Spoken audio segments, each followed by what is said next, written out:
Tasilima I vatolu a mo, Samoa I Manuia le neaso.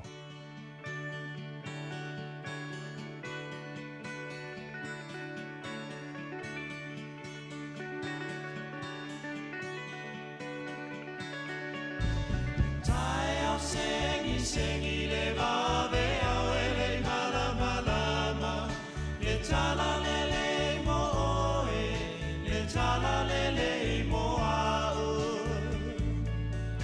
o Maria Maria le makatara le tala lele mo oe le tala lele mo au na fata wina me le tala lele mo oe, le tala lele mo au. Wai no le tu ngama wa manoa, wale oia I toe o iena la ea. Wale oine o ia ai ua to soi for mai.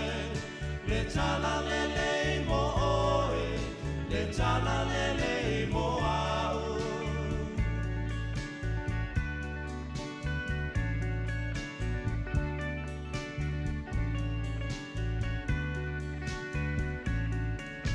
Ua longo mai le tala ua toe soi fua Yesu.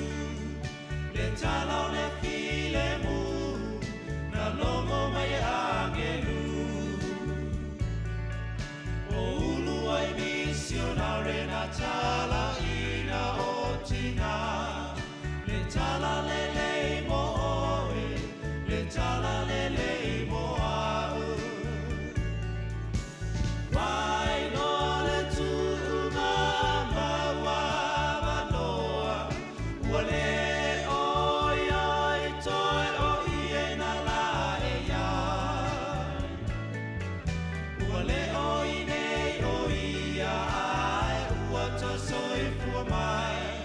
le tala lele mo oe, le tala lele mo au.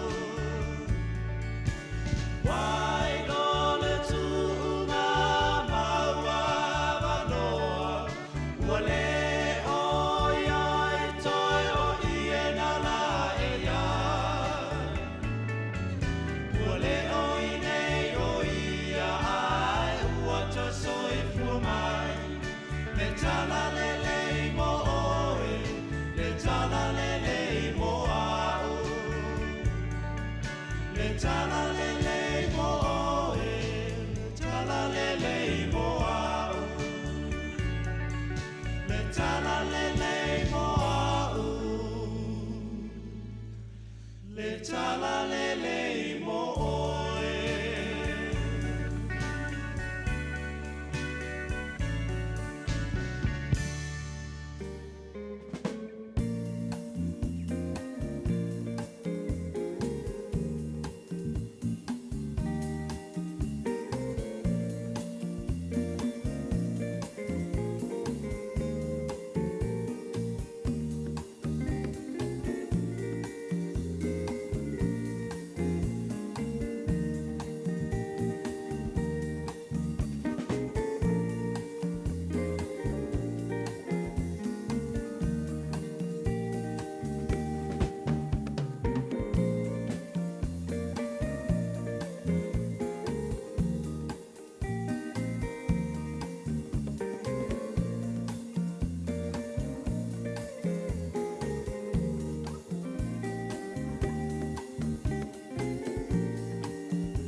Ua na o le radio Samoa se furulima iwa toru a mo e tautuaina o e ilangungana fitu aso le vai aso.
te vivi atu ia te oe a wana e tali mai ia te au.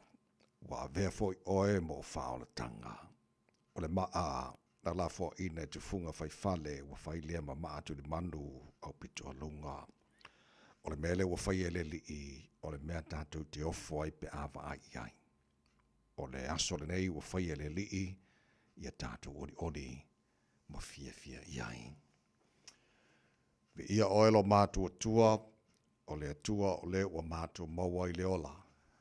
I le nei tai au fau, wa mātua pepese ma alanga ina, o vi inga le nei tai au.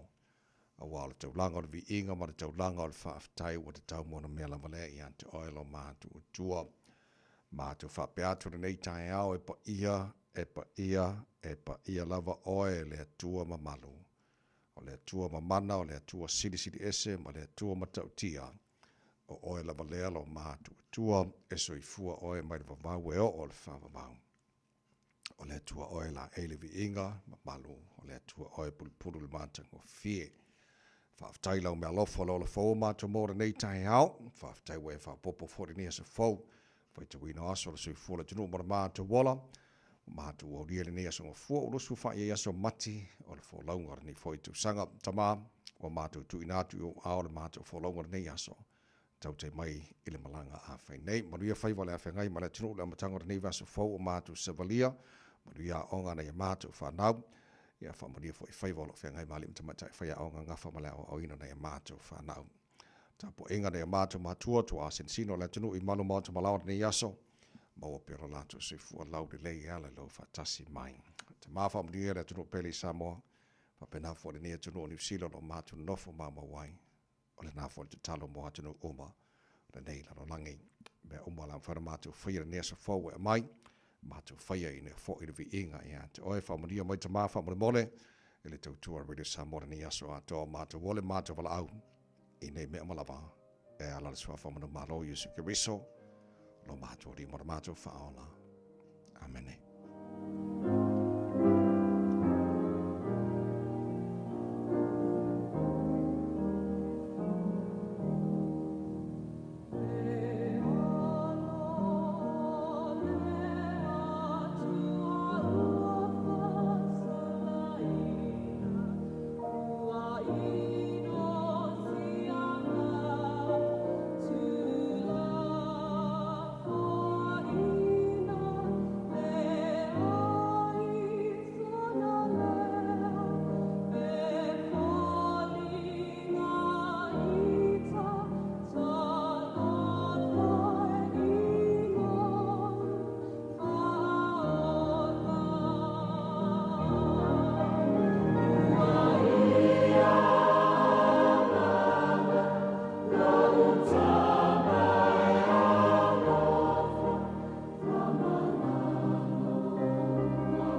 alo le tua o le viinga langina lava pese ala uso Kirishano Papa Toitoe le tautua mo Oil Radio Samoas for Lima Eva Tolu Amo.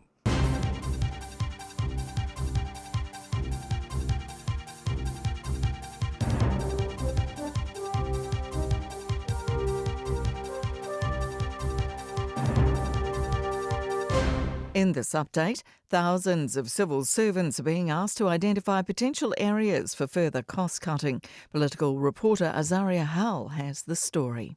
The most recent public service census asked staff to identify if their work contributes to better outcomes and whether it provides value for taxpayers. At the end of the survey sent to every public servant, workers were questioned on what changes would help their organisation deliver results for taxpayers.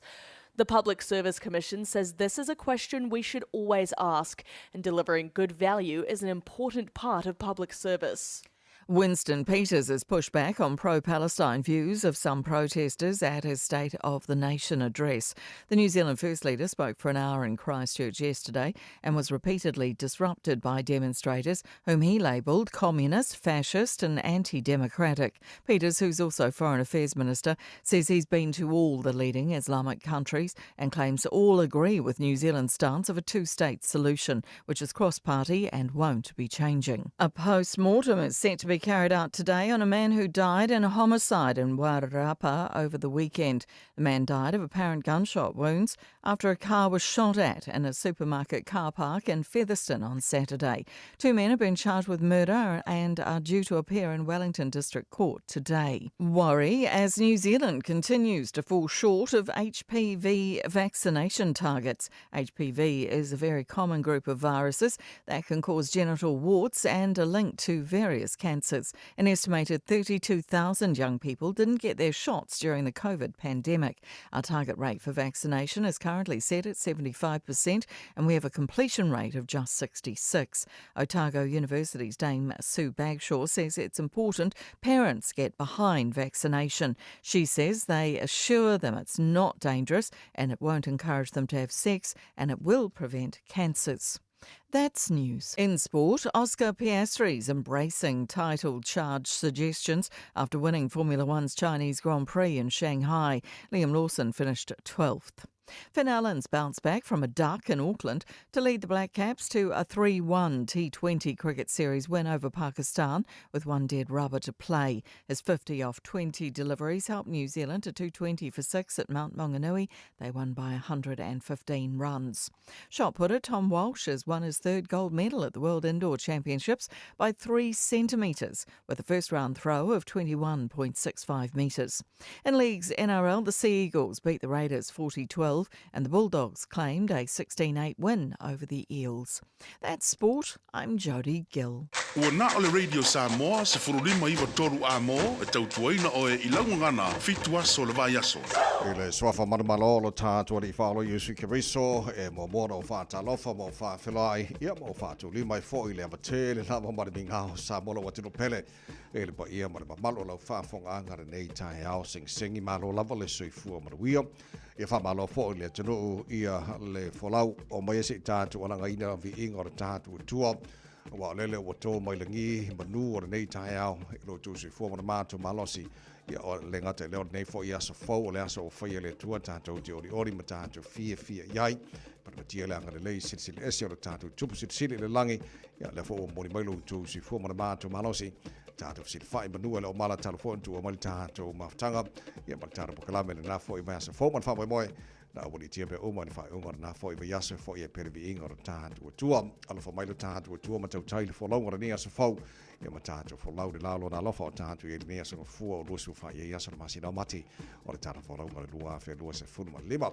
smaila fa fonga le porkalame marua le tai au le pai de Samoas for Lima Eva Toru Amo o to ona nei te vai meni so sari me foi in sini on Facebook ma YouTube already Samoa Sarah just ma te ma le fanga pesta out trailer sio ia wal te tu no le pa ia le mano Samoa e le amatanga le neva so fo ia tato vi ele lo fo le tua no modo se fu mo ma te malosi e le ne foi tai fo abatu le lo italia mo tato le ne foi tai o lona fai to wina fa Britania fa pea. A prayer is the most important conversation of the day. Ya, on fa Samoina, on te talo, o le tala noanga Pito City le o le tahua o le aso. Ya, whanina molo I tau mo tātou, a whaifoi sau te talo nei tai au, o le tala noanga nā I le tātua tua City o le tahua. Nei no nisi lama tala noanga o le nei whaasa fōu tātou sabariha.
Pesel hallelujah worship team o te pese I le tautua mo ona rina Samoa Sifulima I tolo a moina o Sifulu male a whala wate ani le tu la e ono le nei tai ha fo male nei tai ha sing I tātou mo le lofa male anga le lei o le tana matai le langi wawa ia tu le o to telefoi tātou pa anga o whaafelo I mai mwhatala wha mai fa good morning mai lungo ta to Facebook ma YouTube ro ni sa mo nei tai au ma lo la por si fo mo wi fa tai mi we fa mo sa ma lo fa tai le good morning mai le nei fo tai au fo ya wa al fa mai fa ngunga le ta to Melbourne ma lo fa tai amosa ma lo fa tai le fa filo mai Melbourne sa me fa ki fa mo to ni te mo tai au ma lo la fa tai le fa se ma nei tai au fo e le tara proklame mai ni uso ma lo fa tai le lo fa ku ya Felice ma Abdul ya ma le solo trade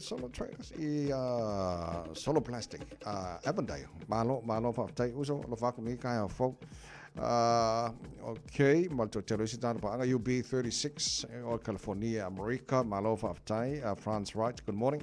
Sia Oti, Monongi Efu. Good morning. Malova of Tai lava sis fa tala fa mai a inga sione.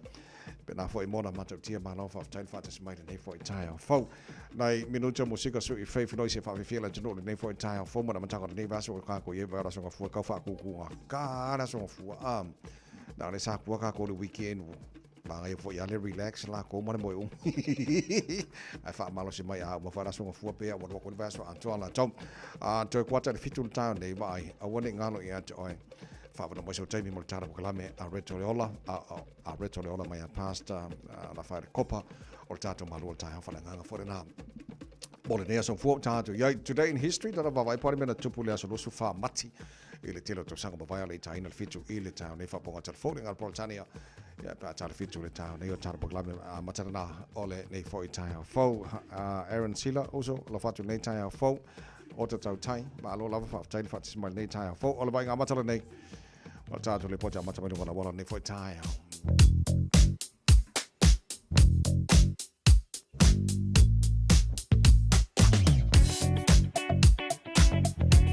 Pova julunga na wala nei time ole tai ao o lo o solonga le leime uma I lunga ole a wala nga foki sile fiaka ko kala coach masenga baku kai ao kai kasi a ole green siki lunga na wala ole samsama wa mata ona a pisi ala flow wa alango moli wa makang pisi mapoloka lang mumu yo ku fa sa lo Dongo winga wa fiu ke mi ngoi wa de mi ngoi le piece of traffic. Del tai ao. Na pa wa ngara ki ra ko mo mo ma ku me wa nga fenua pai. Male va Rosedale, Albany Rosedale, Wairo Valley. Wata tolo malanga mai North Shore, city bound angal jaulanga yo kilani oisi manga Olo te va tu amatan sama mai le malanga malama le luas furu a sama fo le malanga ngal taulanga kilani city bound nei tamil tai au amata tu I Papakura anga I Manurewa o vanga pisilana la pisi ala mana la flow de lake so pona vanga lo o vanga tolo o fa dia nei tamil tai au abta vale mata la mai fa fo le lelo sa ia mai sa ngare mule anga tu te manga mata ole nei fo ya so ta to report ya mata na mai dunga na wala nei fo tai au fo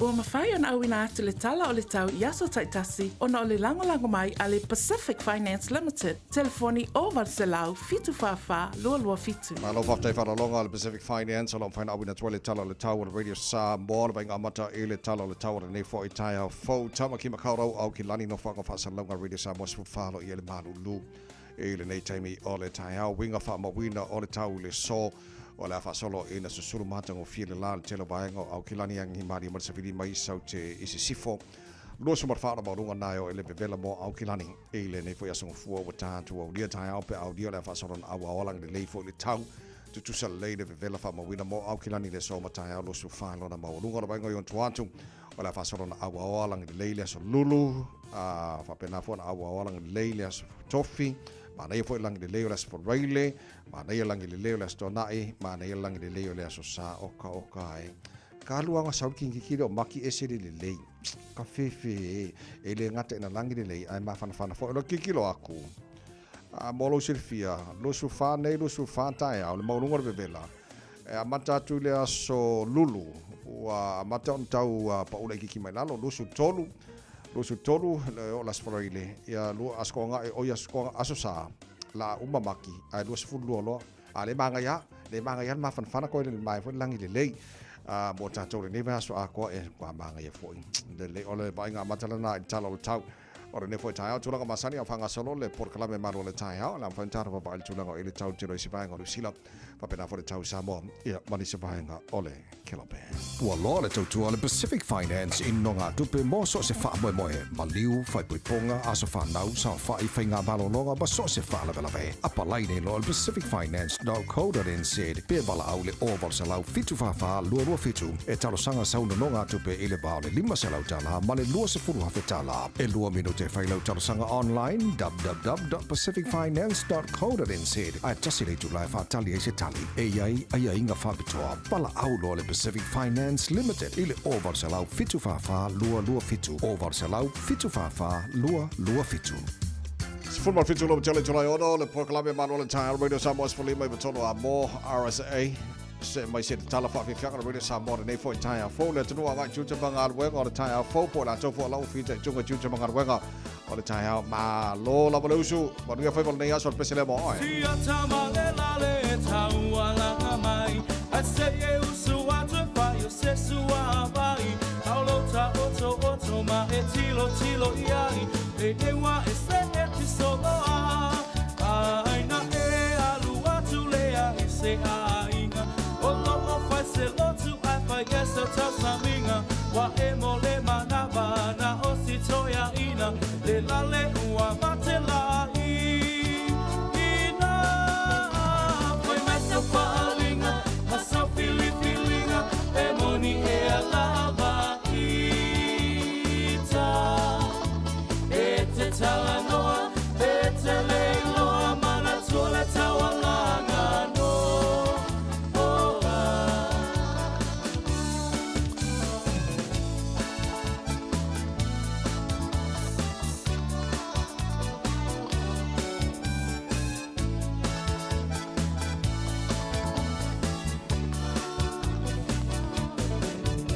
Tau, Pele, Liolo, Manao, Pete fia o ahu wa e fama walunga le poto wa e mawa le ai maso fa au tau wa ave a oi ma filio le fai fe au o foi ma faia o nga wa mi o nga le tau wa pule le au moe ma lo fie ka u poe ai inosia ai lava o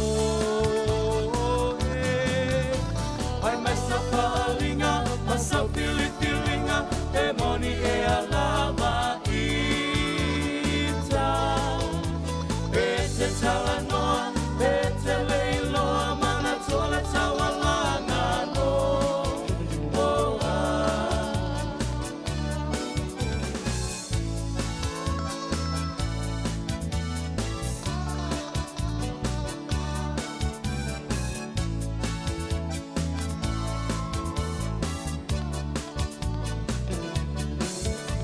Tafa maiata o ne babeao Anu o le bao ua babao O lo upito ie tonga fao Ma ato ata oto ifo O wae pupula male ile po atoa O fiwo lo tina ilo upa asopo moa O lo fia viia ma lo fia iloa Ai inosia ai lo uiko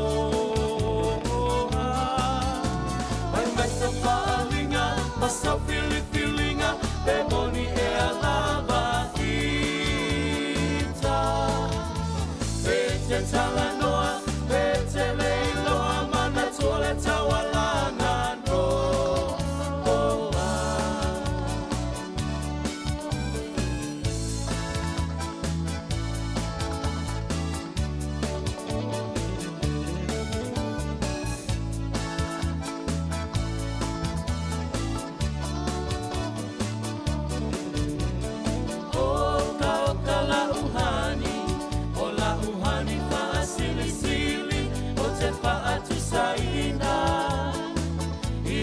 Apa ela pi o se pisu pasili o se masike ke mai piti o sina sapasui o ni tamato manifi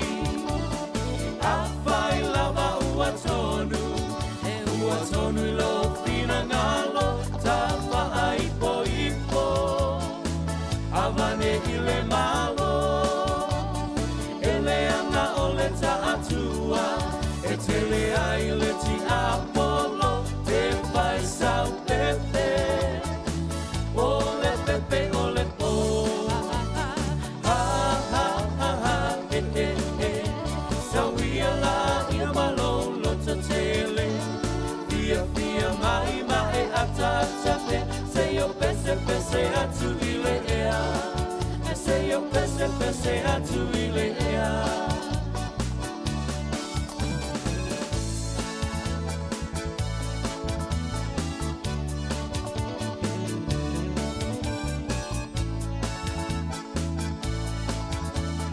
Hei, hei, tjoho! Whakakanga le tai au ina wa luas fulu tasi mana awhala wa te anele tu lai ono. Hano e whawhanga le pork lawe maro le tai au radio Samos Falima eba tolo a mona mtangara niwa yaso ngā mai lo weekend. Ngā mai lo weekend a kako seki. Mahalo, ia pisi fo ia niwa i tau le tau sanga o kako ia. Vai po whea pisi anga i tātou e le lei ale pālengi le lei au le o activities e whai le aso ma le aso. Kalangoanga le pālengi. E tala noa e pālengi le kaimi ki whainga ruenga ai, pālengi le kaimi ke mālo le iai, pālengi le kaimi e whai au exercise, ia maore loku, ia maisi mea uma ainga, ia mea umanga a pālengi le iaka mga ai, i se mea popole ei tātou. Alo whaftai tātou sa ngā lua le pō na pō, lam whai fo inga ruenga nei tahi a fo, mālo, ala wha mālo losi. Kaukuri moi ar se lengi mea, māngai ana ngā fo i. Te loa tele a taimo FC le lo mafo fau po o fele tele o taxi e mbawa i kupele malo o New Zealand. Ia kwe lo whapenga au mafo ia tunu o laulangi fo lele. O fai tawana po li poti fo lele le fo ile watu molo silfia nei tahi a fau. O le tele o la fonga le te tongi te tono le atunu ne o New Zealand. Ia o wawa ia kwe a fo i o le tele au la fonga le moa e New Zealand. Po tupe mo la fonga a mese a la financial ia le na umatu nei lua afe lua wha. E 5% o tax revenues. So o le tax kalangola le tax kusa o le tax ele bea ile tupe oile a mese mai lau kongi fa pena fo iau. Malato uma e tongi tax. O le 5% la o le tupe a toa New Zealand moa. Pe afu atu financial ia le na uma lua fe suma fa. O le 5% o le vai ngola fonga. Ia na mau mai le autongi la fonga ia whainga ruenga. Mai si la fonga umai e tātou. O isi mai anga le vea ia GST. 25%. Na mau mai nā mai anga o le GST. Corporate tax 40%. Ia ma isi koe ngā tax SSE 4%. Ai pea o le tele o le tupele maua mai la fonga New Zealand. E maua mai ia oe maa umatato umane whainga ruenga ma ia maisi koe ngā tax o le wawai atu le potia le aia o di lanto financial ia le na uma lua whirusu ma le wha o tupe uma New Zealand na maua i tax la vea ia kako kupele kipi mai le angaruenga maisi tax uma GST maisi vanga uma se lau se fulu lima te si ma le wha biliona ta la o le tupe atola na New Zealand. Na maua pe afua to the financial ile na umalua firu suma fa mo mai mai ngola fo na ngoinga la ole tele o atina e ma be uma New Zealand ma nei atunu e fa kilo fa pinga ma kilo atunu ia e ma fa ona o tupele mo mai mai ngola fo ole 5% ole pe afua to li potile to sanga tatu nei sa mo telo tatu la fonga le olo kipi mai ka kongi le mai aso ia mai si foi toinga la fonga se ka mai e ke le asia ka ko sa le kongo o tupe New Zealand le mo ia lo fai telo si antina fa le awala ia mai si vanga ma ngai so e le ska mai ko pe le mo wari ngai ka ko la fonga le kipi ya ka i vai aso ka i vai aso ane ke le so ole ata atore na e usufora ke fainga ruenga mo usufora ruenga ia one ngano e tawa tele ia le mai ngolo tongi ne ro ese ole la fo ia la fa tino isi vai ngaru sida la fo io la mais de mon ngaruenga malo ale usu marki pila fonga or fa la vele na tupu ana nafi le na malu manu ai la to e to se furu ma de todo mo kamba ko ki fo fa la vele Ole whala la vele leo te pawe atu le sa tupu e a fo ile vao neipia ma taupo o le tasi fo ile o wale tele a ina tupoi whala lave te lo te po le kaino kia se fulua le o auli na tupoi whala lave e whawhetai e le tupoi whala lave e le se tasi na maliu se wangana e la tau na lipotia tu ngā tele la tau manuanga ia le samfai ona ave i nisi whanmai tau la tane a pe o le whanmai Hamilton na ave nisi ia moriso fa mai vaenga tau latane to tiai so wa va tu pe to fa la to tu nga tele la to maruanga il fa la velea ia o isina manu a miti ia fa sampenga sa ko ngar ko lua ka fa sa winga nga ngai ka mai ma o si ala nga la a fienga yo la ko a ma alana laki na to ono to sai di le leo pole a tonu le mafua anga na lai tupu fa la velave o le van ia ma se tasio SUV ta vale foi le ko inga le SUV o na pauna i lipoti na maua i taula tamai leo e fōringa mai o le vana tau whai overtakes po e kipiska vale foi lele a lael watu le sta vale le spito o le mafuanga tonu na len tupu le fa la vena nafi so I a lot of side le pio tu fatasi information a leo po le atonu lava ai na pauna na vai ngana release mai leo fōringa mai la to vai e tu langa tu mafuanga tupu le fa la tau whai le vana kipiska vale ia ai ala ba kuliska mane lespiko e mana ia fo na fa infa manatu mo tatou nei tai au a me sa pe au mama o tatou ia manto fo na tu la fono se longa se lau mika le mama o lau sila fo le la ki dia wala ta fa yona e a pasia le sita vale la yolum ia a manto fo ia tu la fono pasia inga o le silain double sama ia lo ngam ko ile fanga ki PS ka vale nga awala ia mai si me pe ka ko foi sama foi le pe poloka ia ngai ma wala no ai mangpo ia mantu le tu la fono se lau mika lau sila ki dia le spiko ia fa fanga ki pil ka le ska man ma ne fa mana tu mo tato ni tai inga ia po avla kai mi maso o mama o tato o tu langa na tau na ia sa ngane mo ia tu langa fe malanga inga mau tatou pe amalanga ngai Napier ma Hastings ma Wellingkonge ia mai si fainga uma po pa master no fo yo sia fa mo moni o ngai vai ngai fa mana tu mo tatou nei tai au to mo mo sa mo sfolima e ma toru amo e na wa los football ma afaro wa chane le tu lai ono fa fi fianga tai au so my crew se mai se fa wa fa fianga radio sa mo po kra me manual tai au lona los fu fa ne wa so ma sino matti on tan follow up o le lua fe lua se fono ma le lima ke ona good morning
le tautua le Pacific Finance in no ngā tupe mo so se wha moe ma liu whai puiponga a so whanau sa whai whainga malolonga ma so se wha lawe. Apa lai nei lo le pacificfinance.co.nz pe wala au le oval sa lau fitu whawha lua fitu e talo sanga sauna no ngā tupe i le bao le 5 se lau tala ma le lua se furu hawhe tala. E lua minute whai lau talo sanga online www.pacificfinance.co.nz ai tasi le tu lai whaatali e se tali e iai ai inga whabitoa pala au lo le Pacific Finance Limited ile oval se lau fitu whawha lua fitu oval se lau fitu whawha lua fitu. So lua se fulmal fitu milo jolo talo le tu lai fitu lo e whafonga le porkalame malo le tai rida Samoa se fuli mai batola mo la matanga ni vaso o tato iai.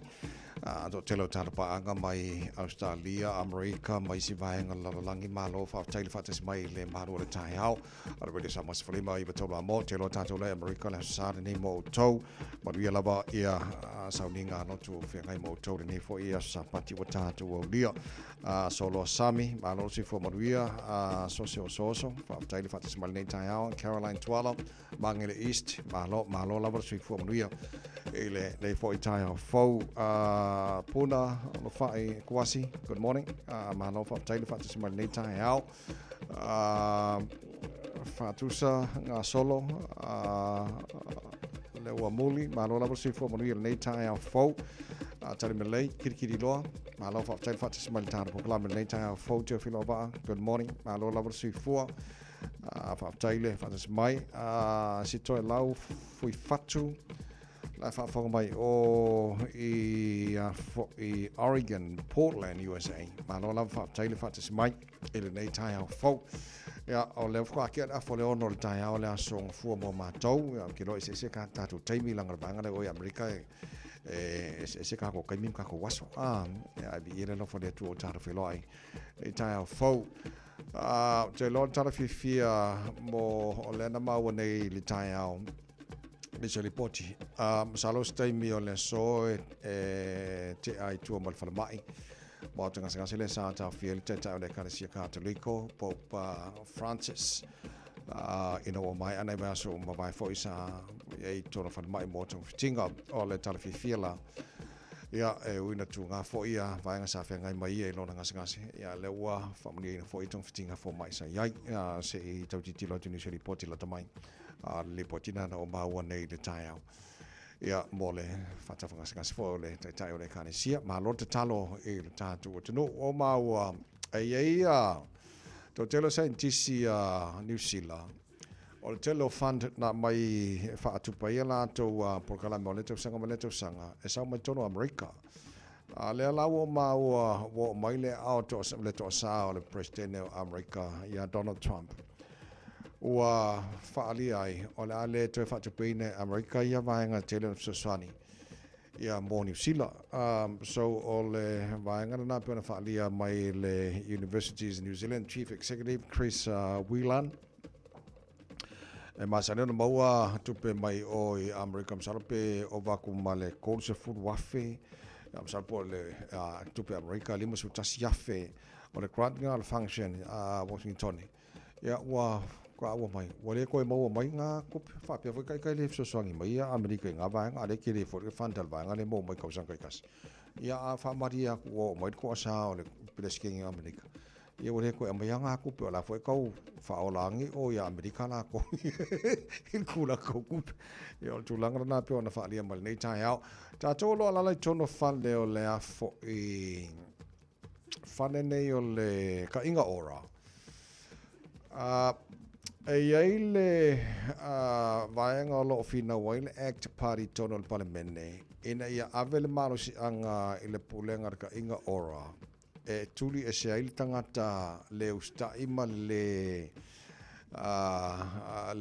bulmutai ia inga le nofo le mais tangata o le lau te mawai atu ala una fina le act e tono le parlemene New Zealand langa ia le tenant o le titilo atu e kusa male lua se furu lima complaints nga ave fasanga nga il tangata lea e tusa e whaono na ave warnings ona e whaima vide ngaka leo mawaku ave ia nei fautuanga i la inga lea ai le ma se fufuanga alka inga alea foi a le whamai ele i whaomaina ele i terminating alanga tendency tono fale yor ka inga or o tele o lola polal mafu anga na lai ona le mfai na fai leo te papai atu o le afoi o le mana onga le fina waile act e te tawana avele malo si anga i o le vaenga o pulenga o fale ia la ka inga ora e fai se fai unga stangata e le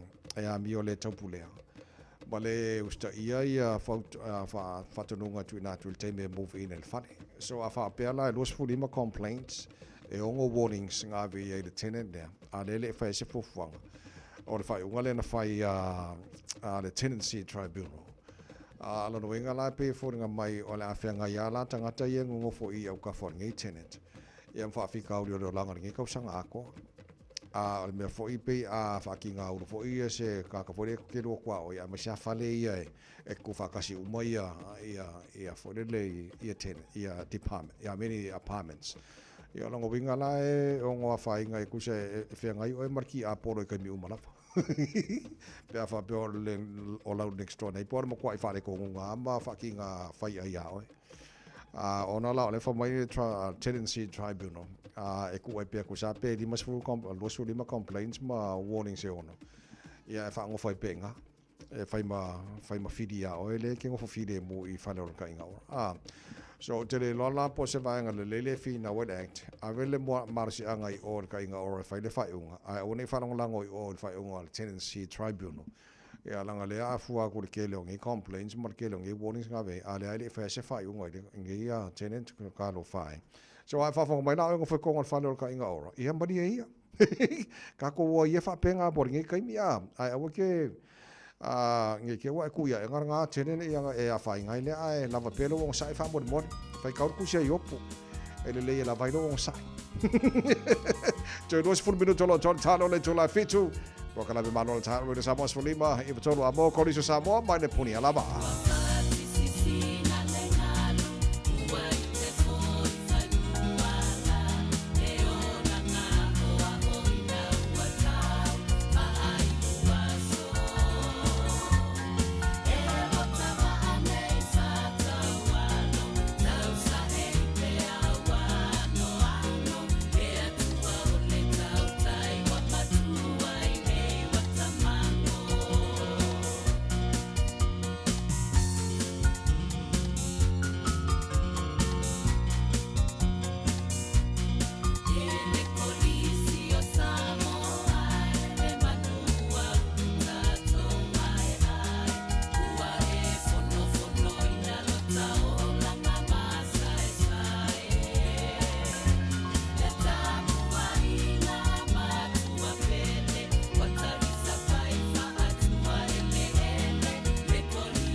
Radio Samoa.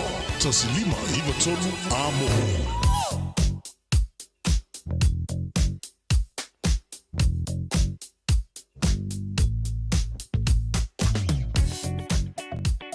Amai aljato ripoti lea mai lunga la walau na so le mal tara paklame areto le ola la matanga nei foi ya so le te baba ya tu na papa ngole mumu mai po le o faisipolo kare nei te mo tai hao ta tolo malanga mai sifo le highway sifuru wono le ma Royal Road ma Lincoln Road faisipolo kare nei te mo tai hao pasi mai lo tara tu flow de lia tato e tau poloka la talanta ngai o Morningside Western Springs la talata ni taulanga ya ukilani mo tato lo malanga mai sifo lo tu mau na mumu mai ia le southbound o le Slade Highway luase fulu pasi mai ia Puini Road Lambie Drive on ramp fasolo atu la talata le link o le sifuru ono luase fulu martasi ma le Highway 1 ile anga i saute ba ngana le tau poloka ma nei taimara tahi hau o isi vanga o male sama mai mumu foi le ma Drew yang ai papakura pa pena foi takanini yang ai Manurewa ba ngana ro mumu po poloka for nei taimara tahi isi vanga o ma lo so longa le ia nei taimi o le tahi folk tato le poti la tamare nai longa wala nei taimara tahi au to mo le sama spolima e batolu mo o si mai ala fa fonga o fa ponga o tara kalame reto le ola nei foi tahi au Bread of life sent down from glory.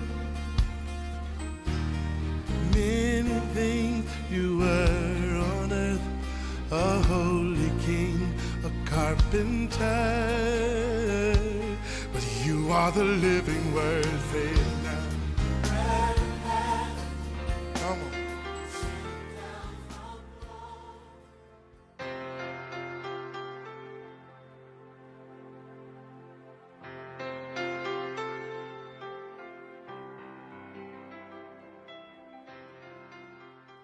Alo le soifo maruia tatou tunu o le amatanga o le nei fo yaso ia whawhitai le tai mai ma le mafuta mai tatou pulkalame o le areto le ola.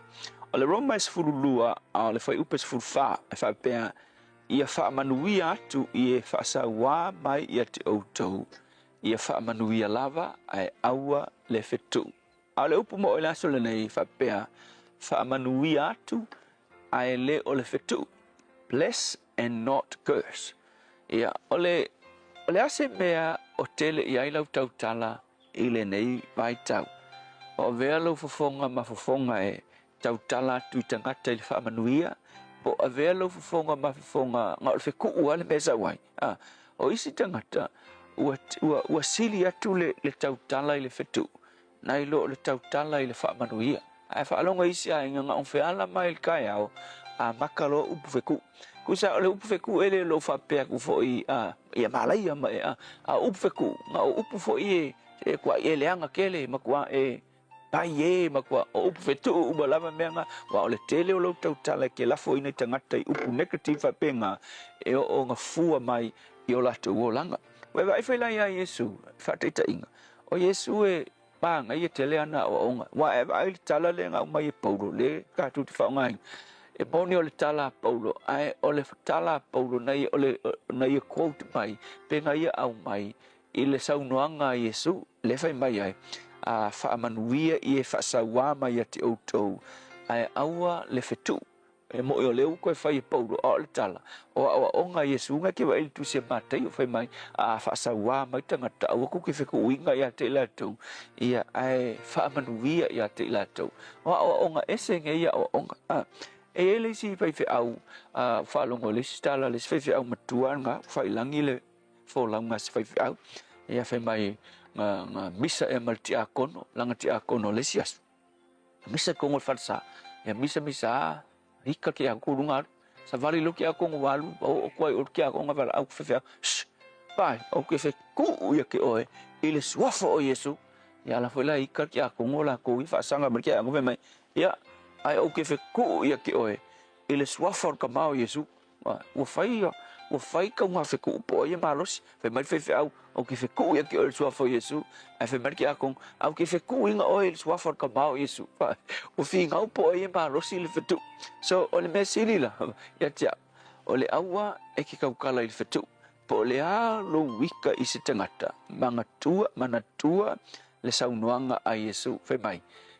Whaamanguia i ai, ai aua le fetu. Ke lo le whakaka inga ka ua ke ai le moni o tala Yesu. I lo le teimine ang kaukau a Yesu i lunga sa tauro. Ina ua fa sa tauro ina Yesu, ia nga upu muri whaong saunoanga i nga whai lunga sa tauro fe mai. Ua tinga ina Yesu i lunga sa tauro. Ua sila mai o ia i lalo. I tangata sa ngalaku fa sa kaulo ia le kumai tangata Roma ai mai se le au mea le loto leanga ia tangata iutai ko i inga mla au fariseo mla le kuku anga wa o Yesu ke mi mo mulia le mo welo malo se ke vala au mai ki la ko le fa sa kaulo inga ia ko ma leia ia ko ma leia mo ko fa mau me ko fa ki aki lor na Yesu fa aki sila mai Yesu ilalo iona fili ai fe mai kala Yesu ta ma ia e wha ma ngalo ia te ilato. Wha whionga whai si tangata, se kala wha pēr, a o ngā whili iang So o le songa tā uala, a uala wa nge e tau tala i whetu. Po le alo wika i whea, po le a se mea leanga wa whai si tangata i te oe, ia whini kilo mawhau, le saunoanga Yesu, ia awala wa nge ia luatu le whetu i longutu, ai tau o le upu e ke whaamangui ai. So le upula mo o e nei aso. O ha mai lau tau tala. O le ale mea ngai kele i ai au upu. O le whetuu, po le whaamanuia, whaapei o Yesu. Le tu ai, mātou te ofo lava i au a onga, a wai e se lava au a onga, ma mea o leo langa nei. Leo langa le nei, a mako wika tangata, ngā o le whetuu ma le whaamalaia ne o sumai. A wai a o ina i mātou i o wala, i o mātou tau tala i le whaamanuia. Ia vi ia o ia wa onga Yesu. Amen.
mawhai o le pese mai la pese le Peace Chapel o wha mai ai le porkalame a reto le o la mai a pasta la whaile kopa le amatanga ni veaso ua tātou iai ina ua tu e whamala a whaminuta lo tōre tāle o le tu la e fitu o le aso losu wha mati. Ana mera tupuri ni aso tu sango mawhai.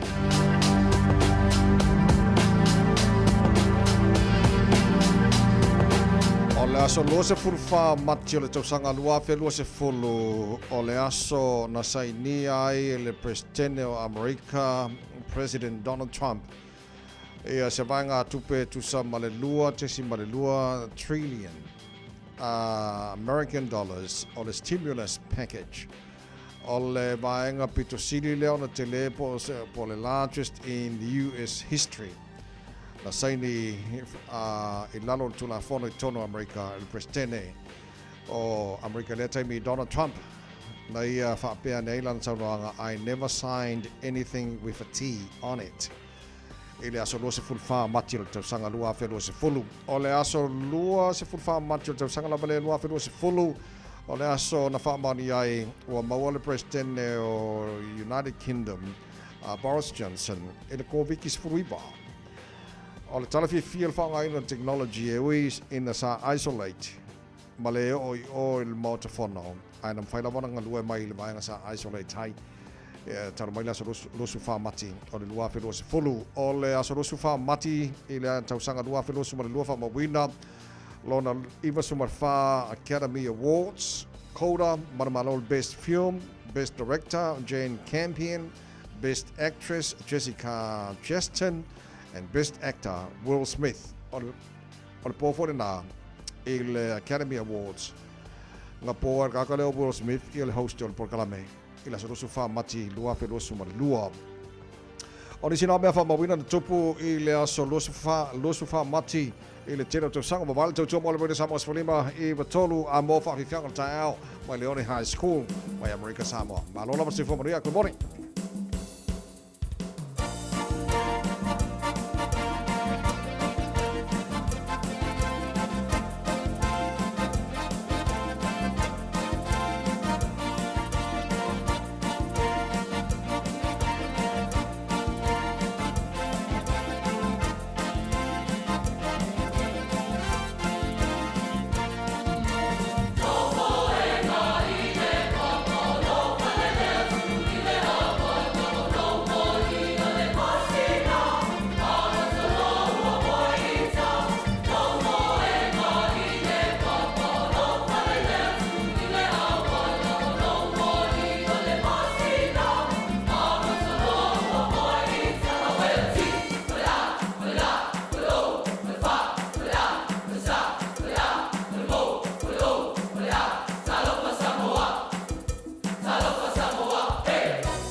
Alova Samoa wa ule nei o kasputialu a wale sui ale ngila o le kio a eva mai ina se fudu lima iva kolu a mo Radio Samoa bevela a O Atishna Ryan, o le Licensed Immigration Advisor mo le Auckland South Immigration Consultants. E viso soani mo so se tu ai ngā visa e malanga mai e New Zealand po Australia. Telefoni mai nei loa i le o valu o tasio no valu fa fitulua. Po le olua tasi, tasio no valu fitulua tolu o.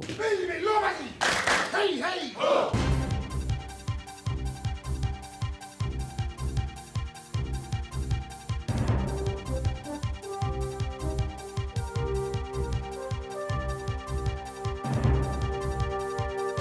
In this update, Auckland Council will decide whether an upgraded Eden Park or a new stadium in Key Park will be the city's national stadium this week. The final decision will be made at Thursday's governing body meeting. A report from council staff this afternoon will reveal the recommended best option. Auckland Councillor Shane Henderson led the stadium working group. He says councillors don't necessarily have to follow that advice. Councillors can vote that up or vote that down. It's just a recommendation that staff will be bringing forward, but it will be a good indication of where things might turn on Thursday. Police say a man was attempting to overtake a vehicle before a head-on crash that left a dozen people injured on State Highway 5 near Taupo. 4 were taken to hospital in a serious condition and 8 people are in minor to moderate conditions after yesterday's 2-vehicle crash involving a van and an SUV. The 57-year-old van driver has been charged with careless driving causing injury. The Pope's been discharged from hospital after a tough battle with double pneumonia. His medical team says he was at serious risk of death at least twice during the last 5 weeks. Sky News' Lisa Holland says the Pope was noticeably frail when thanking onlookers from the hospital balcony. He was slightly struggling to breathe, but very alert, noticing a lady in the crowd with some yellow flowers, looking really determined and looking really pleased. The Pope's returned to his Vatican residence. New Canadian Prime Minister Mark Carney has called a snap election. He's just announced Canadians will head to the polls on April 28. The first recognised piece of art by New Zealand artist Charles Frederick Goldie is up for auction in Auckland today. The artwork, Souvenirs from the Field of Battle, kick-started his career as an artist when it was first exhibited in 1890. Webb's Director of Art, Emily Gardner, says it's expected to sell for upwards of $75,000. That's news. In sport, McLaren have gone 1-2 via Oscar Piastri and Lando Norris in Formula One action at the Chinese Grand Prix. Liam Lawson finished 12th. Shot putter Tom Walsh has won his 3rd gold medal at the World Indoor Championships with a throw of 21.65 metres. He was 3 centimetres clear of the field. The Black Caps have an unassailable 3-1 lead over Pakistan in their T20 cricket series with a dead rubber to play. They're posting 220 for 6 to win the 4th match at Mount Maunganui by 115 runs. In leagues NRL, the Sea Eagles have beaten the Raiders 40-12. The Bulldogs have claimed a 16-8 win over the Eels. That's sport. I'm Jodie Gill. Ua na ole Radio Samoa se furulima iwa toru a mo e tautuaina o e ilaungangana fitua so le vai aso.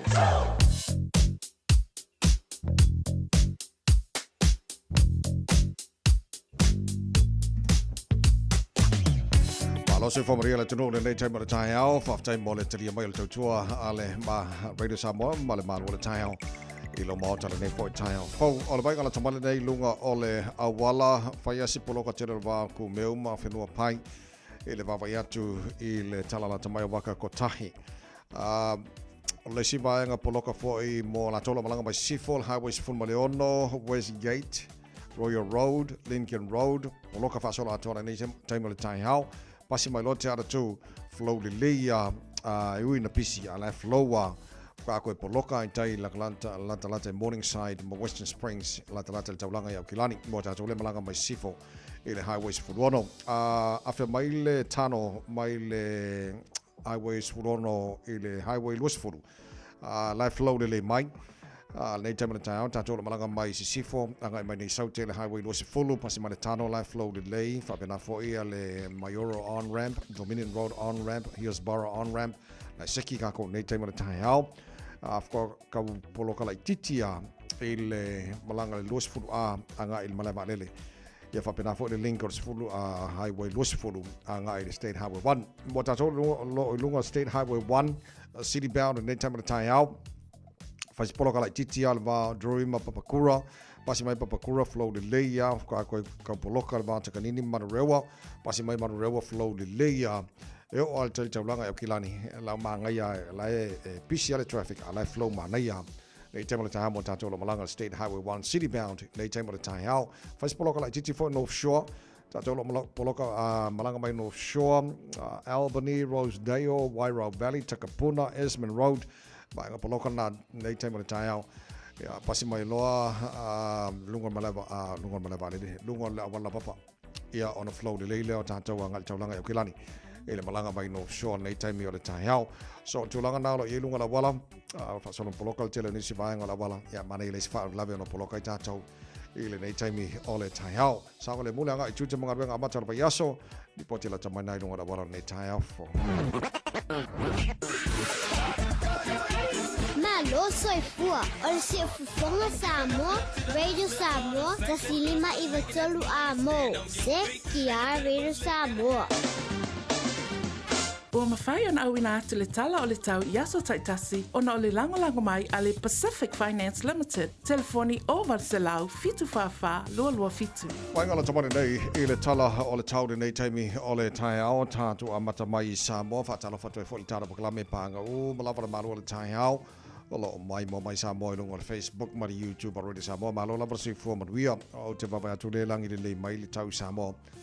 I le nei vanga o le tai ao, lua se fulu ma le tolu olo i le vevela i Samoa, le nei vanga o le tai ao te alfitu i Samoa. Winga o le tau le tunu i le sona, ma tere na awa oa, e ini se vanga i Samoa pa oiti munga, o le nei fwea songa fua o tātu iai, tolu se fultasi, tolu se fulua degrees Celsius, mo runga le vevela le e Samoa, i le nei songa fua, lua se fulu mareono, i lona mawalalo, le mawal tātu talanuanga i Samoa, sui Radio Samoa e pia, le whianga ngan matmana, tumat mao, tanga vaia tipi o tanga vaia, i nei minute ia le amo e foi le atoanga o le tulanga o le tele mora tupi Samoa fa pena foi tulanga o le tau i Samoa amatanga nei vaso tātu iai se mai talo tau toro New Zealand nei fa talo fai panga o mala mala talo kalame so se vai ngora motu i saute malo se fo moria fa solo ina pa o timulang le lei foi le tau i le tele vai ngora Westport lo so tasi molunga o le mafana le so fa solo na awa lang le lei tau Wanaka lo so tasi molunga mafana foi fa mawina Mor ne so fu o tātu iai.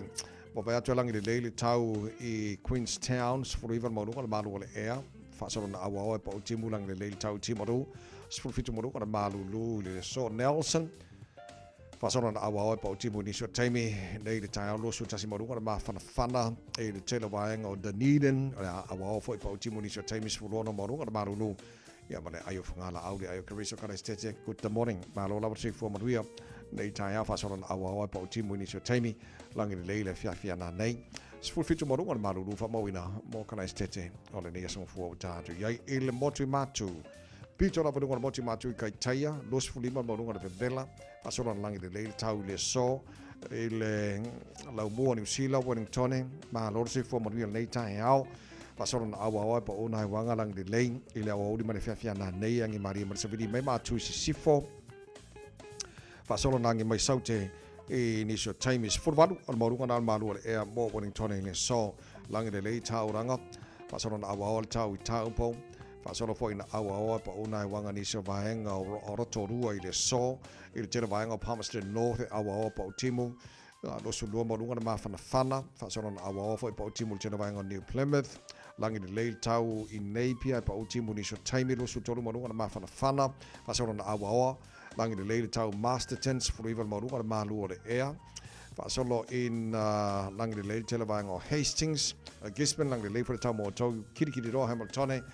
Whaasolo in awa langi le leile tau mo tau le so luas fulima o le maurunga na le vevela le ea.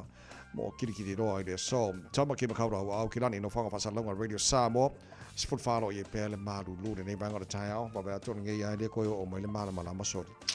Ka fefe o le le pongsa o ki arifi kwa le pongsa o le don fa karila o runga malaya le pongsa mai e su ya fe ali ka wori o ka le lopo o le taimi o por ba so fo pe a le o tulanga na lo au kilani ne va ngora tai a winga fa mo wina mo tama ki makaura o le so ala so sulu mata ngo fira lan tele va ngo au kilani lo su farma o runga de vela fa mo wina mo au kilani le so tai a pe audio le a lang de le fo le tau lo su fan mo runga vela tai ao fa solo ina awa lang de leila so lulu lang de leila stofias broilers to nai mana sa o ka se fa yaso nga ma ngai fo ngai fa yaso ia ia le lei o le tulanga le fa mo na vai tau e le nei taimi o le tai ao le tunu ala papa ao le telo vai ngor kilope le taltanunga lo moria mo le tau mo tau le nei sa fau ua tātou aulia. Ua loa le tautua le Pacific Finance in no ngā tupe mo so se wha moe moe. Maliu, whai puiponga, aso whanau, sa whai whai ngā malolonga, ba so se wha lawe lawe. Apa laine lo le Pacific Finance.co.nz. Pia bala au le oval sa lau fitu whawha, lua fitu. E talo sanga sauna no ngā tupe i le bao le 5 se lau tala, ma le lua se furu hawhi tala. E lua minute whai lau talo sanga online, www.pacificfinance.co.nz. Ai tasi le tu lai whaatali e se tali. E iai, ai inga whapitoa. Pala au lo le Pacific Finance Limited. Ile oval sa lau fitu whawha, lua fitu. Oval sa lau fitu whawha, lua fitu. To tomo wale sama spole mai tolo amo mal bokalame manual tai au no se fulu man afala wate ai le tu la e fitu. Ja, lo fa tai le tano le nei tai au fo fa tai mol ta to maf tanga foi. Fa tai mol talia mai to tua. Wale sama tono lo mauta fa bena foi tono ta vale tono fa fai ngar wenga lunga le Facebook ma YouTube ro sama. Lo fa tai te lava fa tai fa ma se au mai le nei foi tai au fo.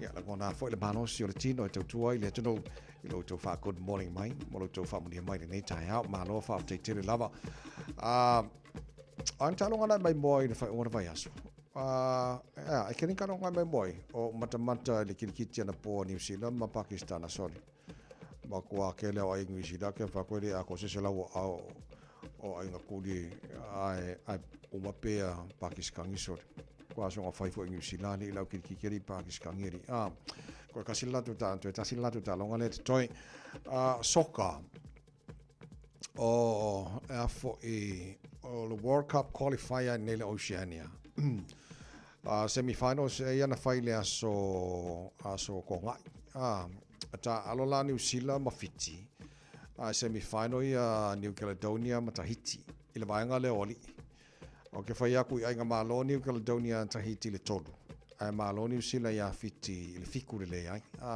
along winga la final la ya New Zealand ma New Caledonia ya na mawelo le awe malo atu nei le Oceania ya mo le World Cup o lua felo su maleono o la utala ma sana fai o le soka le fai nei mo qualifying rounds le fai nei ma ngia pe anga fai ale ta mo sanga Oceania ya nga awia ka ko Pacific ai me New Zealand si ta mo sanga mela we Australia wasa e fa Australia la ma Australia la se la sanga la we Australia okay fa ku wai de kai ya mo sa ngo awia ka ko mo Pacific Fiji Tahiti Samoa New Caledonia ya wa fu ku ya ye maro New Zealand ka ko awia so ka feri ya so ya lo final la e lo ile au nei tulangi e o le World Cup lo afilu ono e final fa unga vaso nei ya le ka ko la kapi so ka fa ko na manga ye fo ka longa diki nga fa yeri e mo lo ka longa diki ya la vai donga ka ko ka longa mo ngi ka pe manga ya ko nga o ki lo liki nga fa so ka fe le manga yo ka longa ri le ya ta longa la ya na fa le ale liki na ko ye manga ye mo ya fa te inga la o le aso la stofi ya len ka aro le sto mo le Panthers ma lo sto mo tos fulu lo su fa le Panthers ya so ma lo la sko nga ke lo kasi le ka longa manga ya le Warriors ma le Roosters yeah okay va e malo le Warriors ke fa ko le mai supporters le Warriors ele la fa le kana mor ko au vai ko pa wa malo ko au yang fa ka lo le Moses kaimi manga malo le Warriors sufa ele ono le Roosters ya fa solo mai talonga le Broncos ma le Cowboys malo le Broncos finga se lo via le Broncos malo lo suono le sfuono ma talonga le Sharks ma le Rabbitohs ma malo le Sharks lo sufitus fulo le Rabbitohs fa solo mai talonga le Dolphin ma West Tigers solo che fa col casile au ma ngia le winging au West Tigers kama lo Benji maso yo voi col se fulo West Tigers as a fulo malo le Dolphins talonga le Titans ma le Newcastle Knights ma malo le Titans lo sfuono Iliono talonga na Nafi Eels mal Bulldogs ma malo Bulldogs fuono le Valo le Eels ya mal talonga le Muriel weekend le talo Sea Eagles ma le Raiders and Paul ole ungal talonga am quai vari fa le Sea Eagles ia le Raiders fase fulu le suma le lua so papa ya tulango ia le afo il fa nga solongo o au mala 2 points lead le Storm tulanga lua le Bulldogs tulanga tolu Sea Eagles fa le West Tigers lima le Broncos ono le Sharks, fitu le Warriors, valu i le Titans o le top 8 na o le vaenga le NRL. Ia taluna mai ata masanga le nta atu nei. O le afo i o le kako Super Rugby. Ia le la whala kuia Super Rugby ke fo wha pia pona le mea o le whala ku mai ka longa ngai kai au fo. Mangai mo ia ka longa Super Rugby so le le lei. So o le afo i o le moana le nta alo ma le sifi i le poras whalaili. Ia mangmalo le sifi 5-5 ia fasalo mai le ma le talonga le Highlanders ma le Reds ma malo le Reds losu riva losu tolu so mai ma le talonga le Blues ma le Crusaders ma malo le Crusaders fast food luas riva pengi kikilenga fai Eden Park talonga le Waratahs ma le Brumbies kasi kalonga ma ngai ngo makamaka isole ma malo le Waratahs losu valu le losu tolu le Brumbies ma talonga le Murilin fai na nothing ile ba le Force ma le Fijian Drua kwa vali fare leia le Force le Fijian Drua 5-2 e 5 ile va vai atula il fanga solonga points al Super Rugby le sifi lo solo la points to la Crusaders to la tolu le Reds fa le Waratahs 5 le Brumbies ono le Force fitu le Highlanders value le Hurricanes ya le Blues la to la iva mai temi nei o le me mana mi le Blues pea toi ono la tu talonga le toi e mga miele malo at least 2 or 3 games ma leona na ia mo sia mo i lunga vanga la piko lunga i quarter finals ka manga yo au ke lo mai au skadi le wo nge le maka maka ko le maka o ki le mai au skadi e wa vai le au ma skadi kolu fa lima ongo au ma skadi le venga mo le ko ia langa lai li ma o New Zealand kasi ma le lo so ka fe maka o ki ani manga ya so taru talonga na fai ua vai aso ma no fafte telele se nga vo mi mika fo o maro la o Mako Blues ke le ar fa de con ke le a senga luenga e fia fai ai e ni kai ska morsang sfurfitu challenge live fitu to more with someone so lima tonu a mo fa ponga mato lima ya so por kala mengal por tania think a minute ya mai fa fianga me aswa o la la mo felice Mikael on taru talo ele sa mo la fianga ngan ban good morning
iwa tolu a mo. Radio Samoa. Just think a minute. It could change everything.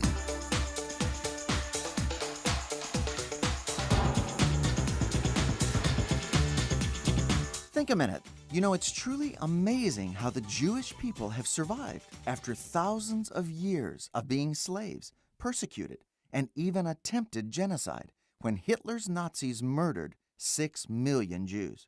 That's why in 1934, Germany was the wrong place to be a Jew. When Hitler's teenage gangs took over his village, the little Jewish boy, Heinz, was just 11 years old. Every day, Heinz's parents taught their children how important it was to learn self-control. With the Nazi gangs terrorizing their village on the streets daily, Heinz's parents knew that just one moment of losing control of their anger against their Nazi rulers could mean the death of their family. So Heinz learned to stay out of their way, sometimes crossing the street or taking a different road home. But one day, young Heinz was finally cornered by one of Hitler's bullies. For the first time, Heinz was forced to talk to a Nazi youth. But by staying calm and carefully choosing his words, Heinz surprised even himself when he talked his way out of trouble and convinced this bully not to hurt him, but to let him go. That day, Heinz discovered his survival skill of talking and reasoning with others. It was a major turning point that changed his life and later changed the world. After a few years, Heinz's family escaped from Germany and moved to America. But Heinz never forgot how to talk with people and help bring peace between enemies. You see, that 11-year-old boy who had negotiated his first peace settlement with a Nazi bully later became one of the greatest ambassadors of peace in the world. You've probably heard of him, not as Heinz, but by his American name, Henry Kissinger, the former U.S. Secretary of State. So what survival skills did your Maker give you? He'll show them to you if you let him. But God doesn't just want you to survive. He wants you to thrive and succeed. He wants to help you find and use your special skills He gave you. So why not ask Jesus Christ to take charge of your life every day? He'll help you discover and develop your own special skills and abilities so you can enjoy the successful life He's planned for you. Just think a minute. If you'd like a free CD of our top 40 programs, write to us on the internet at www.thinkaminute.com and catch us tomorrow at this same time when we stop and think a minute. Talofa Samoa o Jerome Gray le nei pe o eti e lau ta vale po e whaafonga mai ilo maota ia tu pele ni lo lau le tio le 15 a mo Radio Samoa numera tasi I New Zealand. Los whānau o tele July 5 le tau mo le Radio Samoa 15 I watolu a mo fifio whatas mai ia le sui Radio Samoa I pia le whianga ngan mana tu mana vau tanga vai tipi tanga vai whalau tele ni se vai ngolo tupu I Samoa ia mai fo le talo le tau mo le tulanga. Ia o I taru headlines wa le whalau te leina o lantou tu e taru tala mai Samoa pēr tana varu le tau. Nei, mā lolo si fua maria le whianga ngan mana nei tai au. Ia sai fua maria fo I te vai mā lolo le usu mā lolo fo I le te wata e nei tai au le songa fua a tā lofo si o tātu utulu. Alo whaftai, tau tua mai le tātu ngaruanga la matanga nei vai aso o toa leile atunu o le tau le nei tai au mana matanga vai aso. O le tau le iai, o le mā ria le tulu. A le tau le iai le whape mai le official tau. O au su o sa video me tā polo le ofiti ai pēle atunu mai au mai ai au matimu. E a fi ai sa moa I nisi o teimi. A le vai gai au polo mo sa wa I le so le so kua lusu pao mati. E ufitia se vai ngole langi au matimu pupu o le tai au. A pēr wini ma whai tiri e ono iai. Ia le tala nā le tau le au mai rei ni whai tonga fo mili na pita ino o li o wha le tonga le tau. Ma lau whaftai, o lau te mawai atu, fōringa mai wa mōri, esta mai tai le tu sili loia sili, ono tua inga se whaasanga le panamia, ngaman mana. Ia, o le whaamtalanga nā, le nā au mai leo leo, le wha ingo le vai aso le te nei. Ia, le mai tai a Lise Marie Smith. O le la, le au o mta upo whaamsilonga wa whapea le aso suli mo a perila le, Wala oi mo le ngai mo le tusi la le. O le tusi le o le sa ave le no ia sidi a kopi ia le komsina le. Le la e fa mtala mai le komsina le o msaro na ua fa fo mai mo le sinu i lungo pe no sai ba mi.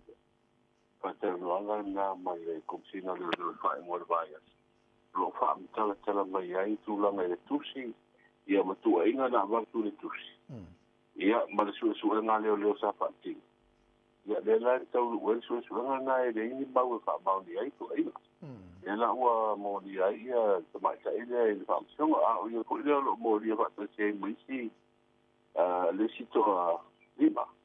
Au fi mis le sa be mis tao. Fa to no fa fa. Ini fo io tau ko ese men tau pule fa la vele sa tu le mai. Na mali wai ia le tamata I profesa mai Amerika Samoa. E se an tapun le so ta I le mali watu au. Tapun le ia au le tulanga na le ua tau to ia tapun no le hoi tele ia fina ngalo fa ali on tatu tino. Wa lo sa so to bala wai le va nga fam sinonga pe. Fam sinonga le si fam sinonga le fi ai ia mai te ia ni se le te dopo se de almasino mele a matai de para un se ta pula. Okay. An ta foula le foto le para un mo I masino foula da suliba. Okay, le ma wai li poti wa te le fa le tono le fa le fam sino sa no po le mai ngane fa si saina ngana mana fa mo. Moni tawai o le tano fo I male ofisa silio le pule on tanga runga fa sinonga ma fa fo ina mata to fa sinonga le so president le Elena Elena mo yen pina ngalo le sunga pani ile tula ho le o te le fa le tonu le mo yen fa le fa to skulu to sanga le matu le fa au te le fa le tonu potu o to ulu mai la mo mo Pili pepa na fa alo papa e o to mai alo no sa mai le vai mai lunga. Si le fio fu lunga le. Lunga pito ai lunga fa le ni apa e si ma atole. E si ma atole le lunga le pito I lunga le vu. Ia na wo le pa una I se pa o tava o le o ni sa ia le vai. Ia o tu langa le fa le tonu pa.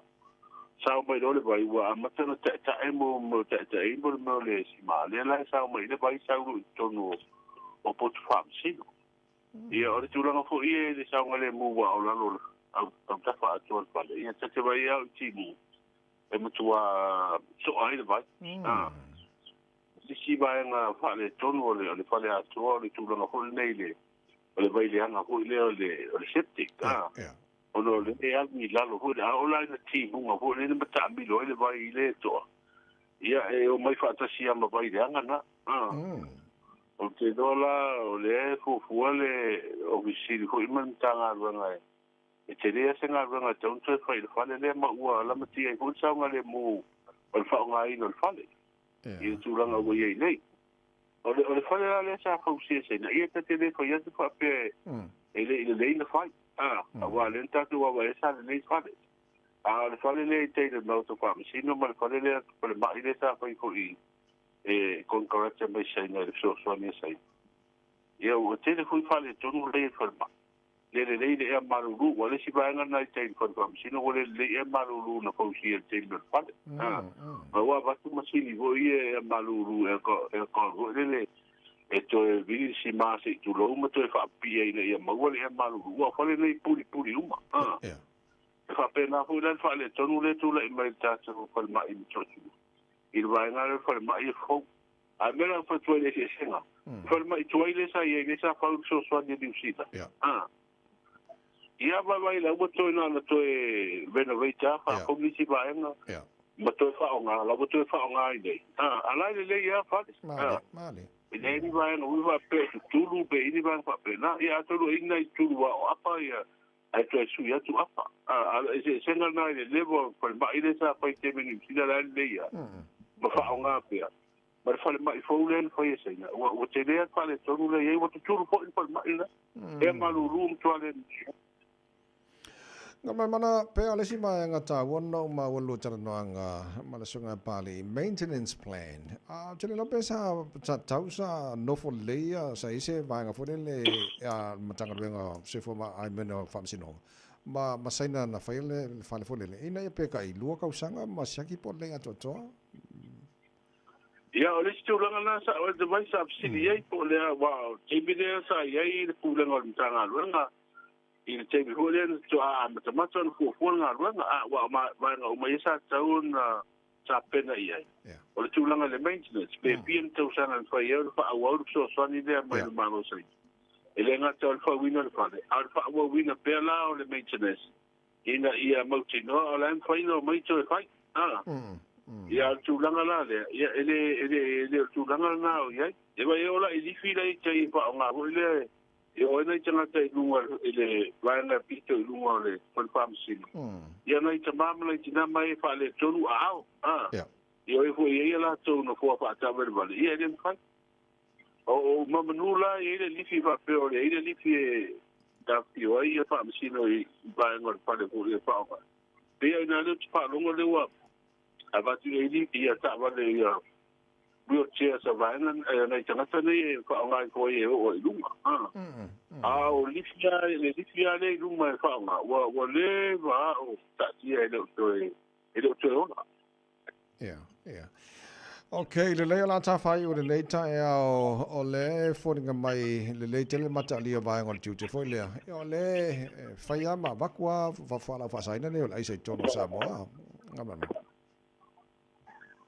pe tulanga le ya le ko in fa do mai o le mataria ia ila toko ile official chuche ma le va no ko le ino tatu to o in brava le ma wa ku de mata tulanga nei pa se serenza restaurant no mai fiti le tau mai America Samoa ma fe mai nei i na tatu ma va le ko do ma wa ile tanta pa ida le le Aisha hotel Aisha we mo me pai pai ugai Aisha ya o le ai do tanga o le mo ta o tua mo tua ta to masini fa ta fa ona ko nei o ye mata fa ko i songi ya ma o ina le ko ta to tanga o lo nga do le do ino to au ya pia de o ango ye va nga de o le ai o mai mo me ya me va ta ye o de o mai ya o mo mawa o de o mawa ya tolu ko ye ini si va nga ia taido ya au taido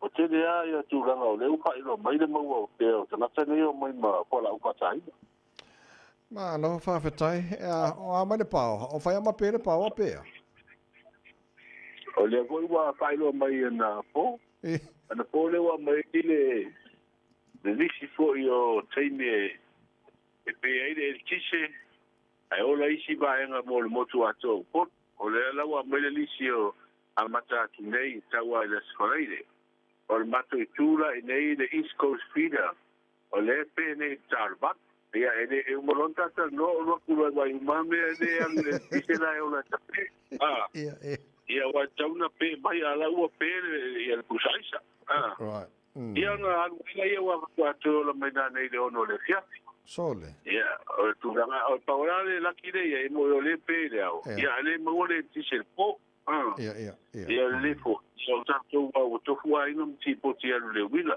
o tato mata na pero le ti se fia i murki wele paingalu kainga futuro ko fo ino puka le ka furki puki o un kuka sa masa ni ai wa fai go fia so i fa la kwa pala ka ki poki e puna vai e paila wi puki ia fa pena ko ia ingala ia o nga mo alu le tise ia vanga dala wa e fiorolo a ingale ia la tu o nga mo alu kes ia pe o tu tele na lule ile tise atavai ia a pela o kode le i mal voi ko masini voile va ma fa ai pe ma sil malulu e ola ki ka ko ele malulu ia asa mo fa pe o pelo le tise fa pe o mishida o ele kana ka e fa le ko mo i le malolo malulu le se e o le masini va ma fa al tu la le o le ai fa so le fa wa le fa so ina le o le tise le ko fa lo mai le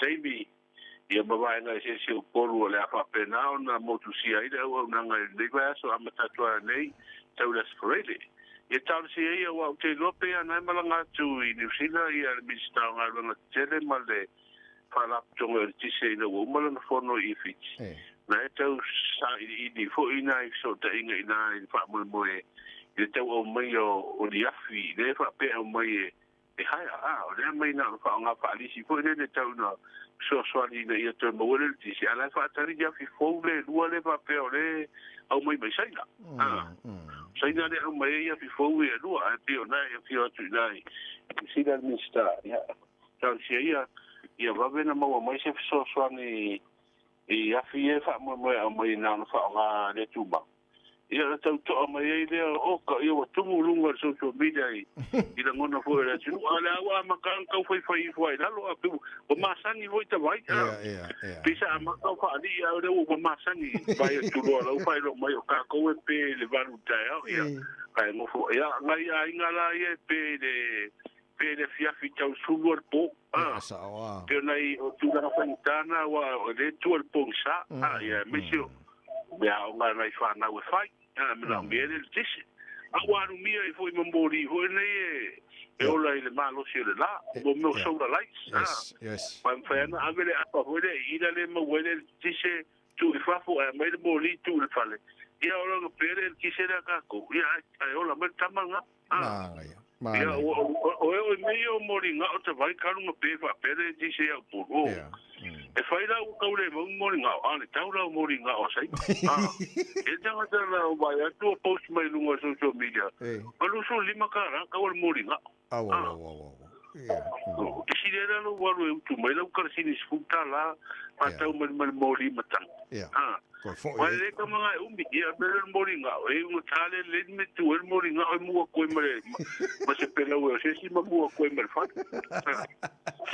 ai fo ringa mai ko fo i ka ko o le mori makangi male kafo le fa pungar ki poki le ia don tu la tawa na te vai o le uta tu fo i tu ela so o le fa le tonu bele al me voi al ma ga o me o le alu ko fa asia si tu yes ko inga ka ko ranga pe un foi ko se si le manga la pu tu no wa o ta sa wa ayanga o le sakavane pa ko ngala tu ma se swa vai e o tu al termine wa oso yo ka ko uma maka kwala so fu ka lo sa o le usu ai tu no wa ko me uma nga se mai tu no e le ka ko nga e o tu no sa ka ko usu ya o so la le no fa le tonu mai le ti uma kwa nga ka na vai ru ko tu no tu pula ngai wei de e puri ma la be ya ru ya ru tu ya ru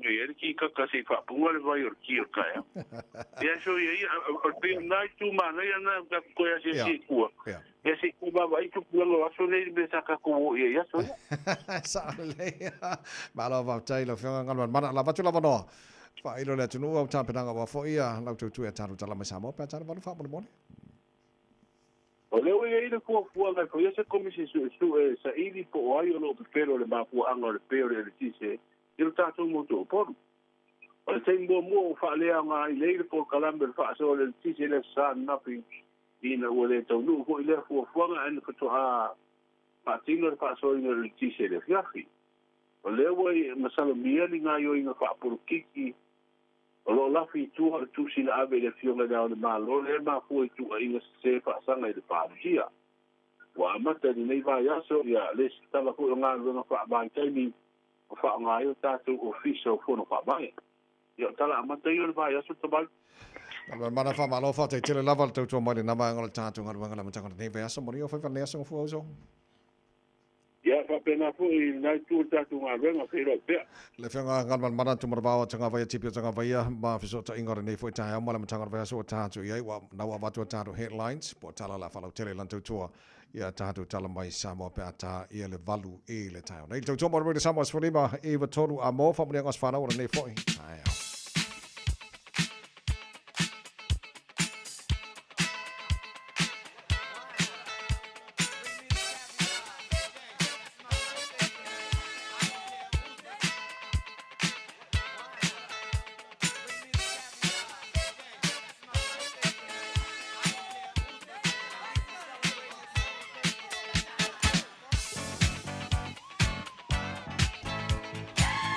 Omle ngas fana ole songo fuar nei los fut fa matia fa pe mafai ona fa ngai nel telefoni mo moles fa mlianga sas fana o seo fa natural nas fana ole so matala el telefoni mo o tolu fitu tasili mai tolu ele se tongi ona emaili ona air radio samos for lima tolu amo ele fo se tongi ya fa nga mai marta Facebook ma YouTube ro samo e pula oi po fe o bona na va vena mai lo fa mlianga sas fana ora nei fo itai fo Alo te wa te family anga le na saure tato emailing. O le family anga nei mo le atali pele. Ya Juna Latonte.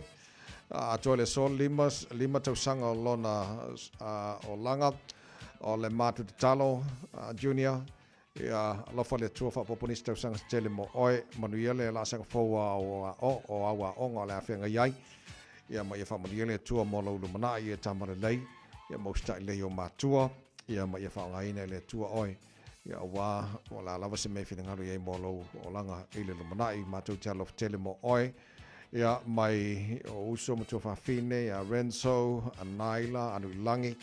Ia le ngate lea o mātua peleina, ia te whilau au ngā Juna Patane, ma mele ai ono.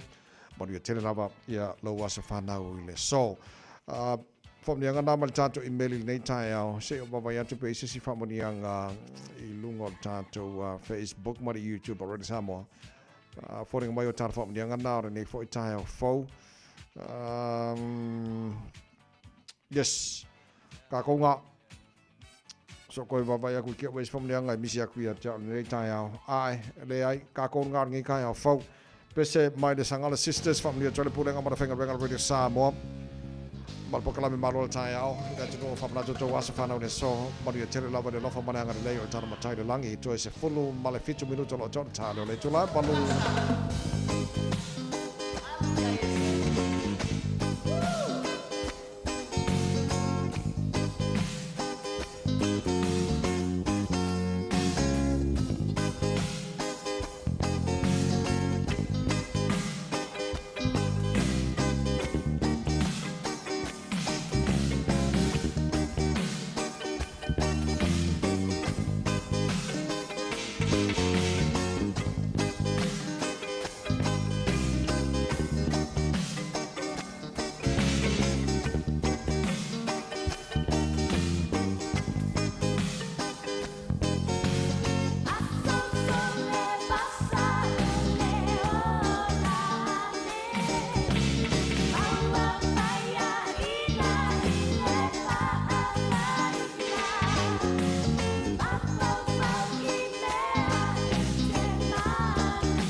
soifua o le siafufonga Samoa, Radio Samoa, tasilima I vatolu a mo. Se kia Radio Samoa.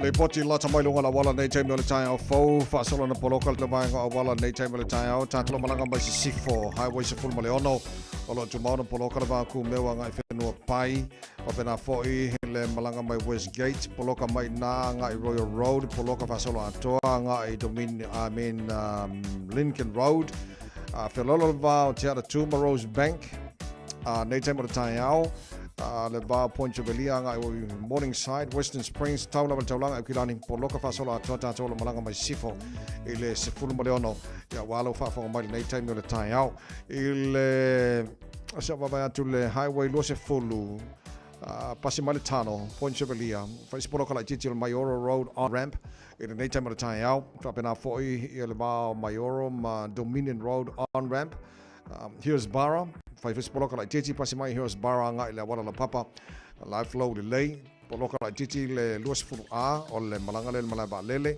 papena fo I le fa'o mai le southbound o le highway luas fulu mai lava I o I Massey Road on ramp fa solo mai Puinui Road on ramp fa solo mai Lambie Drive on ramp poloka loa around Rainbow's End Male link o le luas fulu anga I o I le highway 1 southbound nei taimi o le tai au Whilolo le highway Tassi, city bound nei taimi o le tai au, ngā le wāo Drurin, Papakura le poloka ma nei taimi o le tai au.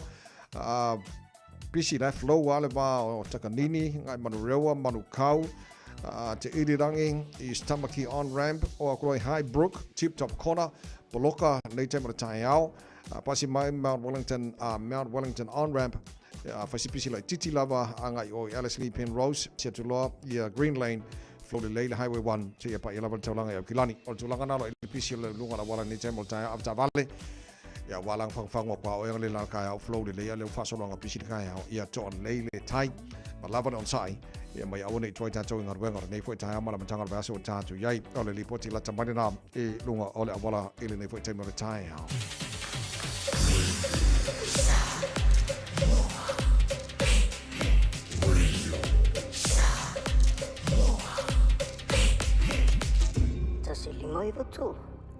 Huge news about Little Chicken! Popeye's all-breast chicken nuggets are finally here! Nuggets the way they used to be. 100% chicken breast, 12-hour marinated, and covered in their signature shattered crunch. Try Popeye's world-famous nuggets today. Love that chicken from Popeyes. Talofa Samoa. I mawhai na fisoasoani atu Dr. Chen pe a whai te awhie le mai suka. Tōta mawalunga, le maua se whanau, mai sela, whatungao, ti ngā le ua po tuli. Whaalusi le tino puta, kānesa, ma le tino mangeso. Maua fo'i le kulimi fulunifo mō nifo ti ngā, ma toi whaafi lesi ai lau mānawa. Tele nisi o loa e fisoasoani lo soifua maloloina. A whio ane loa e wa ai Dr. Chen, I le tuatusi lua ono Great South Road, Orahuhu. Telefoni lua fitu ono tolu tolu fitu fitu extension numero lua.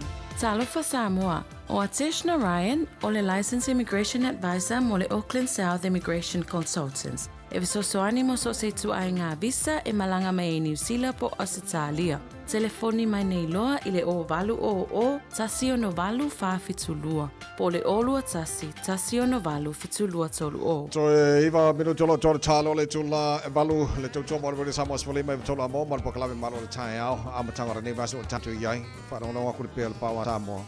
Koe foia ia sola maga ia ka koe fio o ai Samoa. So kalu mo kuka makua I kafu le leine afi. A le ingi ala fa o ngai posi o le pe ama mango le e fa punga ki kaka good morning. Down the racing I know, oh where my darling goes. Oh down the racing I know, down the river flows. Down the racing I know, oh kiss but never tell. So we are oil pele, pe solo to fa maoni, I dei maolo taso o se io o I leoti. I fefe si o loto ni o mao oli oli, I te iane wale taulau, fola vale falo oli. Oh down the racing I know, down the river flows. Down the racing I know, oh where my darling goes. Oh down the racing I know, down the river flows. vai singano, oh kiss but never tell. E tinga lava, se ala naoa, o se lave mai, o se lotoa. Ai ua le mawhai, ele Manuel sopa, e tau o so lava, ile mea pokisa. Oh, down the vai singano, down the river flows, down the vai singano, oh where my darling goes. Oh, down the vai singano, down the river flows, down the vai singano, oh kiss but never tell.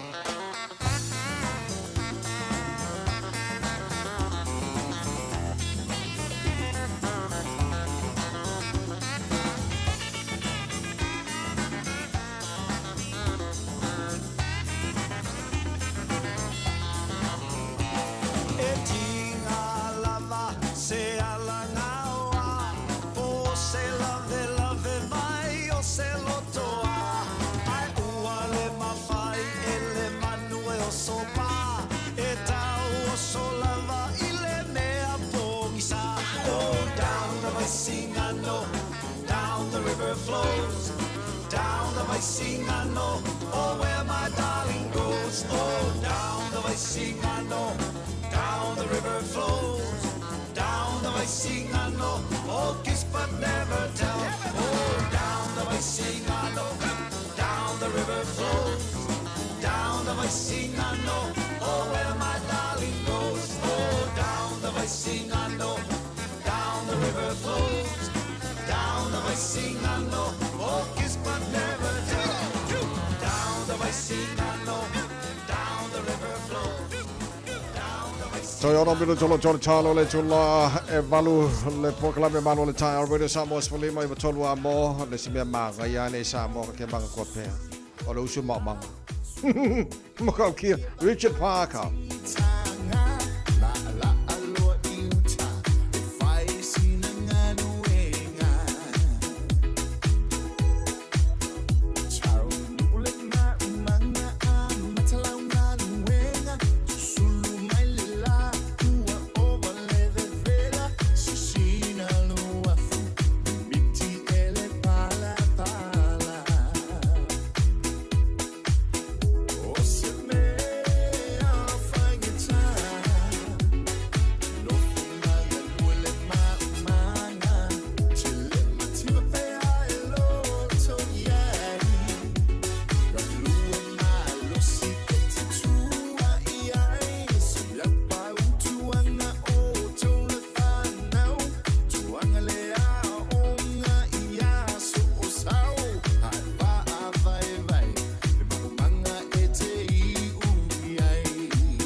Amu ia oe kele usu se maumanga I la aso ia langa Missy Luki, ia langa fiesta malo e usu plantation. Farka whamarastino o moro whamarastino so matala mai Samoa la matanga ne wasa tātou iai. Leo ngā upu tamuli, la whamai lai le ka ngāra koru pa mea oi Perth o ska ni ka fe malo whawhamai ne tai au.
Radio Samoa, tasilima iwa tonu amo.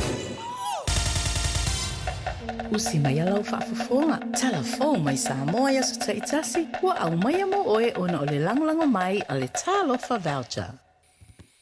O te whatalofa ilo tātou watunu I le a matanga o le nei fwoi vai asa fou.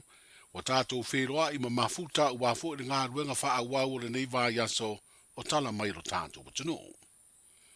Sa ia I le talitonunga a maea o na wha le leia. Waia ele tise malolosi lalo ele sa wha le tonu. Ma ta inisi o ia waia malolosi lunga o pou. Ma toe feso o ta ia iafi ele tise furu a soma fianga. O na toe wha le leia leo wha le tonu na mafuai o na pe a toa le motu o polu ni vai aso o mawae. Pei ta iwa wha lia ni minstao ngā ruenga te tele ma whila wa inga.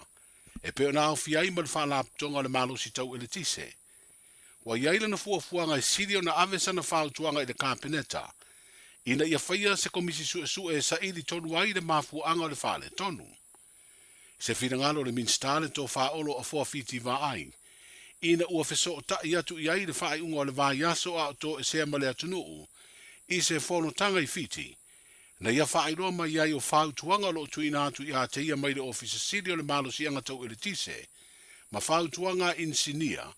O loo whaavai ailu na whirangalo le taliatu le atunuu I mafuanga. O le peo le tise. Peitai, ua whaalia e olo, wa ia manta uina e se whaamtalanga e vatu le office city, e se whaamtalanga e vatu e insinia, ma o ia whaamtalanga o lo ia whaaso atu I le kāpeneta. O le ese senga o ia whaamtalanga o whaalia le minsta, wa siri ai loa na whaise komisi sue, E loa tonu ai po o ai o lo pelongia o ia le mafuanga o le wha le tonu ua tūlai mai. I lea lawa whina ngalo le minsta ua wha ilo ai e olo. O lana sila sila lo whaianga le IPC le tali ngā o le si tia leo le mana o mia o le editise. E pisi nisi fau o lo wha ngā ina le three face. O le wha ingo le vai aso na malanga atua i New Zealand mai fiti le i minsta. Mo ni feu tuna inga i le wha moe moe. Mo le au mai au ni afi editise e lisi. E wha o ngā mo le teiminei. Au tali ai afi fau e lua o lo au maia i le atunu o saina. I le tolu vai aso talu na wha le tonu le tise le motu upolu. Ma wha asoso ai ala le titine o le wila i se isi vaenga o le motu ai wha aola isi vaenga. O le aso sana na fi sa mona fito a tau fi ai le wha aso ino le tise. Ina ua wha ilo le wha la tonga le malo si tau le tise ua lavana na wha asoa mo le motu a toa upolu e au noa ma le motu sia. O nuu i le palisi fida ma le fanga fida na whaatulanga, e le maua se le tise mai le valu le taia o le sa, e o i le ono le fiafi. Ai na wha awau na motu sia, le tise le fiafi mai le ono e tau atu le sfurulua, o le vailuanga o le po le sa, mo nuu i le industrial fida ma le beach road fida. O lo i New Zealand le minstaan wha laptonga le tise, mo le whai ai o whiuta na inga ma lea malo i se fesoa soani, e wha o ngai se wha leda le fitafita New Zealand, e au mai ai afi e lima e wha o ngai se tūlanga lisi, e whaatari ai afi fau e lua o lo oka, lea e tolu masina e whaatari ai. Whaari e min stale tō wha olo a fuafiti wa ai, o le tālo sangai nai o se wha leda le fitafita New Zealand, wa taati atu i le pāle mia mara kāpeneta. Ai a o tali ai i a lea fuafuanga, o se tala fia me le min stale longo ina atu o ia le pūlenga o le wha labtonga le tise, i le toi wha le ai o se wha le tonu na mafu ai, ona le ola le afi ele tise i tanu ngā manono. Ma ua toi ola i le afi ma fisoa swani ele tise maua mo upolu. O le malanga le minsta le fono a minsta vale le sivili de Pasifika, na ia sa ili ai ma afi ele tise limo le a au mai fiti se tūlanga lisi, e wha o ngā mo se teimi le tu mau. E le o mawhai una ilo e le teimi nei se tau o le alisi ai i afi e lima.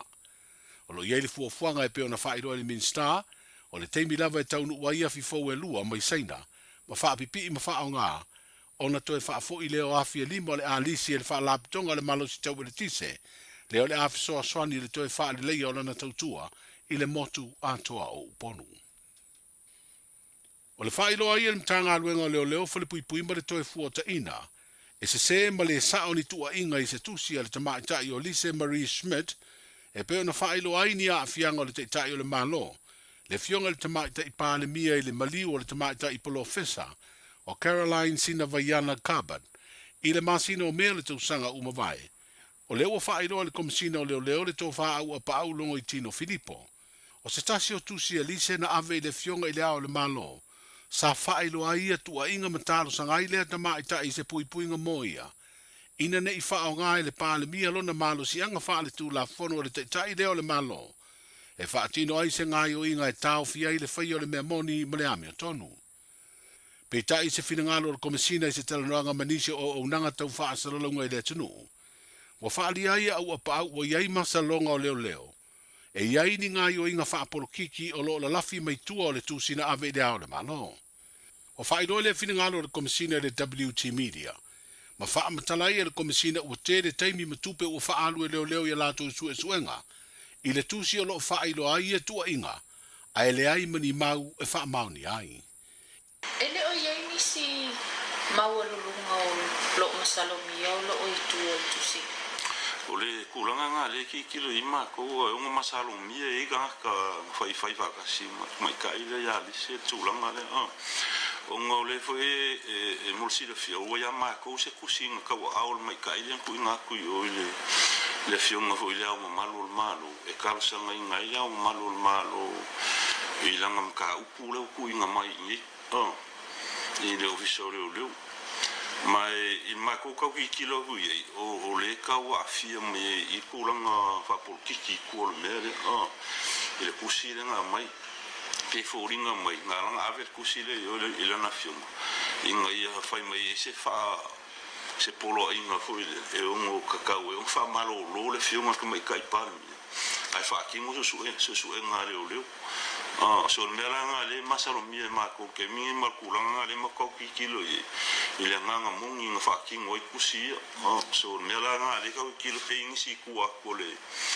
ole ko mai ka ile o le nga au fa ka si fa ki ngo me so ma ki ka la ma ki masalo mi o me fa por ki kilo ma fu nga fa ki ngoi e ku la nga i kusi o le au nanga fa asala lau ilunga o penga ta fa ilangi le tau ia e New Zealand lea sa fa tala no ai se la tu por kalame le tu si alise e fa ta tau lava i tua inga i le pale mia o fa lia le komisina o leo o lo te pena le fai ai o ni monianga soli tu la fono o le kulanga nga le ki kilo in ka nga ke mi ya o mai a fo mako fo mo male fio mo te meta ilo yesi i se a wala e fai e fa ki wala kula fo mo i la ko mi le voila sa mai a mako fo mo ngi ka o ma le leo New Zealand le finga lunga ya mako o le la mako ka mo fai fa uia ko inga se mako kangi criminal complaint nga leo New Zealand ai fa uia ku le official to mai tailo ia sili se civil claim e fa wala ku lo ia sili malo New Zealand inga ia ka mo fai mai la ko inga fa ki ngor ku langa le i fam kalanga se yo mo fo fa alu mole ole mi e mai lu mo kula fo mo inga e kali kula fo mo mala ko ku inga yo fa ki wala nga ki ki le mako ke mi so le lang mako fo mo ba so ni ko ngi ma officer lo yesi ya po mi le ka ole mako ka mo male le New Zealand le mo ke ngal lo fa kasi ole mele mako lo inga ngi o ave la lo la ko episode nga fa yela ko pokalamenga ai wala ki mako ole ya mako o mako tango dinga la lo episode nga la wori ile le nga fai dum le so mala la wo fai transcript o ke mi le fa alu transcript ku si mo la lo la fam kala nga fai ma ole pokala mela nga le mako ki kilo i ole fa u ya ko mako ku la nga le fa se ale nga yo ya mi si o ngala me le fai le wori fa alu fam kala nga le fa ma ngi lu mo fa fo nga malo le le komisina leo le tofa au apa au longo i tino Filipo.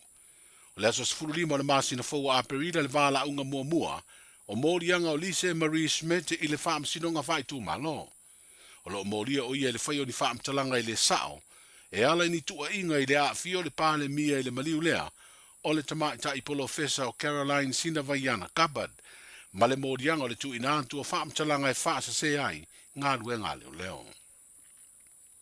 O le wa amatanero le sitala tangata fofuto atalo sanga i ngā ruenga whaavai teimi New Zealand ma Australia. E whao ngai o fisa o fono whaavai ai tu malo whaapalota e lima sultasi o le atano. O le aswinga le a le to e anga i ei tangata fito a fia le sitala mo i ave no whai ngā ruenga. I le o fisa o ngā ruenga whaavai teimi o lo i le whangafa le lua o le nupi wha. O wha i loe le mta ngā ruenga o ala manuia pisinisi maleipa wa na o tangata ua le sitala e mawhai o na iro ala tu talo sanga mai ei fo i ilo ilonga, e wha mauti no aire tūlanga ngā waa i le awa noa whai ngā luenga o se sui le sitala, e mafua i mata upo e a fi aire tau wha se se, po le whea vea ai o wha matalanga se se. Wa whautua i naile atunu e le mta ngā luenga, wa na o fiso fono wha vai ai tū malo e le sitalai, e au noa ma se totongi o se tupe. Mo i la tau sa le sitala mo ia ngā luenga o wha alia le wha asiri silanga al mta ngā luenga, i lana upenga ta wha ilangi, e aona fiso o tai le ofiso ngā luenga wha vai teimi, mo le siakina ma le wha maunia, a wai le to e mo mia o na wha fau le sitala. E pe ona sila fia o te iala fau wa mai a wha ta oto le malo mo ia ava no whai ngā luenga i New Zealand, wha pea Australia, wa ave aide whiriwhiri o tangata mo nei ngā luenga i ofisa o fono wha vai, ma o tangata fo i mai i tu malo, o le anga i sao i ofisa o fono whaavae, e ave eia lātou tālo sanga malesi talai, ia ma maua i fo i le tali, o le tālo sanga i se ava noa whainga luenga. O tala amata i o le nei vai o se fau, soifua. Talofa, we're the Casitas. Talofa, this is Pat Lamb. Talofa lava o a o lapi marina. Mau pela o litio. I le radio Samoa tasi lima iwa tolu amo.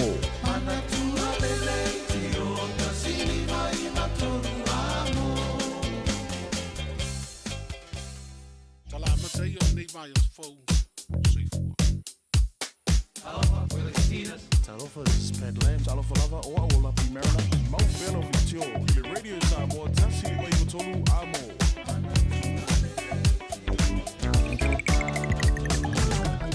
Paikalla ta mailukana paljon nei teimi ole tai au fou.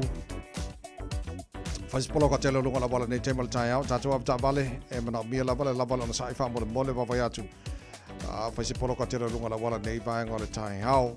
Masi la tatu lo malanga masi sifo ile highway se fulu maleono. Wa matua poloka fasolo atoa amata malna by West Gate, Sawe Royal Road, Lincoln Road, Teara 2, Rose Bank, Point Belia, Western Springs. E o la batai taulanga e o kilani. Wa poloka fasolo atoa ia le neibanga o le tai au fo tato yai. So famole mole to o malitai malava maile on sai se o koiki kilo aku ele o yeseli poti maile le fa lave.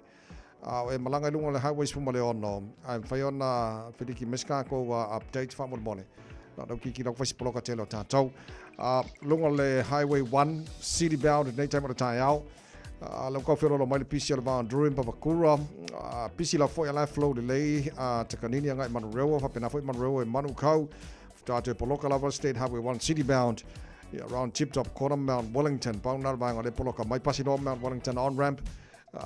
Flow de lei la pisi flow la ba ngai Alice Lee Penrose fa pena foi Green Lane. Fa pena tai New Market ya Magilis Ave.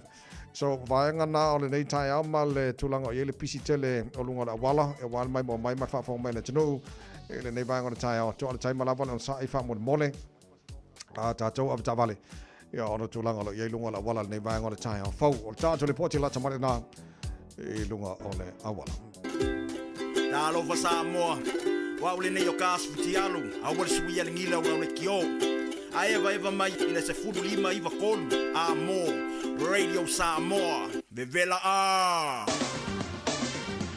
Ua mawhai ana au ina atu le tala o le tau Yaso Taitasi ona o le lango mai a le Pacific Finance Limited. Telefoni o Varselau fitu whawha lua lua fitu. Malau whaktaile tino malau whawhanganga nei vanga le tai os furfale wa te aile tulai valu o le vainga la tamai i le tala o le tau.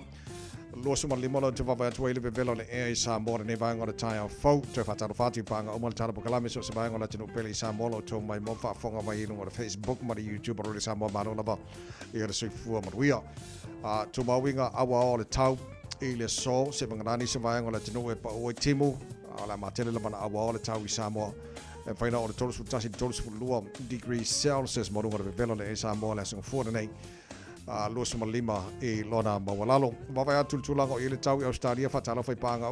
Marava antara pakalami so svang Australia ma lo la versi fu maduia. Se ful ma ono lo ile ma lo le e ile la moi Canberra ne vanga o le tai au. Ala fa so na awa o le tau. Fai fu si velo le e mo tau le so Lusu riva i lona mawalunga. Se fu tolu lona mawalalo. Ile mawai atu sini Australia. Lusu fu lo ile ma fa no le e ne vanga o le tai au.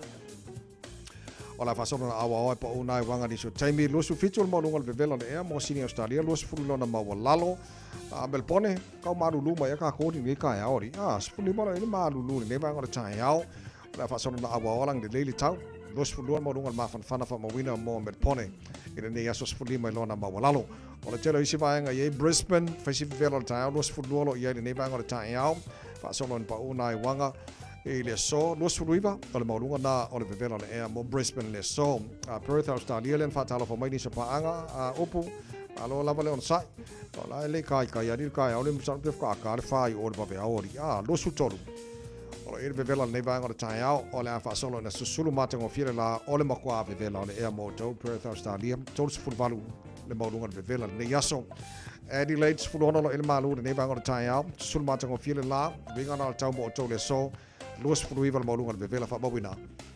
Mo Adelaide ile nei fo yaso Hobart lusu tolu Molunga Bevela fa mawina. Mo nei yaso ngo fu la fa sono po timu malo sit savili de vanga o Darwin. Tolu futasi o Molunga na Bevela le fa mawina mo Darwin le so o vanga se mana Australia mal tulango ile tau. Ile nei yaso fu o tatu o Liam. Tamaki Makauro au kilani no fanga fa salalonga Radio Samos Fulima. Pai maru le ea le la usu sulu mai na le la wa aila ele la nge wole bang fa kari le la wa mala mai iyo ele ya singu e pong sa pe e mala ma la usu sulu mai le la ele ne va ngora tai au o winga na le tau mo le ne ya so ato su sulu mata ngo fi le la tele va ngo au kilani Lusu whāna maununga le vela wha mawina mo au kinani le sos fuli mai lona mawalalo tai au pe au liam, whaasarona awawalang le lei fo le tau tutusa lei, le vela nei matai au, lusu whae lona mawalunga, whaasarona lang le lei fo le aso lulu, lang le lei le aso tofias, poroiles to na ia so sa ma ngai a kire le vai aso ngai le lei tele le na, ia o le tulanga na i le tau, i le nei vaenga o le tae au tautua rere Samoa Sfalima i batoru a mo.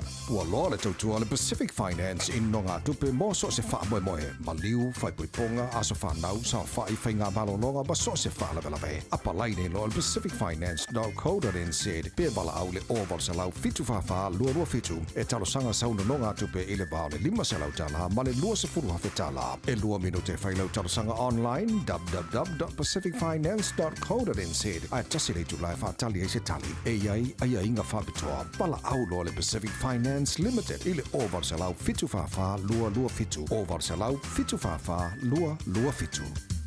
A whainei msia tātou tala me sa mora nei tai au. Awa le popole le a wha tue whaasala wina mo e pēr tali tu lai se fulu mare loa le au le so ma le fitu le pō ana nei. O le si whaponga o tātou tala me sa mora tāna balu e le tai au a tai au. Wa e whafonga wa whalongolonga wa e se fia wa uloa o mena li pitie sa mo. Mai sa mo e le amatanga o le nei foi wa yaso. Tātou sia. Tātou sia e wawena maua se tali mo le tise sa mo. Langa e iai i lātou e manau mia mo i are le tise a mesona i o tātou mātua ia le ngata lea iai a vaenga e manau mia lātou mo le tise e lea whaina lātou fo i lea a lai mwhaiana fitu na i a lātou lai o keipe a kapele le pusa isa le ao ia a e waifungi a lala e ka foi lea fie whapungari ki poki ia ka irope ko keringi si o koe fie fo i ringa ao langa ia o ka ika ia ke whaku po le ale maro losi o le olanga le ue ngei e kise mo isi me ka ke koe fia fo ia e ka fule le la fifole le whapunga ki poking whaere saka ma ngai o ngā me so le whakoe fo leo se kupe aru wai na po wale me ia kele le alala fo le wangia wai le lava loa lala ia longo vinga la o la aula e si o ia le mukuka ia e ke ia wo umai lalo e whaala vai lalo le afi pe pe ade lava ngia kakua lala ka lo whai a sa moa sone ia le lei talo mo le atunu ia vave ona tue whaafoisia le leo le tise au ngā mo na i o tātou ainga fo i mo le atunu pene sa mo ia mawange ngano e mantua tele le tāua tele le tātou talo mo le atunu ke le fo i meo la kupu mai sa mo o altai mea mai la meo tono le atua ia whaakongo wain whaasao mea uma ia ngā solonga le lea fo i leo kako malo whaafatai tunu malo whaafonganga le nevanga le tae au lua se furu lewa te anei le tu lai valu o le whaaponga mata o le neiva yaso tātou mo whaasamo.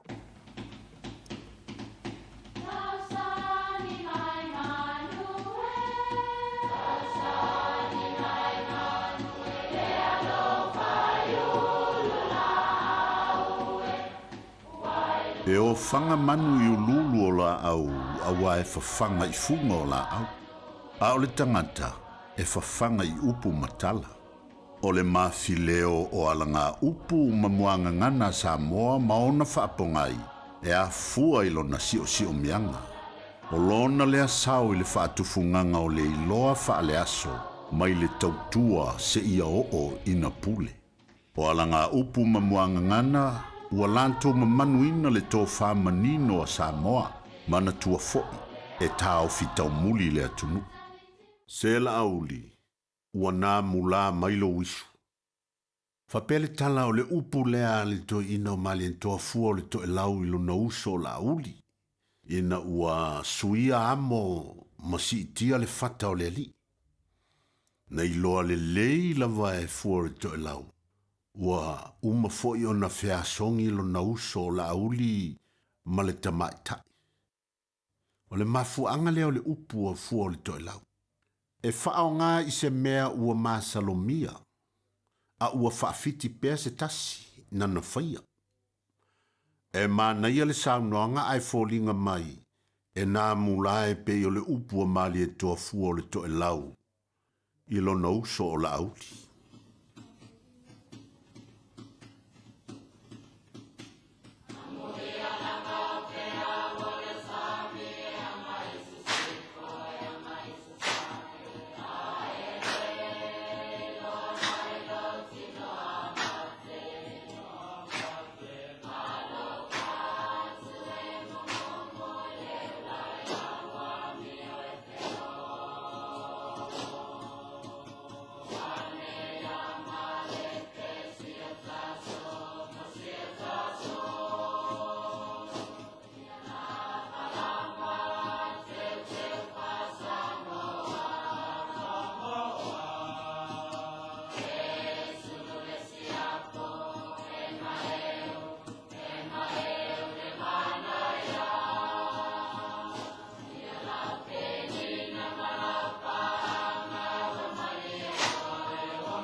Yei ho, hea mangai o le na ua ta ua tuala fai pese, ia le lantou pese le nei tae au korisi wa fai a onga i Samoa pese pesenga, wha le nganu ua wha mai ai tātou mau wha Samoa. A matako rani vai sol tautua mo le bwere Samoa Sifalima, iwa tolu a mo ia le lei, te roanga ua fai anga ke wha mawine lalo tātou mau wha Samoa le tae mo le tae wa kaunga kumuna wapi.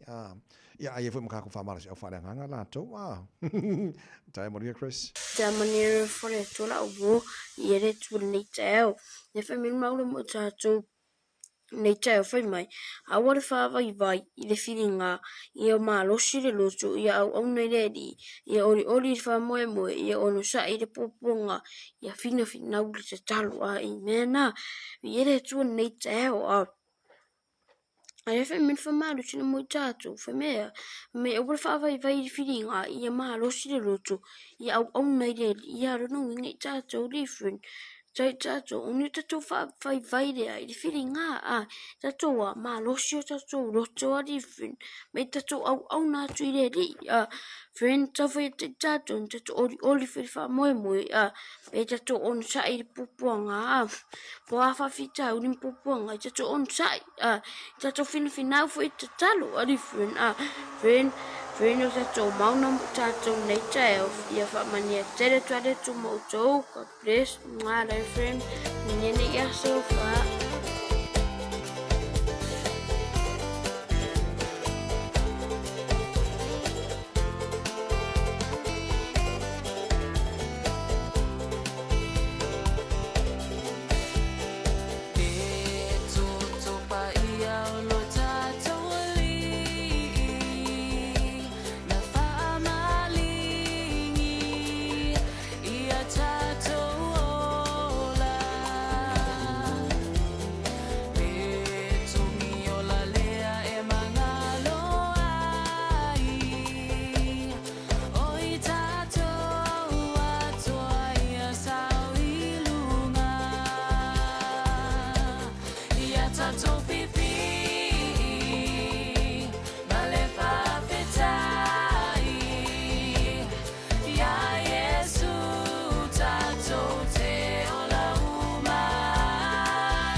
Talo fa Samoa. Wa ule nei o kasputi alu. A wale sui ya lingila ula ule kio. A eva mai ina se fudu lima iwa kolu. A mo. Radio Samoa. Vevela a. Talofa. Wa o salmasinga fale lua Team Toilolo o le loia Samoa.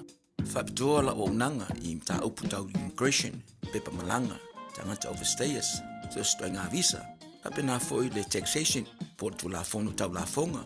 M5 foi on o tau avena mta upu fal tu la fono I Samoa. Famal mole vidi mail numera. O iwa lua nono o tasi lua lua. O iwa lua nono o tasi lua lua. Faftai. Oceania Career Academy, Saudi! Kako hoi, kaule kaua! He whai ama whai! Wāste lumaga I maguia!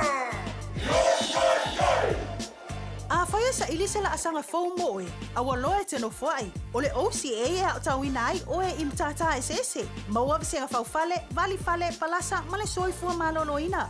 O le nei avanoa e anga wa aitanga tano fo mau masiti seni New Zealand o loo halala I au kilani. Le sitala nei loa I le OCA I le go.oca.nz/apply po le vili mai I le o Varselau ono lua lua valo fitutasi. O Varselau ono lua lua valo fitutasi. Talofa Samoa, o Ateshna Ryan, o le Licensed Immigration Advisor mo le Auckland South Immigration Consultants. E visosoani mo so se tua ngā visa e malanga mai New Zealand po Australia. Telefoni mai nei loa I le o valu o tasi o no valu wha fitulua. Po le olua tasi o no valu fitulua tolu o. Toi lua se fulma le valu minu jolo jolo tala le tula iwa le porklame malo le tae radio Samoa se fulima iwa tula mojo pona minu jolo tolo tala porklame nei foi tae amare asunga fuara nei lo na lusu wha waso mati o fora wa lua fe lusu mara lima. Nei matua molina tuma jila o ngara tae al pesele mo e malipeni no jefa.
Wa vi fionga o tai ala radio Samoa for lima I patolu a mo ina watoe lua se fulu ma whaminu tolo toa ta lea ole I tu la Eva.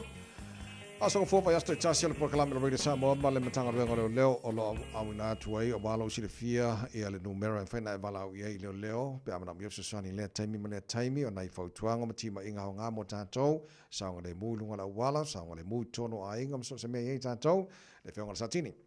Sergeant Tumara Siki Ashu Maltara Kalama nei foi tai fo se fo muia nei tai au no manual nei fo muia la suga tavai nei tai au ia fo ia tato wali fasa lau ia pe fo le paia ma lasi tato tulu mo me tato fasa longo nei tai au ma lor fo lau ma lo fo ile ta wa tai tavai ma lo fa tai o len fam na tulu tunu e uma mai ta telefoni a kasi lar ke fo ngele ko ngi se sala pe bala ia si fa balu no ka mai nga pauli be pa venga lo ka ole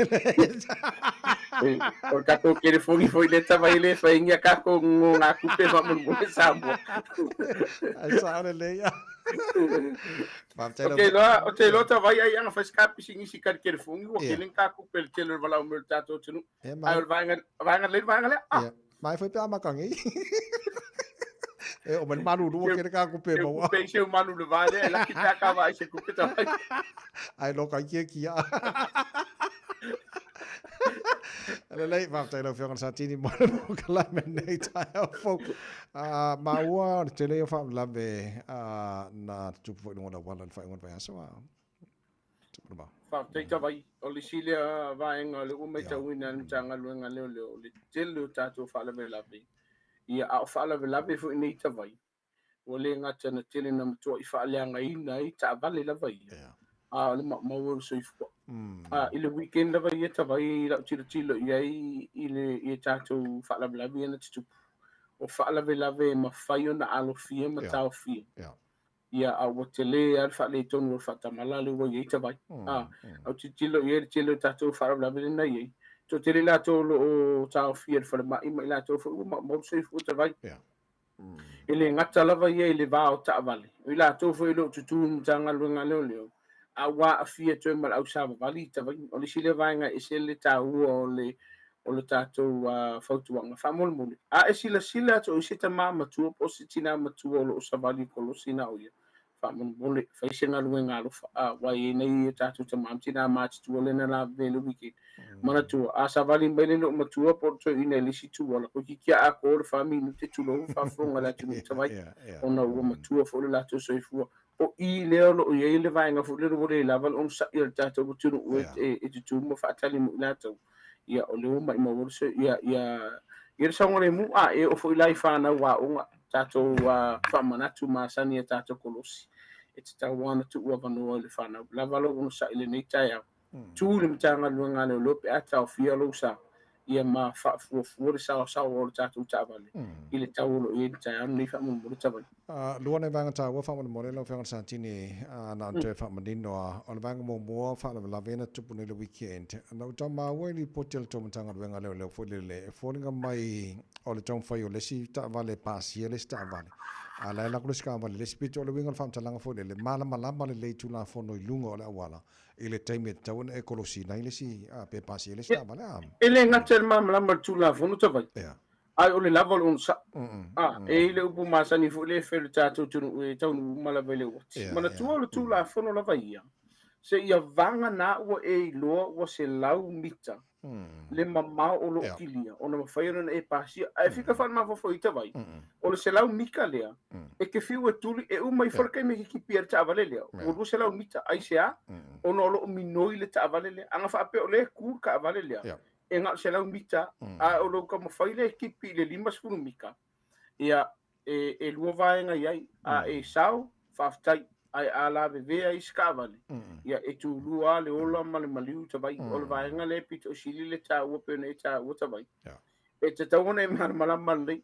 i e tato o wala mana tu le front tato tipia for ta vale tato le sama ta vai o le si vaenga le ma vaenga pito sili ta o se la valo o sa o e kwai nga luenga o e twice appointment fai le muro sa o e sili lo tu wai e tau na ilo tau fai fu le topi ia ai ono tele I whaafitau ni whaamlawe tupu whaamurtawai. Mana ia o le vaenga le o Kolosi. Le whamanatu ina i o tātou mātu o ma tātou Kolosi. At least se laumi ka fo ile ki dio lau sila I le anga vale ma le tamatau o lai ki dia la wala.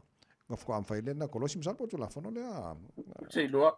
Mo ia tawai o le upumuni. O sili atu le mana malama o alum whana wa o ngai tu la whano Kolosi nei le o tātou. Pai se a. O o ina I tonu a o anga vale tamatau anga vale. Ona e Kolosi lea pe a whaile wakilia. Pe whai mai ar tu la whono o le Kolosi e mo tangata sawa vati. E te tau ona whaamauti noa le o sefe oi. Ona o le upumonia. O le to o tele o le atunu ue le usta ia tātou Kolosi. Po o a hoi whamei paku fo I o whaita vai. I le usta ia le tātou tunu o le vaengara le pito o sila na tāua. Tusa pe umona e sila le anga vale tamatau anga vale ai le okidia. Se a wolfo sila masu. O le vaenga pito o sila le tāua o whaamauti noa o sefe le lei. Ia ona e Kolosi ai le ai mo I la tolo e wha ia tātou tāwale le nei tai au. Fase fu kilomita le sawa e mawhai ona sawa I lau tāwale e pe e Kolosi ai maratu. Se a urkuria fo le fase fu. Ai mos kako kurse fu. Wa mana ia na mo le saunga le mo la tunu fa mo le tawai. Mana ia. Maua tanga renga le fo ile fa ngor va so ko ke fo la nga o ia ka fe eri. Pa si to telo tātou nga o fo le ta all aggravated robbery, ma le aggravated burglary. Ma tu ole se nga vaina ni ni. O aggravated robbery o le ovatu ma to tasi tangata o fo yese nga yo nga kalipi se fa lo mo se fa. A lo fa nga ina ia pinga. Ia mawhamanu o lia ai, ia le mamalu o le atunu. O le burglary, whaonga ina leo vai ngai ka lepe ngai lalo whale vo I I te tonu whale lava ia. O lo vai le vai asora ne male weekend ta vai. Te leo tato pisinisi ena whale anga ina. Te leo tato pisinisi. E au fie mar tato shopping center fo ulele I le malai vadeli. Mana tua, o te leo alum whana o le atunu ma tamari o le atunu o lo whenga luenga ne o le security ia. O le leo whaito o la whautuanga. Ia, whamuna mole sila mua ilo saunga le mu. A wat kau whai e kuli le ngoi ngā sau male au penga. E maua ilo sa fua mala matia. E koe maua o lo alfale o lo. E koe maua le telo I la tonu o lo whatupu ina whalawera. A lo sa fua mala saunga le mu. E ave lau whamomo ia whamalo o te wha uso mo tu whawhine whapefo le maru le tunu. O lo whenga luenga I tātou ngā luenga security. So o la vase vai panoa ana nei atunu. O lo lato whenga luenga ia. Whamalo ngā lue. Ia e mauti noa. Sila e lo saunga le muri nei. Aso mani I fui vai aso. Malo la whamai elta po karame lo whenga sa tini le tai au. Whafong mai nei mātua fo mori ta maiti saunga le mua o nei whanau. Ia matātou umala wala wala le vahenga tāua le. O I vahenga whapolen tanga luenga tawai. O te leo whanau whanau o reilu loa. Vahenga mua whaisi whatamalo mātua tau o I whalea o ngai vai tamiti. E ele le ngona whalero tamiti tinga o sawa I whafono malanga wo. Alu I inga. Ai te tauna I mātua. Matua o ta prokalami lava iolo I ele whautuanga I mātua. Se fulu 5 minute le tu wale a onga. Wa tauna I se matua I ope afi. E piki le whanau whamonu. E whamauti noa I o mai le whanau I tono tātou a inga I le songa le mu. E isi alo la I titi tama I ta I le sa le loa le wa maua. O lo mano lo ina manuia fo. Ai te le vaenga I ono tutupu. Pe a whatamala. Mana tua. Fuspa o le whanau, o fwike o so I rau ka avalenga, ma whairoro fuspa ua, nen fuspa ua mati. E te tauna awela whamu mot pazese. O lau mata whai oi, oi o le ave ta avalenga. O le whamauti noa lea, o lo usaonga le mu umare pazese. Ai le whairoro fuspa. Ai le fuse vaenga o kengi ere pazese. Ai le so fuspa. Atawai. Ma le si vaenga ta ua, o tatou la I sene tawai. O le mea le leira ka ofi o ni tanga luenga le o ka fola wala whaasa vali o male a inga o kun kamiki le a o ai to solo sa e sa whai tatoa o ngai le weekend tatoa o ngai le sene whaaftai sunga whawhianga whartua I whape whartato ka le sia me tisi I manuka le sei I ni sio tato ka le si le sa su e ia man tuta vai ka uanga le kuwa kuwa yo ata vai watu yo o ta whasa mo le whautuanga la vai a mo lu sa o ngai le mu Matatu numero masani o le tasi pe a whaile o I se whaabla whaafose I o lo utupu le teimile nei o lo lamatia I le soifua sa o le mume to tino le tasi o 5 o le tatou numero le mwhene wala awa ni tanga luenga leo I le telefoni pe whaia fo I le upenga te wha ilangi ia ai leo se whaabla whaafose o lo tasi o valu whaiva telefoni le tavai ele mau ai nia kalong ele o mau se koko whakau kai mina i tavai tanu le whamon au numero le sa mo mau ele so angi mo so lava se taimi so se aso i lau lava ngana i whamamala mai vai ngor tu la fonu ia ma whamamala mai fu lau wa ia te tau na ia whamauti noa o lo sa o malele whatino ino ngā luenga li imata mai te umtanga luenga de nei tai au Pamile tu e o fai valo filima ta vai. Mire nei yaso mare nei vai yaso fa pe foi lava sa inga si o tātou tunu. Ia fa manuia foi le tu e te mamtina ma tua ma lo yo la to la ma mota mo pele malosi. Ia ata pulona le lo fo le ia maulo ta malosi mo le vai yaso fo tātou tu fe lo ia. Ia nei tu la so fu me manuia ta vai. Of time po klame nei tau lo fiona sa tini mo foi fai va mata le nei foi vai yaso. Le fiona sa tini tu mo ba si kia shu mo tara po klame mai tanga lo leo. Nei foi asa fua ina o dois futuro minuto lo tore talo le tu la Eva. Por club ballo le talo radio Samos Fulima Eva toru amo. Ta tolo fa fa mai toro fa fingar wenga malo la bala lu si juju ma fai vola tango nei vai aso fa bena fa mai mai lunga Facebook ma YouTube radio Samo. Alla fa ti tolo nei time tai au fa ki fianga. Mai le tu lima 5 stars. Allo la prossima.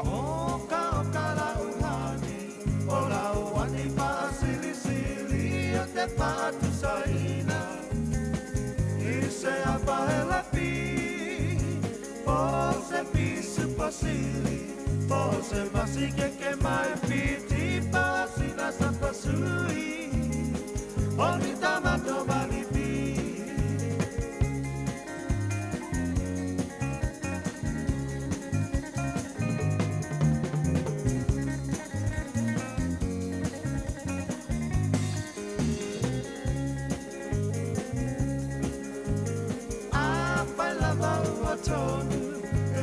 Tonu lau pinangalo tapahai poipo avane ile malo ele anga ole tatua etele ayole ti akolo pe basa pepe ole po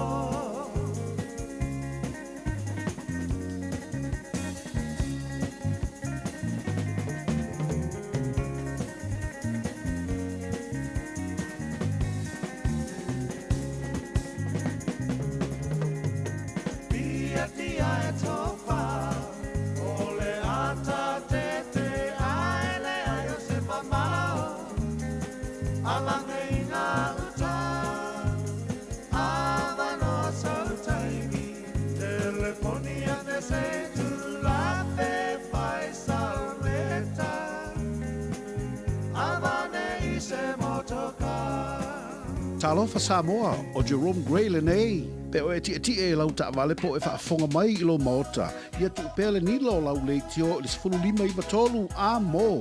Radio Samoa, numera tasi i New Zealand.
Tala pa ngā pawhi whianga o le tae a o le tautua Radio Samoa se whalima I matolu a mō. Ea, wo mai whole taimi. Tātou te wha mamai ai le nei asonga fua. Le tāpo kalame nā mano le tae a mō oi. Whaftai lau talamana tāpo inga. Salavama se minum talafou le ngana Samoa pēr tala iwa. O le tāna kalame whiwhia mai. Tia whaila tush tia. Whawa o le tautua Radio Samoa mō oi. Mo nei taimi. Tau ora nei tawai meni sui fua mai amanuia.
Lema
O te whaawhenua I atu I lenei fo I tae au alo maia o Talalo Radio Samoa.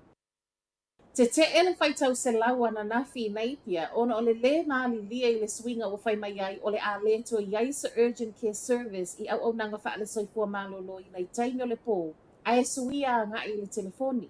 Fua fuanga le nei le Health and Z o le au whaeilo mai I le minista o le soifua malolo I na Simeon Brown, o le a iai tau si mai whaatasi ma le fō mai I taimi o le pō, peitai e whaatala noa le I lungo le telefoni.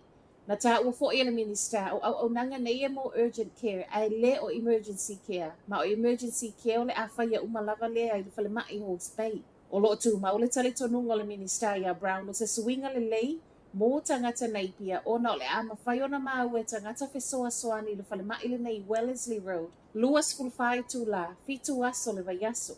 E le o fia iei tangata nei pia, ona o lea e le o iei se fō mai e whai ngā luenga I taimi o le pō, mo siaki whaia whaafisa ngai. Na savali ai e le tusa ma le lua se lau 5 tangata nei pia a wala na nafi, ma o lea na ngai I le nei pia health. Wa iei le wala au sau mai le komitia malo au whaatasi I atu nuu I atoe siaki la fonga tutongi, po o le lei. Ma whaipe e le o a fia ai e vai vaita mau a inga, ona o la fonga nei le GST.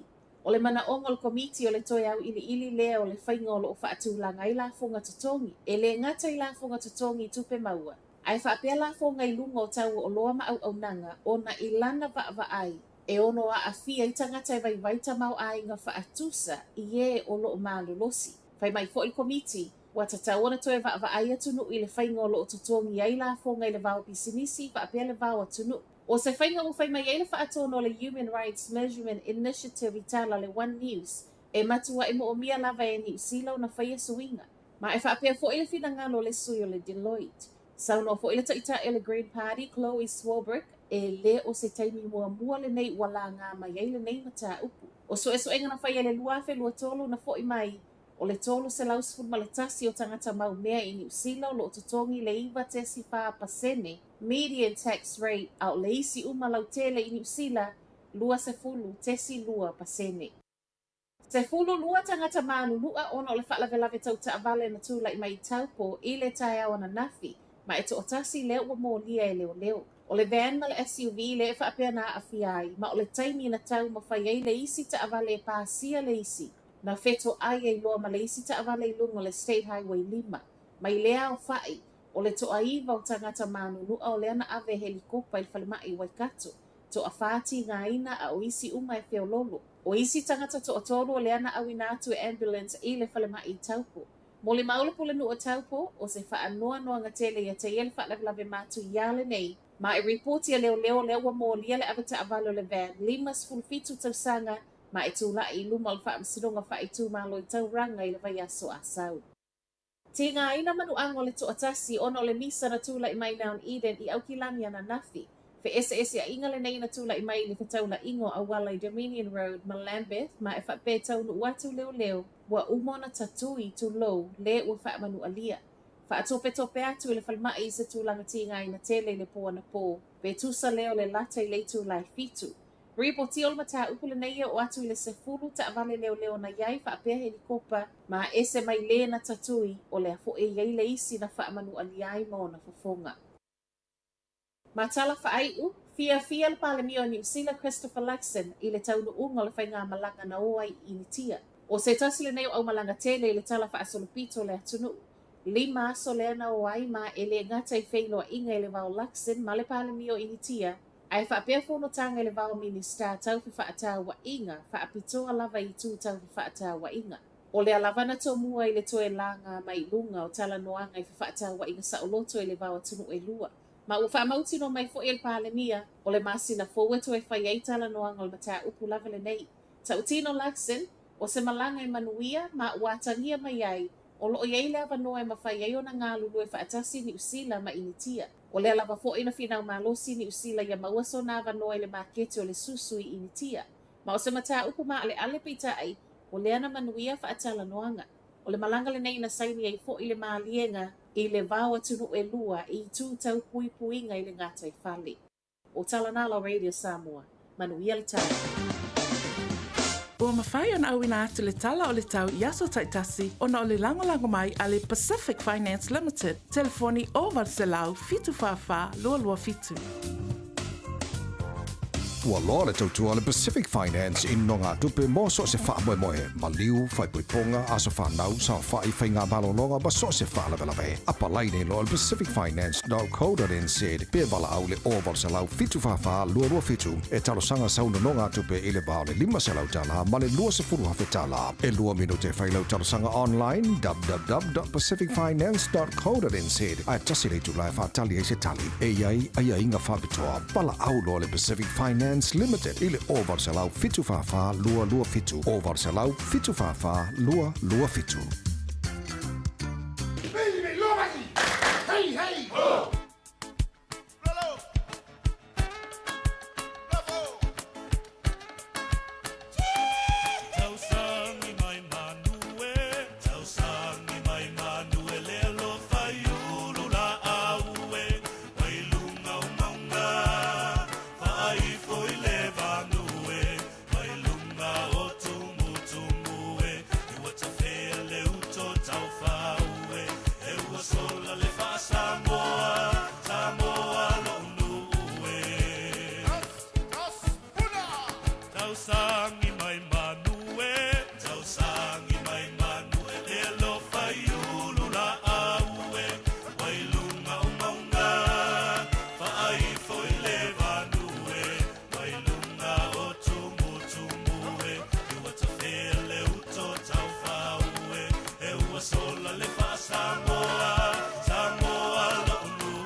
Malunga,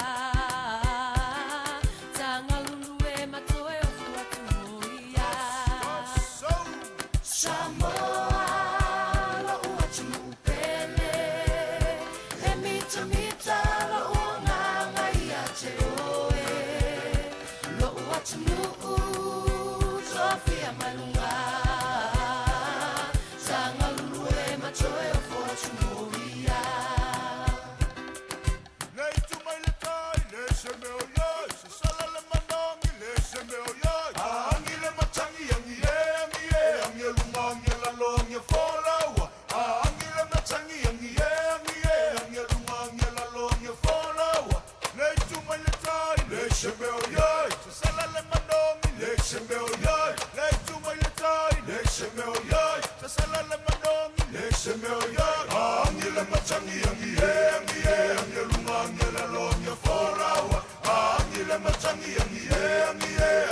Huge news about Little Chicken. Popeye's all-breast chicken nuggets are finally here. Nuggets the way they used to be. 100% chicken breast, 12-hour marinated, and covered in their signature shattered crunch. Try Popeye's world-famous nuggets today. Love that chicken from Popeyes.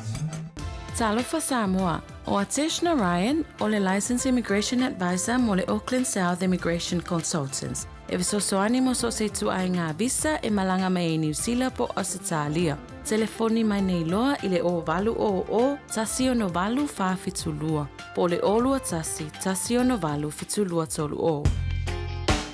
Radio Samoa, tasi mai vatolu. Radio Samoa. Tasi mai vatolu.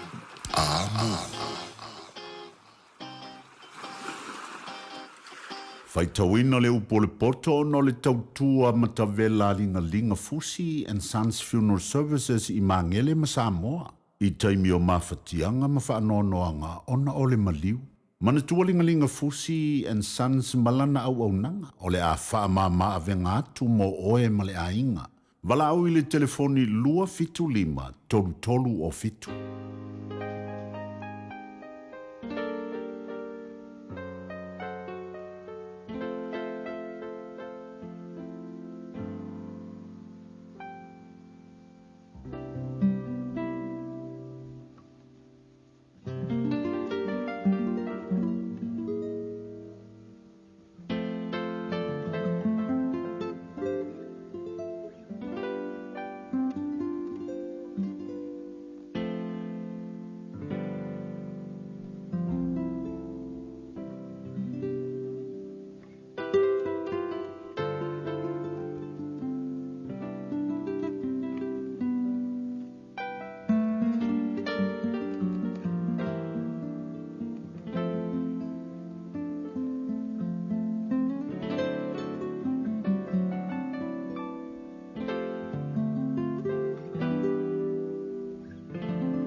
Awa te losi te ngata mioleanga.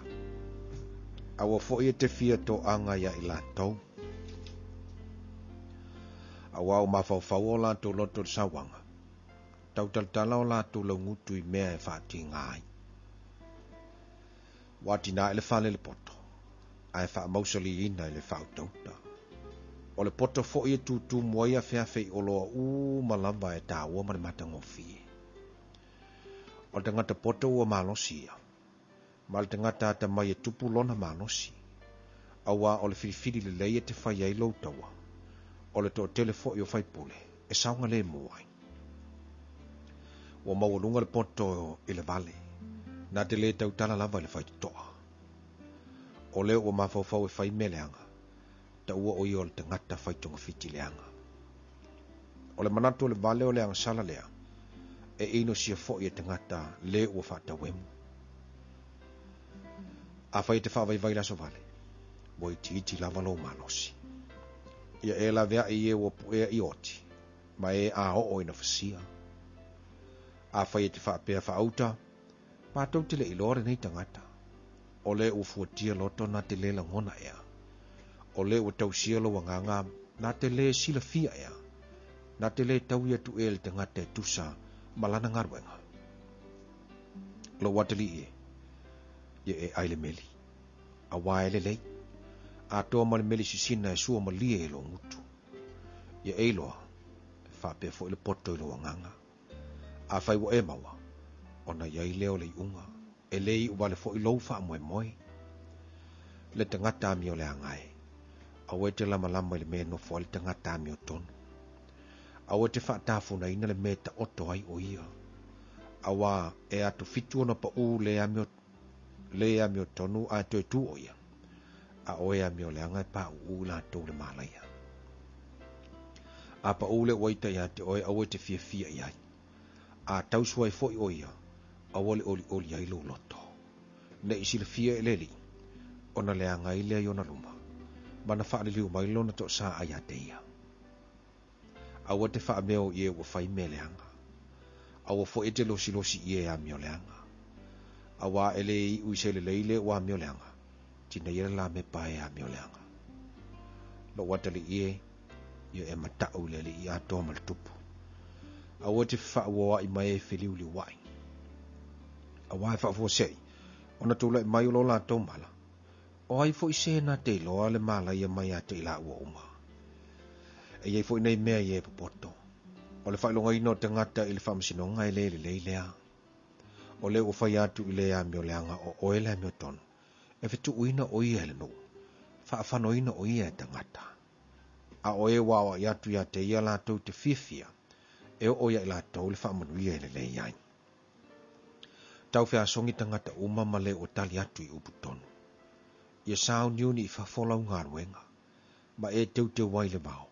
Muli ane. Ona e whaia leo lo fale.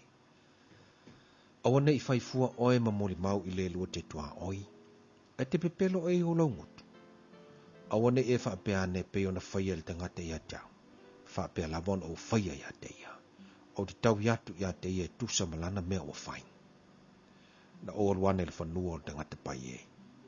Ma le tō vini o le tangata o le ise ma whau. Whauta fōi. Watu tupua e wa so o lava i la au tuitui. Wa ofitia ma lava i le bao ngongo malana pā maa wa solo.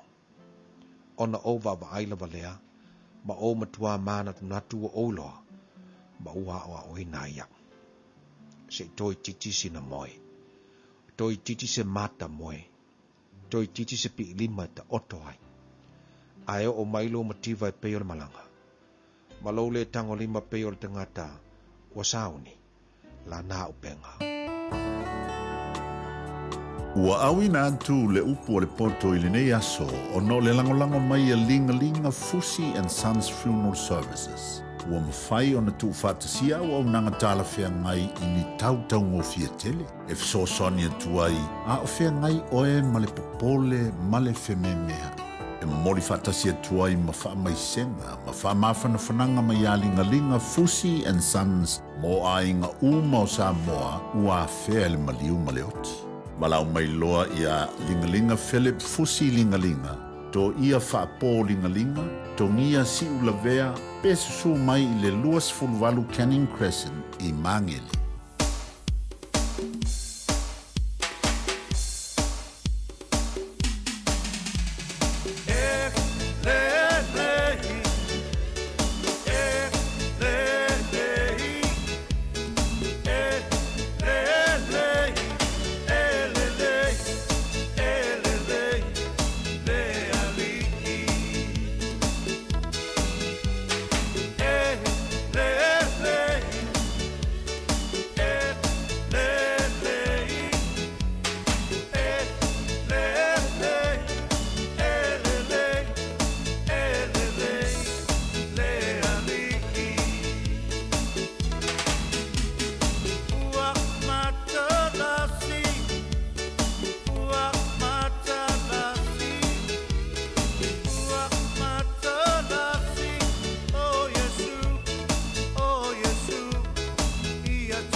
Martinez, and you're listening to Radio Samoa on 1593 AM.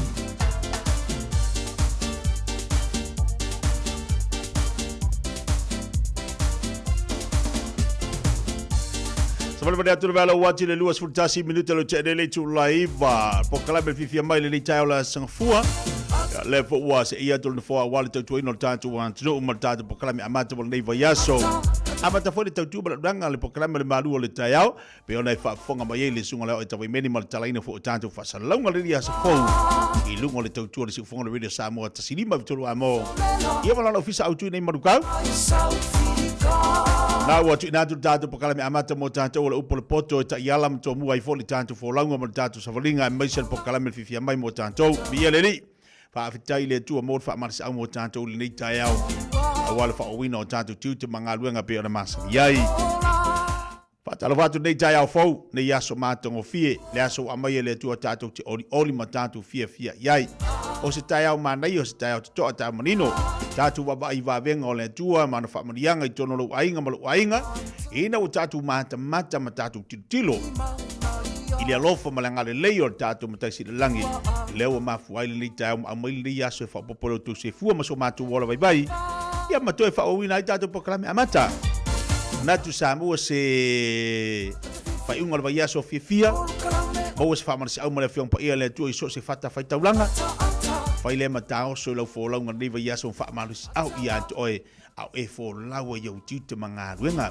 e la tai au te fia to fa talo fa tu ba fa felo ia tu proclame fifia mai pa ia mo lungo le tanto wa tu le fo wa ma wa mai le tanto proclame le tai au se e atu le fa talo fa ma fa felo ai nei o tatu tamam tina ma tu e mo to malawa ma lo le soifu manuia ma lo le langi mama fa fitai talo fa fitai ana pongi fa fitai mo le to tapo inga o lo so longa le lei ma fo la manui ai fai valo filima le tatu watunu ya me se foi nei fana ya onga fa talo fatu le lo le tatu watunu o ila tu fa pena fo na nga ya tu te mangalu nga masani o ila tu le anga le o lo ngalu so se fata fai taulanga o ila tu o lo ngalu lue i so se company so se fa fai ngaluenga fe lava na te mafuto mandei tau fia po kalame fia mai fa fido ya tu balanga fia ya oe au fenga luenga tofia le tua so se tovine po so se nga luenga le tua e fata lofa tu factor ya to to la fenga luenga le tua ma lo le soifu lau de lei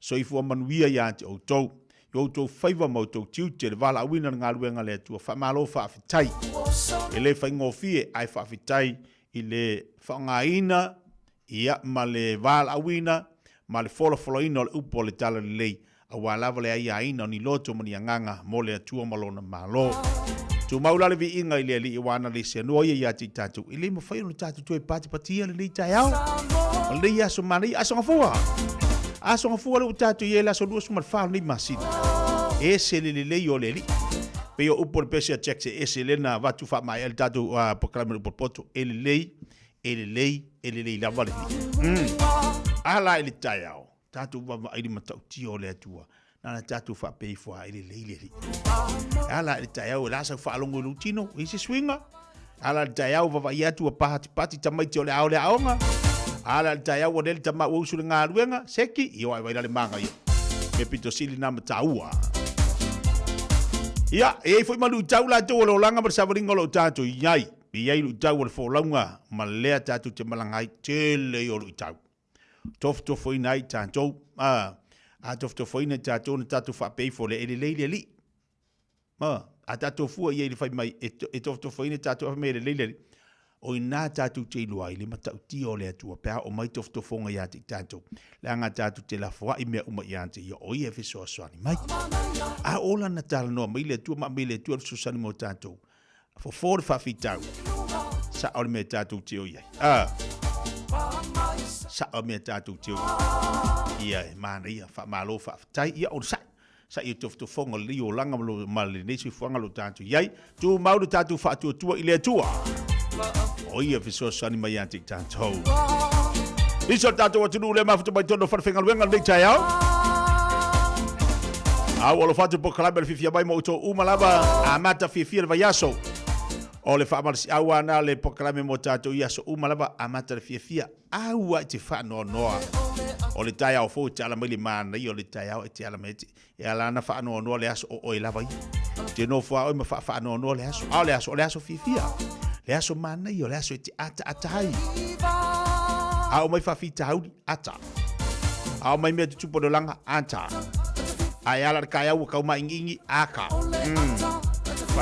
aka me ka ia fa balo tu ida finga luenga malolo man balo le tua e ida tu le tamama tina o ila tua sanga lu luenga le ia la malolo man malo fa taila to fo ta poinga pe one e ai ilia so male so fa talo fa ti atu to se ba sina fa fianga teile salburianga Luas furu minuto te Julaiva. Tala po kalber fifia ba dei tebel tayao. Pela ba dei ba futa ba yai. Ava pe wa faila top of tanga polo tio tayao seki.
Beta Drive Doctors i le taulanga whaatau I maangele whaapea manrua mo le vainga o so ngase pe amana o mia e whaatino e fo I matuipui o le whana witi o tuipui le COVID sfuluiva mo I lātou e sfuluan tausanga malunga atu whaapea matuipui o le flu Pala au telefoni, 255-25 mo so wanoe whaatino ai nei au nanga. O fisa whama I maangele I taftafane o le McDonald.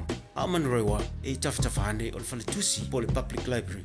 Peter Drive Doctors Clinics. O fia maua sau ta vale po sau piki apu. Ai tong ta I vaiaso, lua vaiaso, pe ta I masina. O le sleek cars o le a maua ai le fsoswani. O ta pena le au whaingaruenga a le sleek cars mo oi malo a inga. Aua e te popole I se mea e tasi. Te tala fitu aso, mai le sfulu I le tai au, angai le afo le ono le afiafi. Tele la lai au kilani I saute, mili mai loa, I le o lua tasi fa, fitu lua selau. Po le o lua o, fa lima, tasi lima tasi. Talofa Samoa, o Ateshna Ryan, o le Licensed Immigration Advisor mo le Auckland South Immigration Consultants. E visosoani mo so se tu ai ngā visa e malanga mai New Zealand po Australia. Telefoni mai nei loa I le o valu o tasi o no valu fa fitulua. Po le o lua tasi o no valu fitulua tolu o. Malo soifua, o le se fufonga Samoa, Radio Samoa, tasi lima iwa tolu a mo. Se kia Radio Samoa.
Talaklava o David Tua le nei, o lo e whaafonga mai pēi le Radio Samoa, tasi lima I watolu a mo, Samoa I manuia le nei aso.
Taraflava o David Tua le nei o lo e whaafonga mai pe le Radio Samoa tasi lima i watolu a mo Samoa i manuia lau whaafonga ma lau whaasausaunga.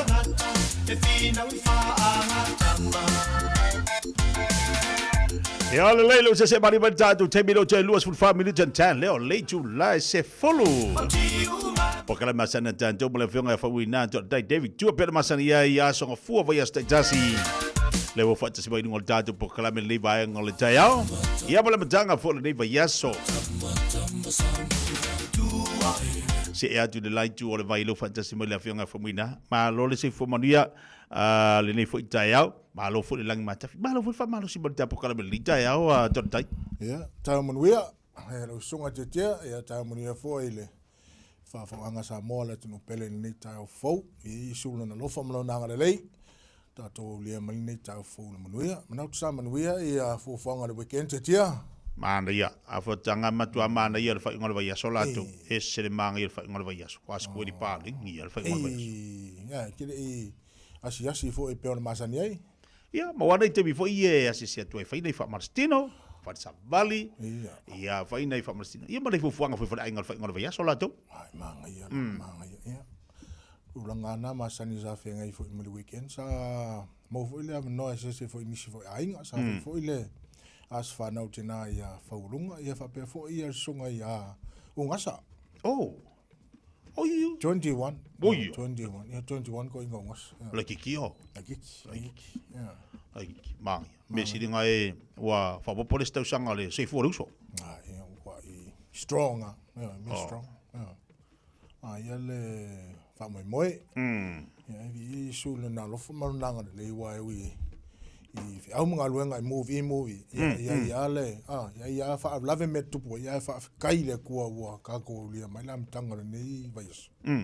Le meu. Sa ole. O foi o tatu ia na ma fo ama fau. Ia ma tatu mana tu natu. Ia e pio le tu ai pele sa no fuilia.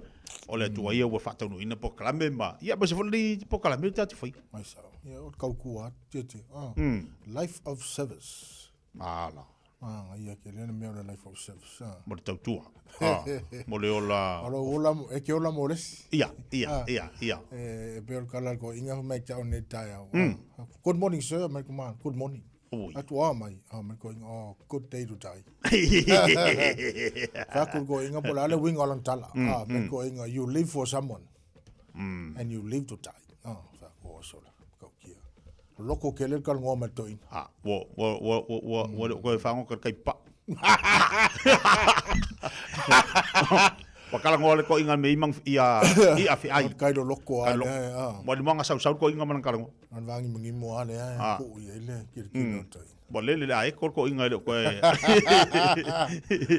Ya sa. Ya wile ya wa fatoina wa matayo. Wa ta tau ona matal tata. Tapo kalameni ta fo ole tamsang momo tia. E ole tamsang momo I ole sa mau ale matou tala longa manisi fo io sunga I faya onga. To onga le I le tu le o tara. O le sa falta no ia se tas fo po kalame.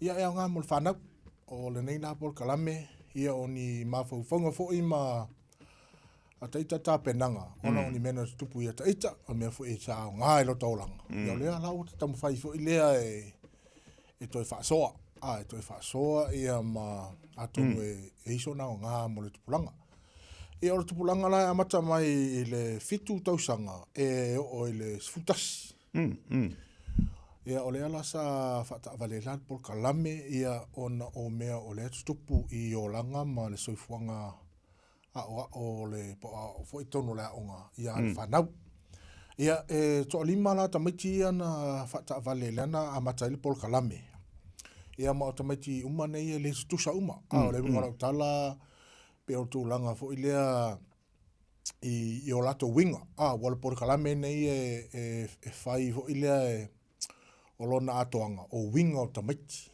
winga o tamiti e tu sala wa ese e pe tu langa foi le e ka mai te fi la kapi e ta mai te fi le soka e le fa pe tu sa ma ai o le mele tu sa I ta mai tia o la to langona ma o la to mana na tunga O le tūlanga na le sai ai, sa whaonga ai le tūlanga le o le manawa, manawa.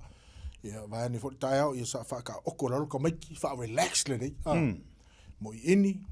Ia na whaonga le o le manawa te tonu, manawa i whafo. Tamo whai fo lea e wha relax, ia le mafo fau te mai titi, ia malon te tino. Ia na whai leo se tūlanga fo lea, mwhaonga te tala noa fo lea iai. Ia. E pe o tūlanga lea i tonu a inga. E pe o mea lea tutusa o maita maiti o la tūlanga una. Tūlanga leo le ita. O le fia. Ia ma tūlanga lea e tele ta maiti le mana a fo lea e fatu. E fo lea le unforgiving. Le mana o e fo lea o ia esa. E pe o tūlanga fa pena. E pe ila o tūlanga na ni te ue isa ofisili te tia. Maria. Tele na fsosani o no le la. O le tau o fo le vaenga le a i le nei tai au. A watanga o le tau o le whasoa to le mea lena na i momua. Nei fsosani fo i mo nei whanau le tu pa elato. Nei mo fai ona i se la ngona fo i lo nei whanau ia vese mai. Ai se la pe o le ita le tau. O no minga tau o tele le se whare aonga fo i le mo nei whanau. A tau le fsosani fo i le mo nei matua. O isi swinga. Pe afa pe o le tu pito no a inga. Ya dia stami te va te fari si tu lu fa fonga la tu a to la ta fu le pokalame ya la so son le fia onga e is ka ki afa ku fia onga e ka fu fia ma le te le vanga fota sa lo sunga te tia ia wa e peila o tu langa ma langona na le e tu sai uma ia le fa na mu te mai tia na fa lena fa ta vale le pokalame le tu sala o le tu pe o le tu sei fa fa ngofia le fa ngotala ta autivia pe o le kulenga le ia ya na umaro le pe na fa tala noa tu langa ia po le ale pe o tu langa momo ia pe o le tu langa le le tu langa le ika ia na ia ila tu langa pe po le ale po le fo linga le ika ma ko ia ese ka mai ke fo e kusa e tasi ale feeling e mea lorika. Ia ese ia fōlinga reika. Ia. Ia whai mai lesa mai tō fōlinga. A hol kai mea ika i e le kalangoa. Mko ai le kalangoa, mko ai pei e la vai hane tau pia la ma lepe longa unu. Le ma whai nem whain kalangoa. Ai alai lo mko ai ika fo ilea. Ia o lesi ka mai kiki wha mai a ika. Ia e ka kiki solo mea, ka lepe solo mea. Ia o lesi a ita. Ia e vai hane tau. Palau vali. Ia. Palau vali. E pei lau tūlanga whapena, o lea sa umalona mātou whatanoa, tu ufa ilava noa e tala noa, mai mata tala me o lātou langona.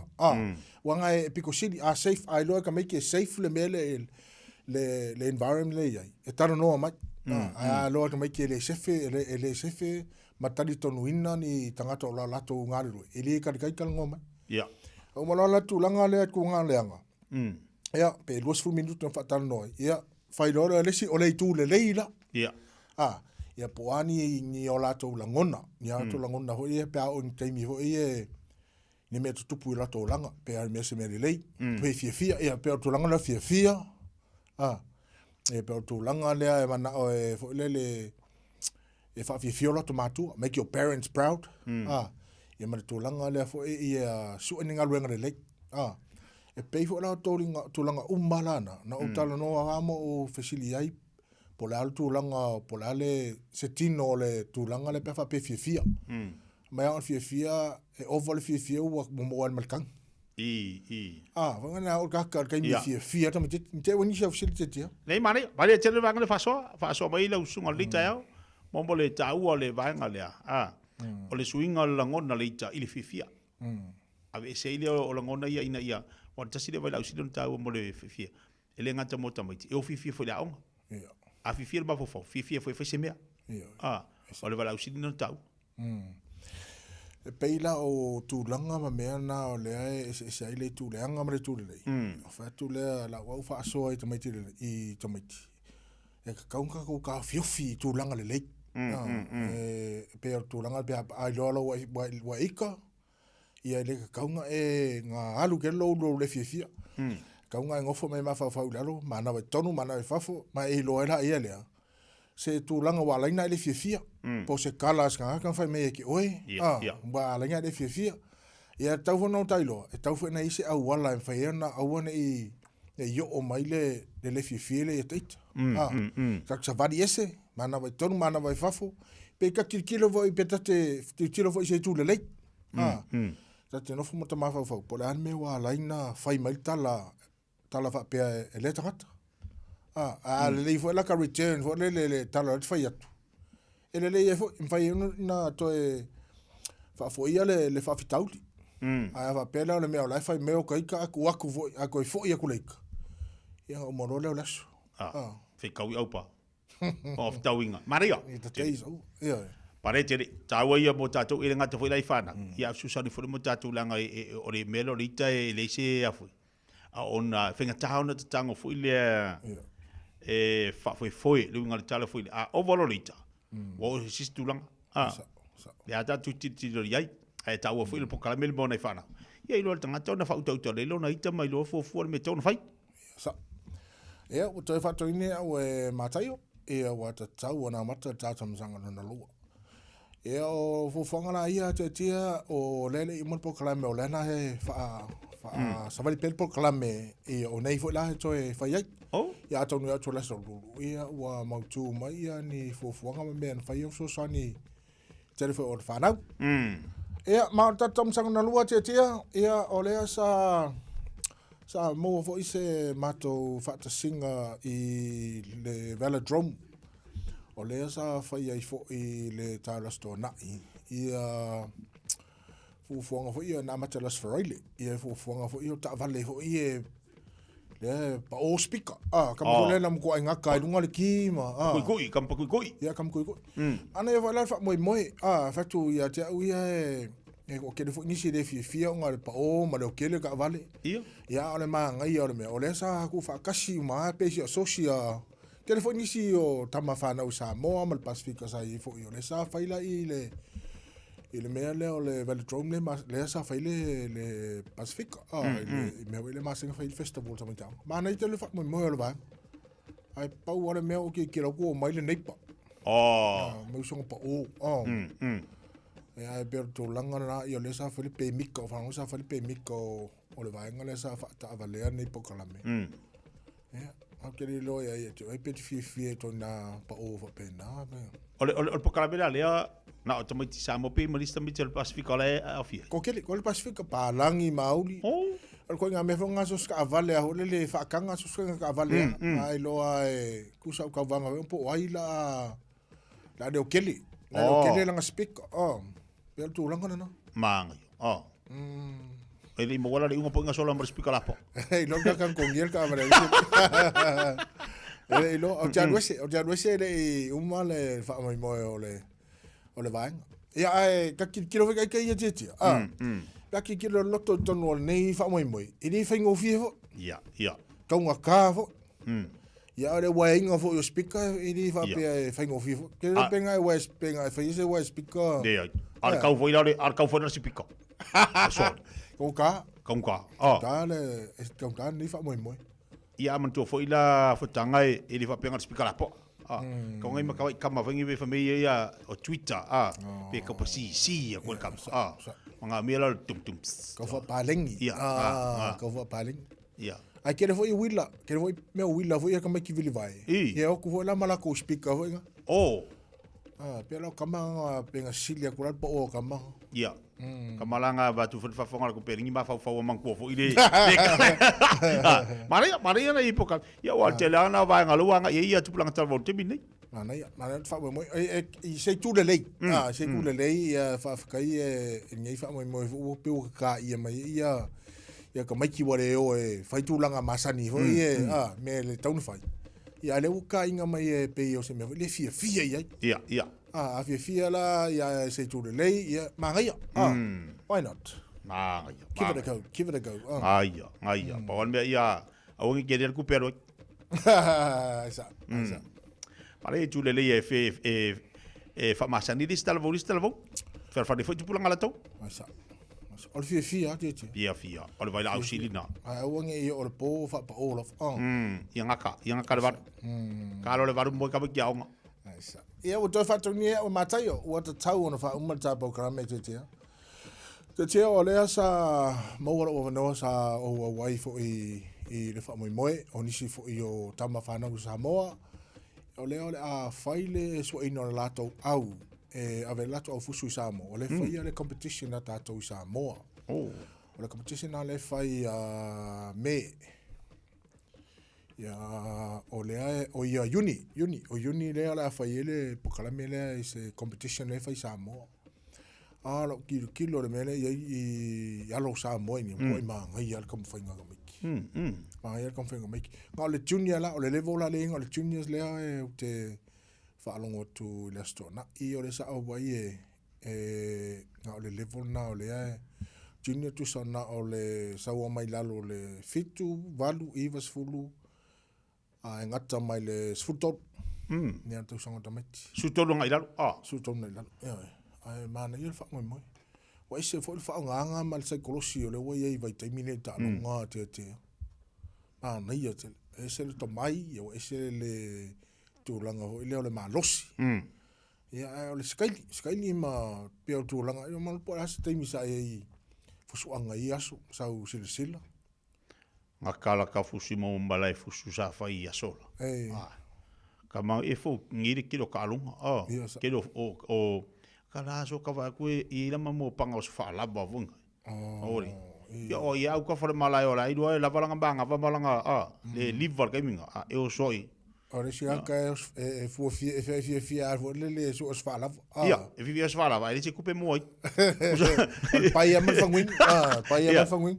Le ala e ka ki whaalonga kaimingi. Kusa wa velanga os whaalawanga i asola. Ia la e ka ki whaalonga ngā sori kaporingi. Pi o la e ka umai mo malai fusu. Ia o asola ngā vai kaiminga sa fusu ao ngore ka ungore ngū. Le kumalo. Ia ar kaimingi. Le e ro koe fusu fuori mea. Era koe fusu fuori. Ma ne te nil vanga le na isa unua ni ia fotanga. Momole tatou titira le tau sanga iwa mai 5 tau sanga ngai lunga su tonu. Ia. Te le lewa noa e atina e aima, tapu e aima, whaamarisi au tamaiti nei. Ia o le lato fui lea lumana e manui pia whapea tilo ai o malitimini o la e amatana fuafuas pokala me whapea moni whanau.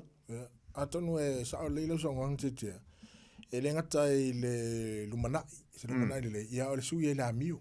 Pia le mi putusili na e tau ia. Le leila fusu leila wa amiu. Ia on matango fia ma le lea o le tele o me uma. Ia o te tau na usu sta pese te tia. Ia no pora se pese te fia ila usunga. Wanga lo pese. Arkera o pese o ke usu o pese mai au. Pese mai ave? Ia oi. Pese mai au. Ia o la usu ka pese. Au le pese wanga le Samoa ia e loto tele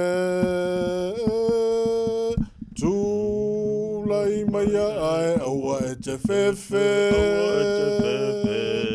Ua masa alo toto I le sa I linga o lo tamalo Lau ula lea malo pale fui ono Aua le kovanae Ua e whawhiti E te leilo aina O se whanatawili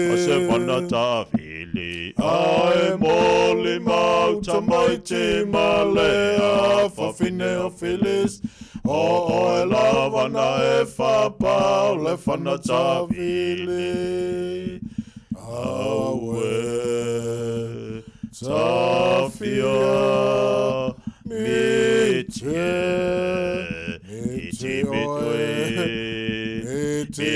Miti tato uma I le whangu vai Samoa le tafa vai lena E leo le tino A o le anganga E anganga a whai e tumau O le tanga vai lena Ole atu mau le manuia mo Samoa E te pisaloa foi E te pisaloa Tato pisa umaloa Pisaloa ma faula lava After the love you Samoa, you tell her for one and yaso. Thank you, Samoa. Ia la live after ila ufianga fataka mo tapo kalme leita so foi manuia. Thank you, sir.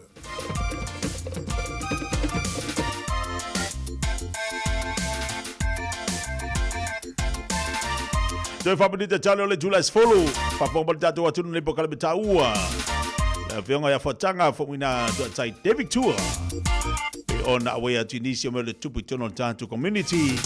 Ia lewa whaponga le tātou atunu. Toi tali umal pokale me le tā le tula. Afo le tula iwa le son fo vasa fo. Awalo fatu totelo tātou paanga nunga tātou Facebook mo nunga tātou YouTube le nei taiao. Mai se la tole ne fata ama umale le paklame le fifia mai. Pa malo le ona sai malo le usu. Pe fa tutu ngata ele songa fua ya.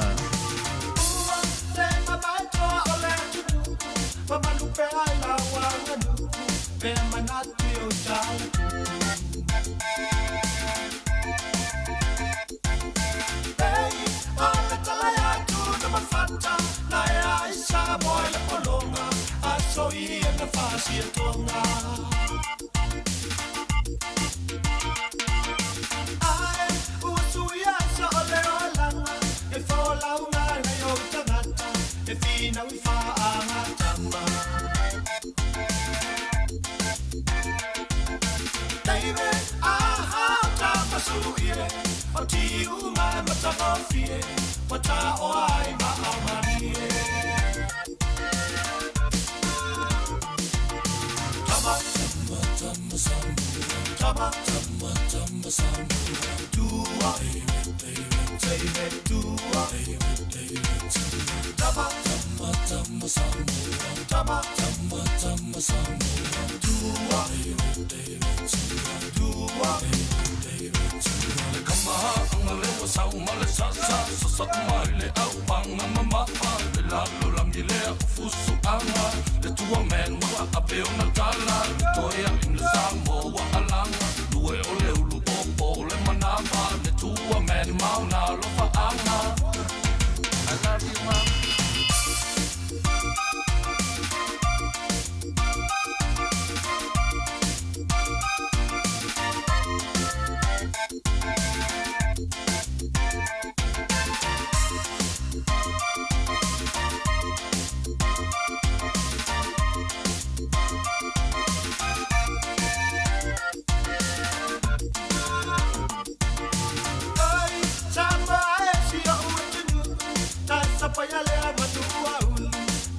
Fai nga e ia tau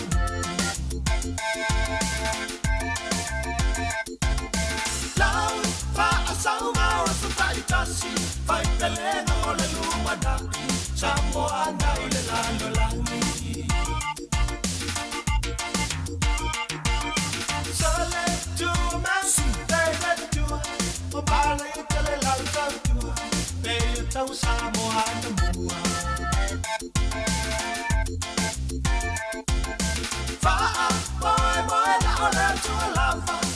Alona mafusu anga pui nga bakang mafainga Tama tama tama sambo Tama tama tama sambo Tua Tua Tama tama tama sambo Tama tama tama sambo Tua Tua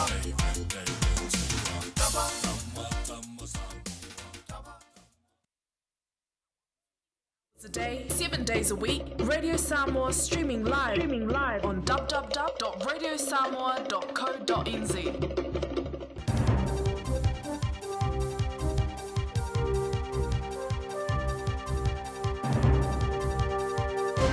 O te whaawhenua i atu ili nei ko i tae au alo maia o Talalo Radio Samoa. Te ele whaitau se lau ana nafi nei pia, ona o le nā li lia i le swinga o whai mai ai o le a le to iai sa urgent care service i au nanga wha le soifua malolo i nei taimi o le pō.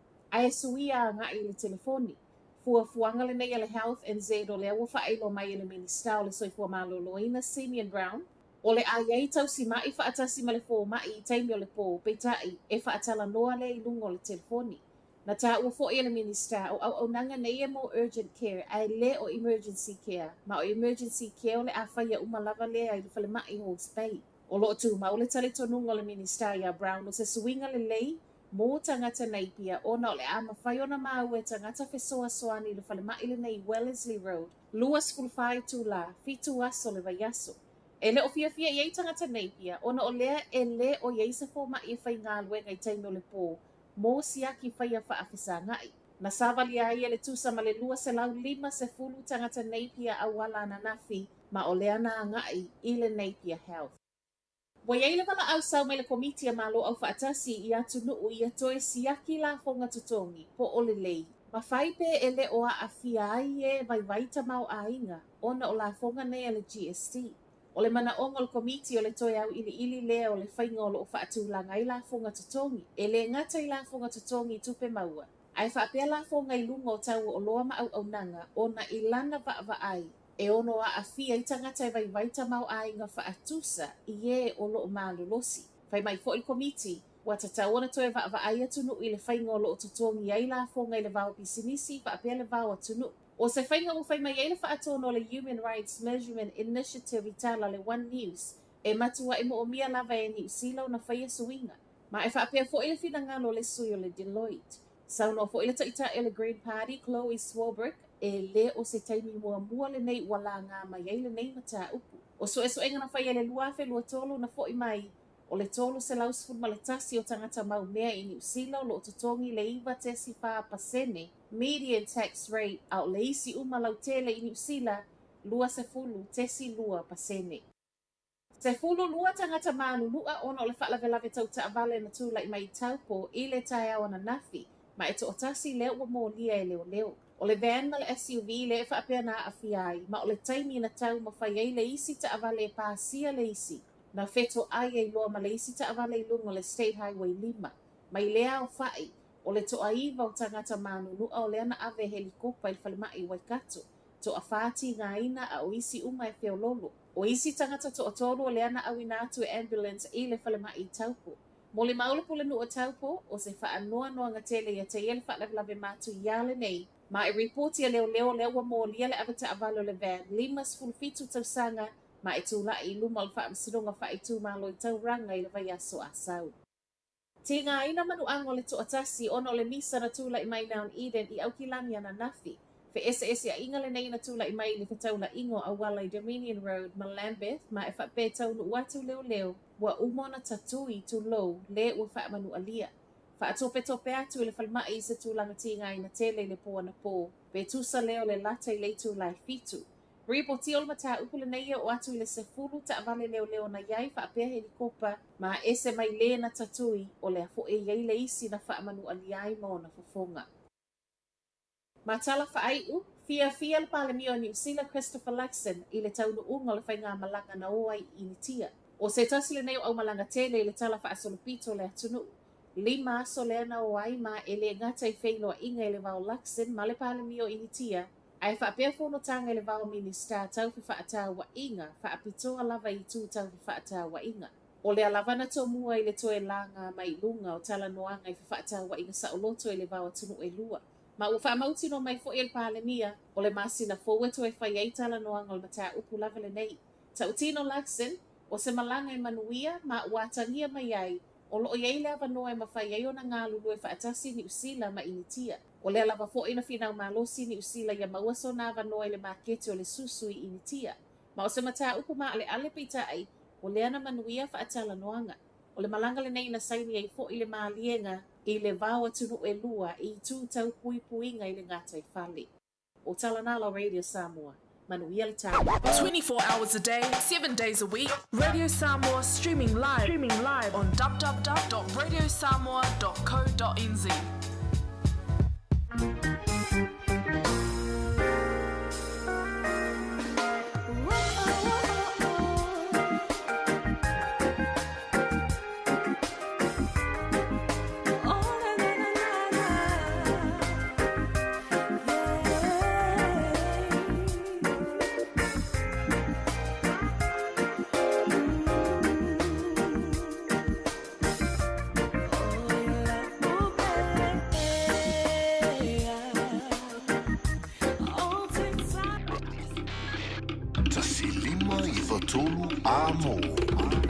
Radio Samoa.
Allow me.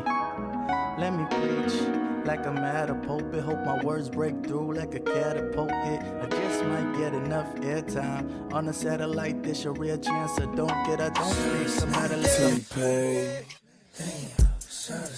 Young Jock.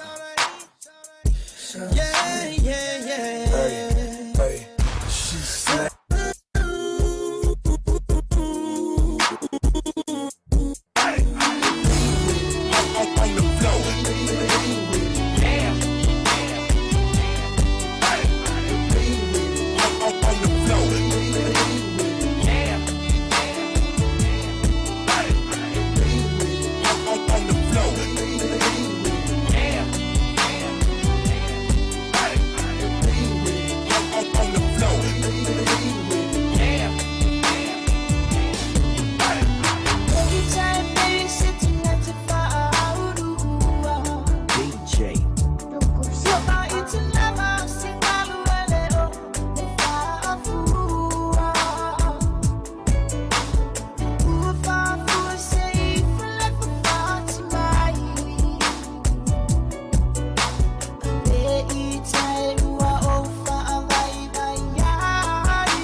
tali o manaonga I o loe whaatotonga ilo mauta ini taulelei toe anangata e mawai moenga ngā o si tutono New Zealand wha apea se tino fōa al potumalo lo laulau ai manafoa TV la au pese usa aisa masini tā lava telefoni whi aveai maisi A whiu ane loa i le whawhituwha Great North Road o tau, po le tolu whituiwa Great North Road i Henderson, le Casa Beds and Appliances, telefoni o walu se lau, lua lua lua, 555, o walu se lau, lua lua lua, 555. Tala falava Samoa o foi nei o eni ma le tatou whale tā wale lau iloa o le Car for You. A whai lava ta sa ili sa tā wale, le aise lai sene pe maua le lai sene a o e whaingaluenga tū mau, ma le leilo suafa. Whaingo fia lava le Car for You na fisoswani mo oe, maua le tatou cashback pe a mana mia le fisoswani. Talofa lava Samoa o a foi le nei o lofa, awa nei ngalo le tatou Facebook page o le Car for You, pe te su mai le matoto atu si tolu se lau Craysouth Road Manrewa, pe fraso tai mai le matoto telefoni, over te lau lolo a fitu whaiva na walu, pa fisili mo en po alofa. So fase fua. Hei, au ona ia vea oe pe o isi tangata e manatu maa le wha iti ngā. Ele na o le inu le vaiti polo na seki ai lea. A le vave tonga fitia le wha iti ngā. E ono o le tūlanga e maua i le fever rheumatica, ma e le ai lava se tasi. E mana o e o se pele le nā tūlanga. Aia. Ave loa nei o walo, e whaile siaki le fō mai whale ainga, o le tausi mai le aonga, po le whale talavai, e vave, whaingo o fie, ma le mea sili o na tāua, e le toto ngia, e ma whai foia na whaile tui o le baisilin, e ki lia atoa ai. Saula ia Samoa, i le nei vai tau o le tau mawhanawhana, ia tausia le leina i o tātou alo ma whanau, whaile siaki, ma whai loa le tongu fitinga. Mo nisi whamatalanga, sa iliana i lunga le social media, Stop Sore Throats, pe asiasi i lunga le upenga ta whailangi, Stop Sore Throats.nz. Talofa Samoa, o Ateshna Ryan, o le Licensed Immigration Advisor mo le Auckland South Immigration Consultants. E visosoani mo so se tu ai ngā visa e malanga mai e New Zealand po Australia. Telefoni mai nei loa i le o valu o tasi o no valu whawhitulua. Po le olua tasi o no valu fitulua tolu o. Ua na o le Radio Samoa se furulima iwa toru a mo e tautuaina o e ilangu ngana fitua so le vai aso.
Ese o tātou whawhianga le nei tai au le mawhatupai le tātou tino o le ua se mari mari te malawati.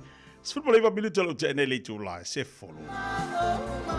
Tātou tani mai mo le tātou whaamale stilo le nei tai au, nunga le tautupa le ranga le siwhanga rwina Samoa. So pali mai tolu a mo fifia le fu fa tasi mai ia le suka fa fengai ia fa au a wan tatu fa marstino nei ta yao fa talo fa tu ia wa leva fo tatu tele to filo i marsunga fa fengai ia to tele fo ila tu sa fsidi mai po a mar fifia u fa kule lai mangui asi tari mai pele sunga fa fengai nga nei onda tu ma la si fo mo le ja pasta ma lo fo se fo mo ma lo lange mate tia ma lo le usu ele li in nei ta fo le lo fa malanga le tu ma tango fir sulu fo life ngai le ia fa po solo so fu mo so ma to vola te tia ele li o ngang fisili mai po me o mai pele li to tele la tu a tele me fa sa o ngale to tele fo la to fisili ma so usa nga e aru le iso avale wa sa bo fa la si de fa ka kele ko ba fu ka ri yo sa ori ia wa vai usa la avale do wa fa si umi ka kele ko e po alonga le uma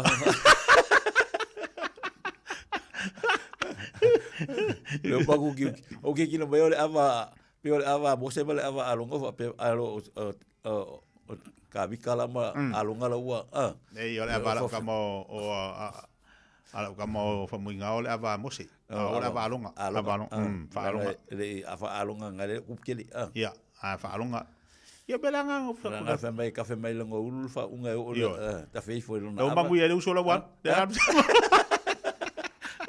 ai yo ia balo le yo ngai tutongi ai fe amunga luenga so de fenga luenga ia man ko fo ma ko el po ia mai la pe ole la val malo si foi ia ka uanga foi singa malo longa wa ke o mai sis sa ai le fa pe mai e ka kile mai le titi ka kile mai le ka kile fas ka mo se mango wai ka ngoa ia fo la ia wala ngai laing fo la to tele la to sko ngo kai ko sko ngo ska mo savea ia sa ve ngu ia kai ko ia la wa la kwa ia fo mai fo ka kama ko fo para o ka kama ko para ia wa ole wa o ia ke lo ai nga yang fo la o tai tol termine pe ala wa lo tai to pe ala la tar fit se fo ia o ma tu fo se fo ia ko tanga langa o asola sa to anga team anga le whakamala, ke mea ngai le whafo ia le sunga le a teitu. Anga le whakamala kai ko whapenge o le whafo. Ia. To ina sa, e o te mine le whiwhi le chim. Ia. Ua mea momo. Sisi. Sisi. La ngala u whatamala i lawa i temi.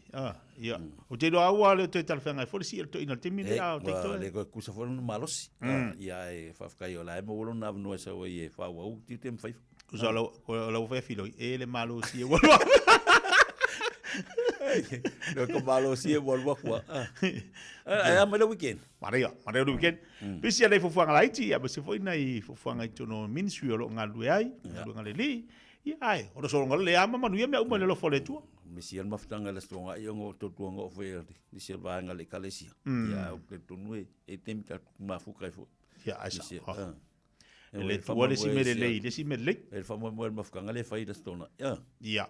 Te minta o fele ta fa so e el tatu fa mo bona le stona. Ia. Ia. Fa malo atu tatu nei fo ita ya o male le la fele tatu sumpa. Fa te lo te mo le va do sunga fa fengai. Ka ko. E fa fa malo skingo. Ia. Wala nga o malo se lo tino. Le malo se fo na lo ma fo fa. Ia malo si e ma le e o fo fo ngole aso. Wa le mo fa nga e ali titi ala so lo. Walenga e kelenga e whaka o kufuri o furu, ke le whapengi mai fui. E ke furu, e o al furu ari ki ki ngai ngai. Le isi mea si non tau au te tu ar furu. Ioi. Whailo wha marstino. Whailo wha marstino. Whailo wha marstino. Anga ioi lau tino, wha afuru tino. Wha afuru tino. Na e te iloa o iel me tatu te iloa ton tatu whai. Ai awane tu ai a furu, awa ki wa poli. Whaile ngā ruenga. Anga e whatu tūro iei. Longa winga wa kuale vango e te whiri sau nuare furu iawe. Me sau leia. Ai tanga fese ngaruenga o na le tiroi e tau fai o te atu furu e ile suinga no tong fai kau fai ni la ia ki no me fole ia nei tata matua sa le la u fa kwa ba la song fo le fo le o ke ngo fo ngo fo lo ke ngo fo fa ka vale ko ke me po ba se no fo le fo le te sa fa le fa pe fai la tanga ye fai fa pe lunga nga fai le fa pe si fo la lo ba si fa pe ia si fa pe Pea. Ina ia ngai oi e lo tino. Ai au te mfei te tu lunga pe fa pe. Ia, manga. Ya la kwa fa ka makua. Pe fa pe. Ia. Al fa pe, ia fa pe. Vai. Ia. Kongi lungo vai fo ele pe fa pe. Ia, manga ia. Ona i tangata matutu o le sa vai me lava i aso ele sa sunga fa fenga fa sitele va verta tu fa martin. Awala le popole le la fa ko inga ku ma fa lo mo kuak ha fa vai la pa nga ku ngore. Sa fa ila mo fo, sa fa mo fo, sa fa mo fo, sa fa mo fo. Ai sing lo fo le le fo le va en fo to ina mal lo kua. Ere ai ere fa pe o makua o de kanga o se ka ki ngai ko inga manga lo makua. E fa pe vai fo se si e va lo makua ngali le ai.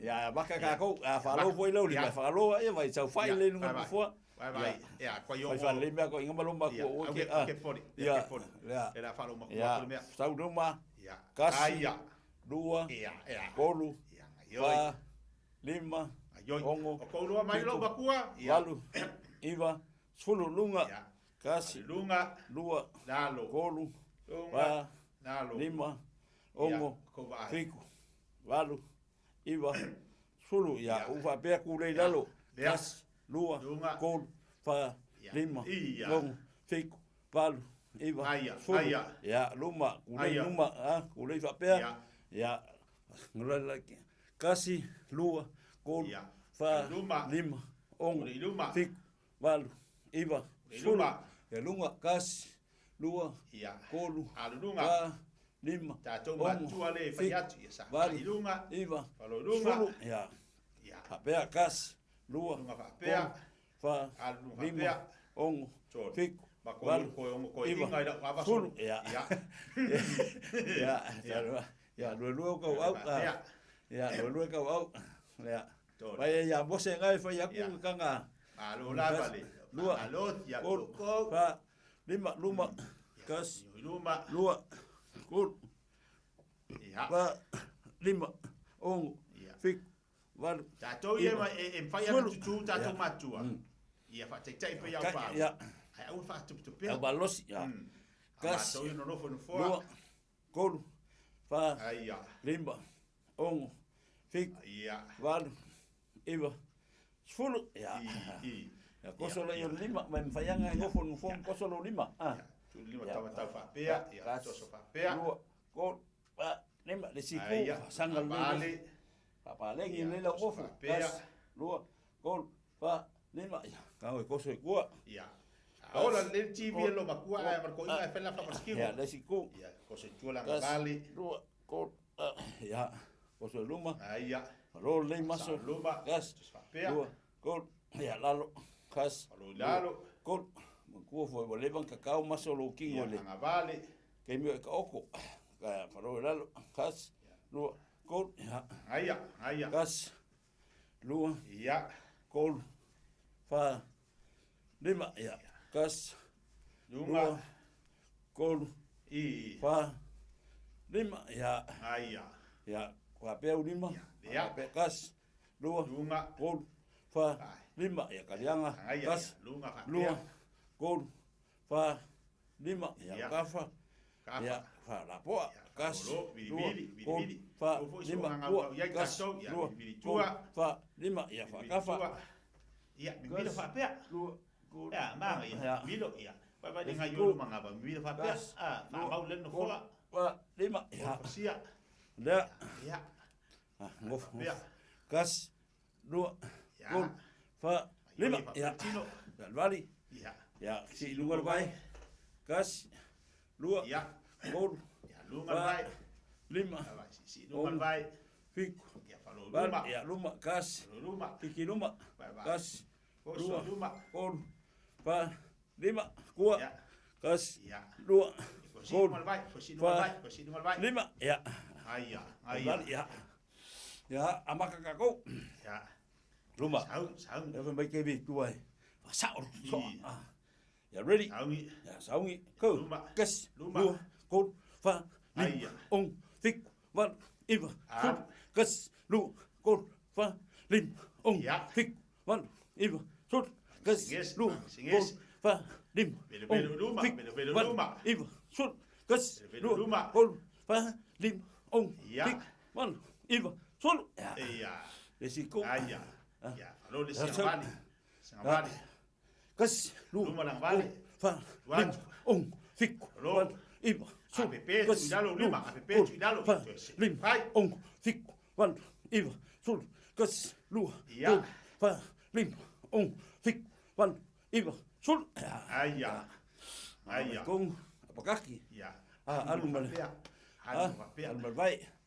Ready, so, kas, lua, kon, lim, ong, fik, lan, iwa, sul, kas, lua, kon, lim, ong, fik, iwa, sul, kas, lua, kon, lim, ong, fik, wan, iwa, sul, kas, lua, kon, lim, ong, fik, malos, sul. Ya. Ya. Sek. Ja. Hukka. Ja. Kas, lu, kun, fa, lim, ong, fik, wan, iwa, sul, kas, lu, kun, fa, lim, ong, fik, wan, iwa, sul, kas, lu, kun, fa, lim, ong, fik, wan, iwa, sul. Ja. Fa ia ma fai. Lunga, kas, lu, kun, fa, lim, ong, fik, wan, iwa, sul, kas, lu, kun, fa, lim, ong, fik, wan, iwa, sul. Ja. Mangaya. Ulei lalu. Halu lai kiki lalu. Ulei lalu, sau, ko, kas, lu, kun, fa, lim, ong, fik, wan, iwa, sul, kas, lu, kun, fa, lim, ong, fik, wan, iwa, sul, kas, lu, kun, fa, lim, ong, fik, wan, iwa, sul. Right, ja. Au kafa, magava. Fai magava. Ready, so, kas, lu, kun, fa, lim, ong, fik, wan, iwa, sul, kas, lu, kun, fa, lim, ong, fik, wan, iwa, sul, kas, lu, kun, fa, lim, ong, fik, wan, iwa, sul. Ja. Halo, fabalos. Halo, ngai, au kafa, ready, so, kas, lu, kun, fa, lim, ong, fik, wan, iwa, sul, kas, lu, kun, fa, lim, ong, fik, wan, iwa, sul. Ja. Magava. Vai. Ya. Lunga la vai. Si ia lunga vai. Picking off. Si lunga. Ready. So. Kas. Lunga. Lua. Kon. Lunga. Ai solo fuori le tino fuai. Ong. Si fa per vai. Wan. Ya. Iwa. Sul. Kas. Lua. Kon. Fa. Lim. Ong. Fik. Wan. Iwa. Sul. Ya. Malo. Ai ya. Alfa pe. Sau vai lunga kong. Sau lunga. Si vai lunga. Ready? Kas. Lua. Lunga. Fa. Lim. Vai. Fik. Wandu. Iwa. Sul. Kas. Lua. Kon. Fa. Lim. Le.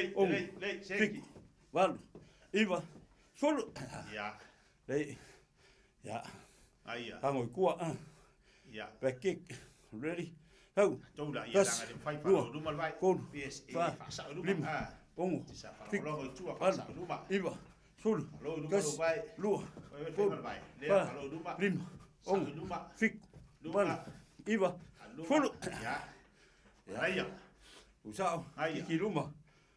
Kas. Lua. Ilunga. Kon. Fa. Pi o no lo tu. Fik. Wan. Iwa. Sul. Kas. Lua. Kon. Fa. Lim. Ong. Fik. Wan.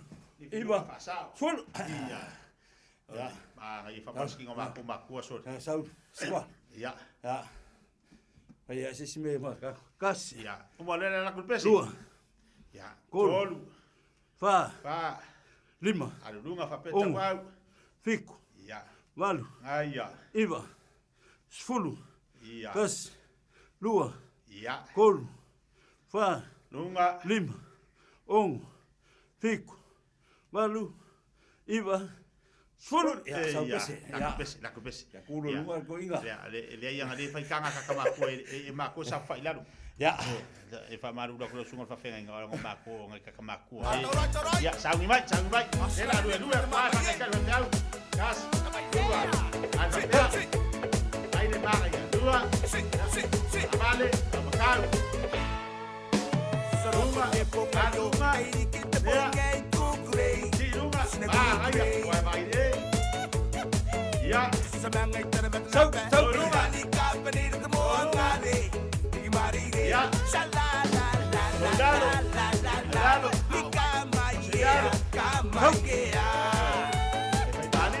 Lupa. Lunga.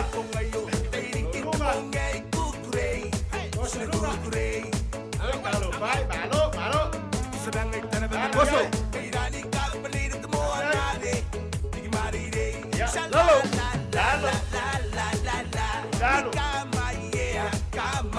Ya. Wow. Ayah.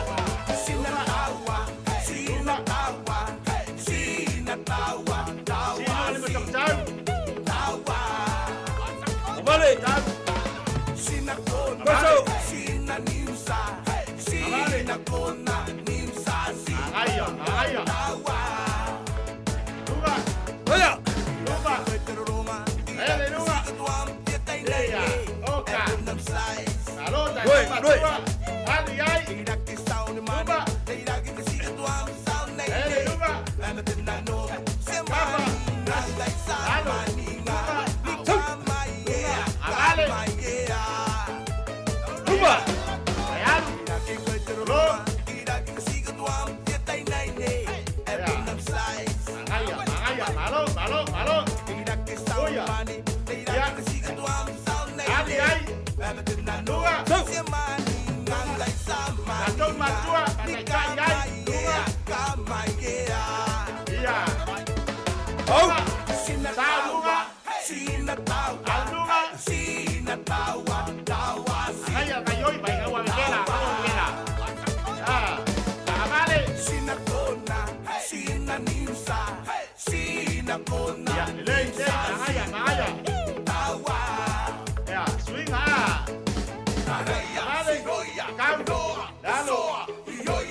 Ya lela sa fa dal fi awe fa kakamaku aku ya lela ku lu vai dale manga ya ya lela fa ya ku kanga le si sa fa dal fi danga ngai kakamaku ku ole vala mai ko ye le rest home ya ya va ka kaya ngai fi va ka kaya ko ngamaku ngale wala ya haya ya vaya ko ngamaku wala ku mayo ya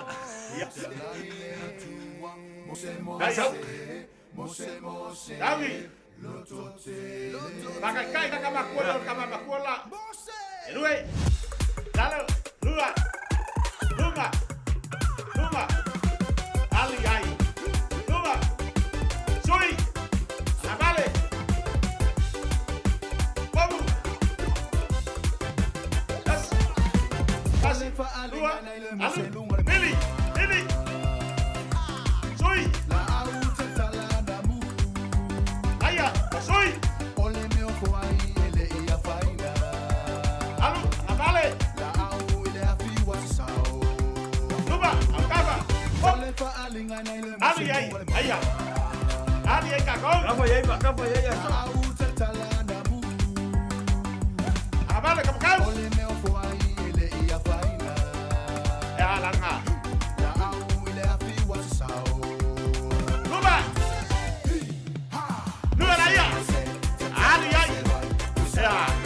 Le mou. Ya. Ali ai. Luba. Has. Luar mai. Mai. Ai ya kai lo mai. Si bali ai.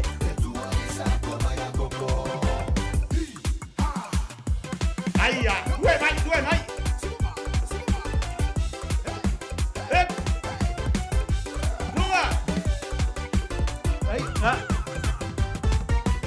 Tas, dua, tolu, tas, luma. Aya. Hey, mai Maria, mai kako. Hey, tas, dua, luma. Aya. Ya. Você. Dua na papel. Tas. Dua. Aya. Mai Maria. Dalo. Oye, chawai vai. Aya. Aya. Era você. Luma. Tas. Aya. Papel kau au. Aya. Luma. Vai. Halo. Luma. Sao? Luma. Kau ai vai. Luma. Tas. Dan. Tas. Ali. Vaya. Maria, kako lên. Makua. Luma. Ya, Maria. Aya, Luma. Halo. Koso luma. Luma. Luma. Sui. Abale. Luma. Aya. Ya. Hey. Ya, makanya. Aku ingat mak. Ya. Lara kulit space. Ya. Ya. Shake my love, she va Luma. shake. Luma. Gang al capi se fast. Luma, makanya. Eka dum ya, eka dum ya, eka lalfa everywhere. Shake my love, she va shake. Kasih. Gang al capi se fast. Makanya. Eka dum ya, eka dum ya, eka lalfa everywhere. Dum ya,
Lala.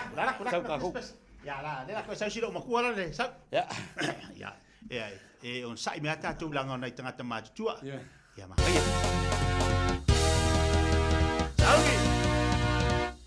Ya, kispa pea. Sukara. Mana ya foye mana le ola. Oye. Afuli ai le tele o tanga. Aleluia. Asal logo. Ele lo aseme a wolo patata I mulmuli anu toyo mai fale ana. Asal. Aya. Sunga yoi. Aya.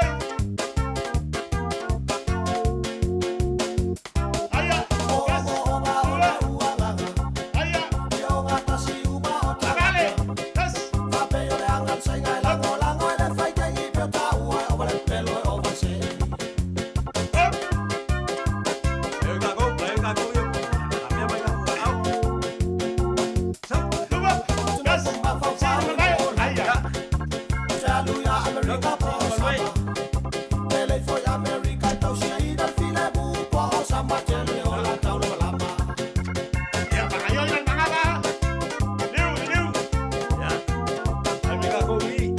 Liu. Tau sa le fai tau los tau lama. So ya to to piam to ya. Lele. Ele lo pele ti wa e ba wa pa tanga ale la ba wa e o ba mala. Lupa kuha. Si, ayoy bai. Ayoy bai. Lupa. Ei o sa tai fai la ba. Iya.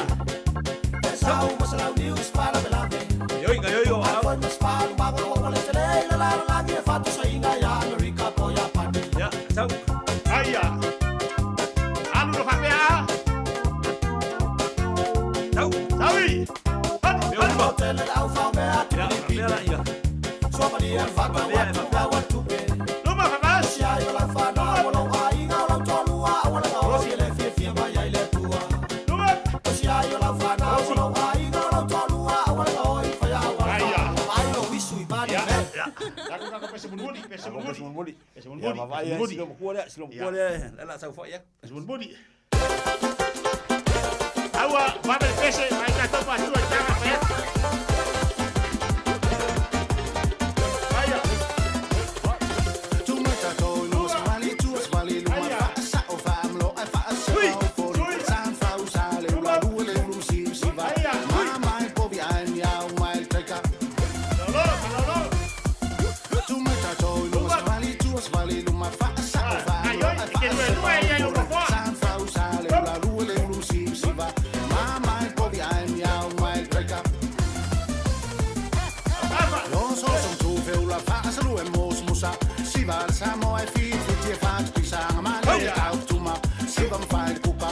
So al me ai va is me ma wa. Lo so son tu fe la fa sa lu e mos musa. Si va sa mo ai fi ti fa ti sa ma le au tu ma. Si va fa il pupa. So al me ai va is me ma wa.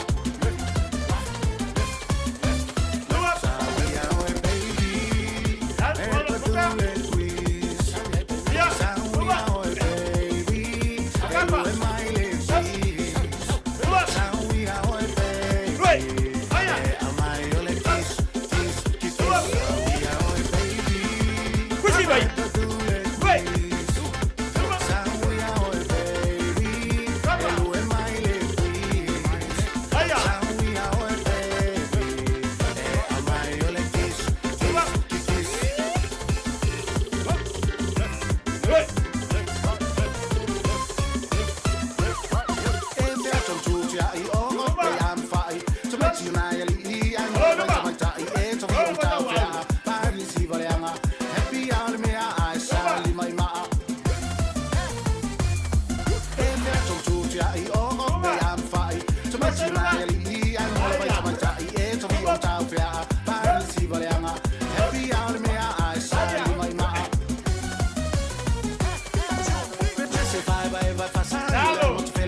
Ya.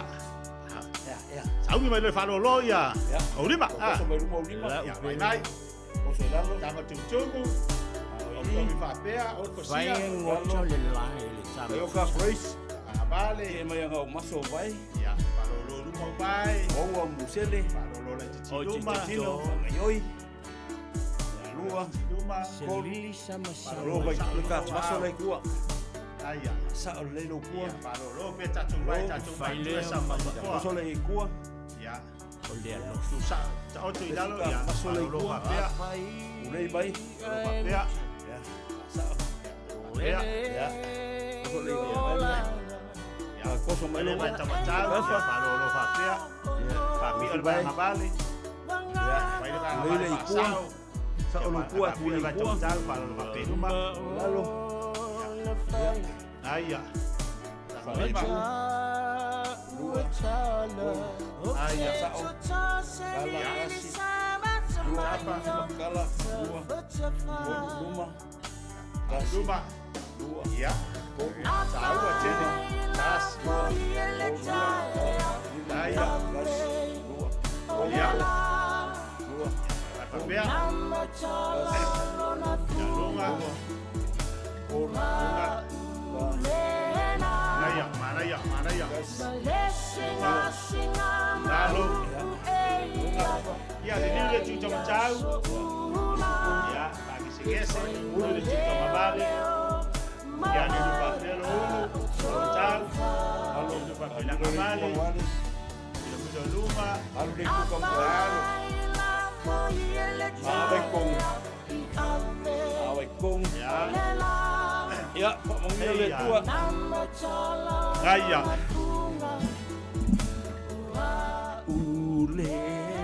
Ya, malo ya, wa ye fut swingal tatu famarstino nei taiao. Ya ono le totele ona tatu tamama tina e sumpa mai ya safa mai no foa. O iso lunga moenga. Ia o la to fu ile tu ala lo tau faisi va va. Ia la wa fa swingale. Sa fa ngo foa leisi. Ia tau fa te fa atu nei tanga ia mo tatu le lautele. Ia mana tanga fu fa malo e fa so so nei tatu tamama tina ma tu le taiao. Totele la tu. E mata mai ai TV, mata mai ala tu telefoni, mana mia fa marstino, lo sunga fa fenga fa tai fo il swing o yen lita ya.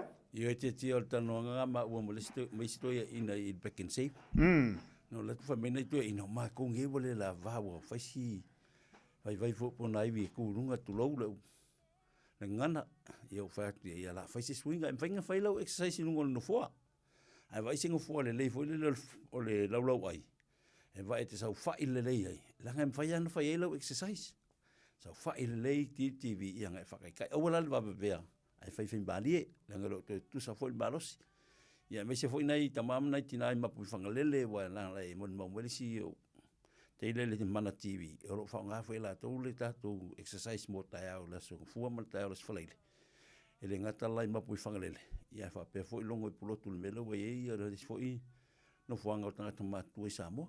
Pe pau yo po kalame mo wa tu singa fa malostino mo la tau le aso ali tetia Mana ya tawari ole so sari foi le pe na ele swinga lita yao ya tanto no fo le wa so sani ne tatu tamam tina ma tu lita yao ya o ko ke le la ko fa mai fa ngaru ma isko inga ngari ei inde ai le kire ma ya ko va me la mingo o le A plus e de A minus o ko fa me o kala fa me o mai o de ai le ai ko ki kianga o masau dole la ko ai le lo fa ta ma tu al fa ke kai ga I be mana nge e ala fa pe o ke lo lasi Palasi, or kasi de kaka makua le voi. Ai fa fta ile li o mal mal se de foi kinga makua ya lasi. Ya lasi. Ya ya matua na ya lasi. Ya to yu ta ya funga ka ko. Yo ko yo le.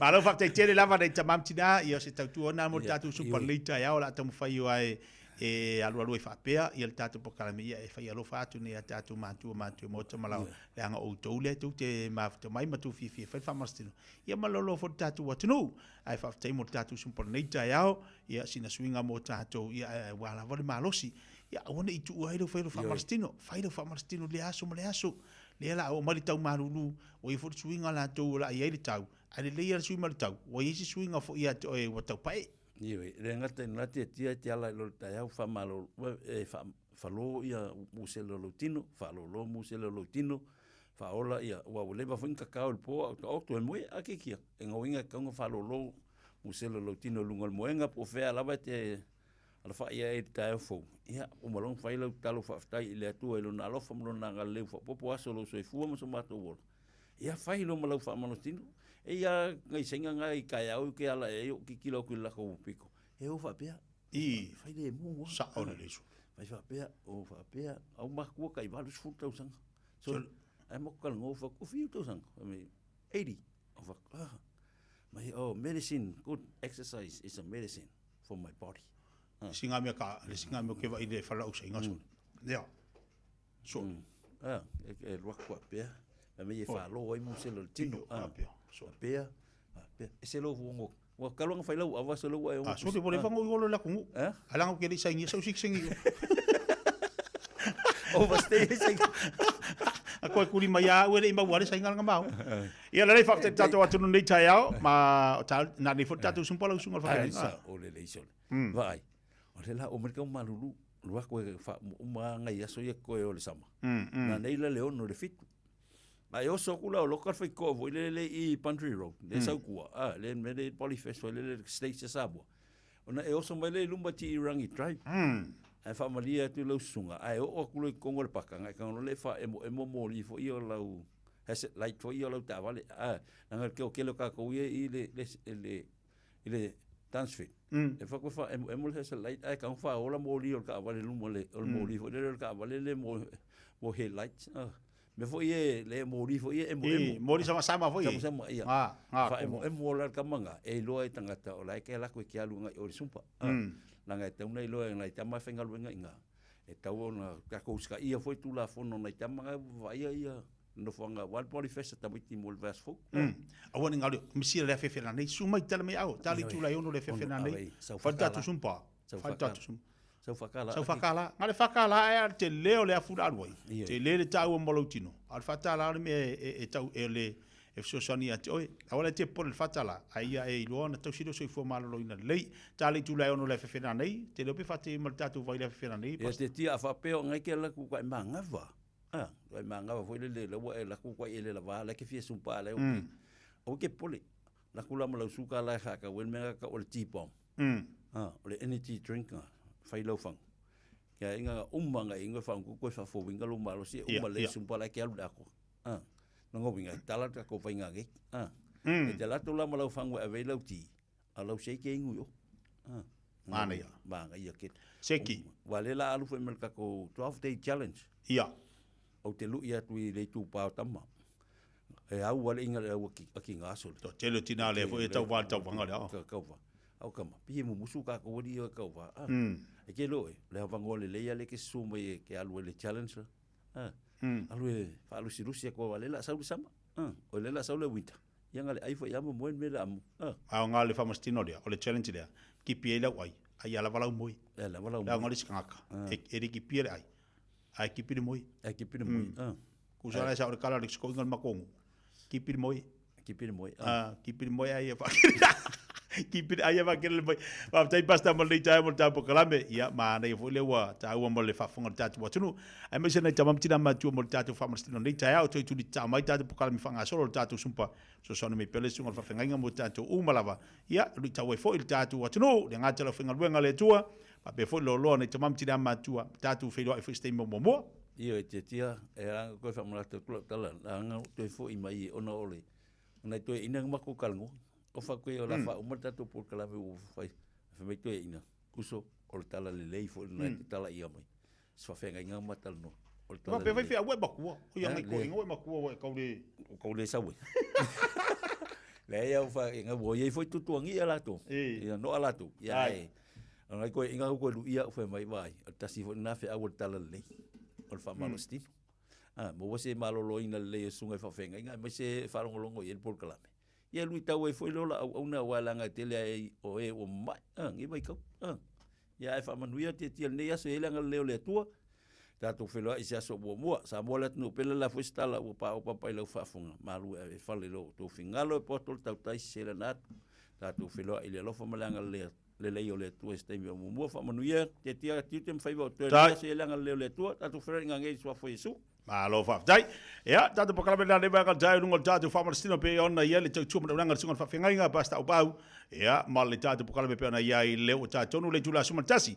O se mai whafonga I tātou telefou le ngana Peretania.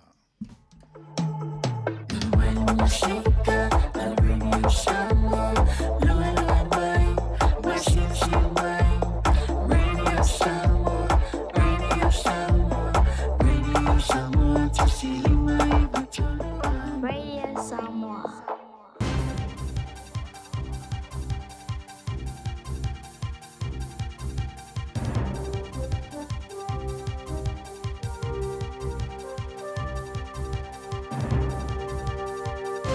In this update, Winston Peters says his meetings with Donald Trump's team have been constructive, productive and wide-ranging. The foreign ministers returned home after meetings with US Secretary of State Marco Rubio and top officials in Washington, D.C. Peters says Rubio, National Security Advisor Mike Waltz and the others he met with were well prepared and well informed about what's happening in our region. He won't say whether New Zealand could secure an exemption from Trump's tariffs. We're not making comment or reacting to every barometric change on the political landscape. We need to be mature, smart, focused, and there's opportunity for us here in a big way. Meanwhile, the New Zealand First Leader appears to be ruling out a future with Labour, at least with Chris Hipkins at the helm. Following his State of the Nation speech in Christchurch yesterday, Peters gave a blunt response when asked if he'd ever govern with Labour again. We are not wasting our time with a present bunch of unreformed losers, right? Whilst Labour is still a bunch of unreformed losers, the answer is no. And Peters has doubled down this morning, saying Hipkins proved himself incompetent. Why would you trust him to do the job the second time round? But I don't know why everybody keeps asking this question, because I stand for a party called New Zealand First. A census sent out to all government workers is wider reaching than simply identifying cost-cutting advice.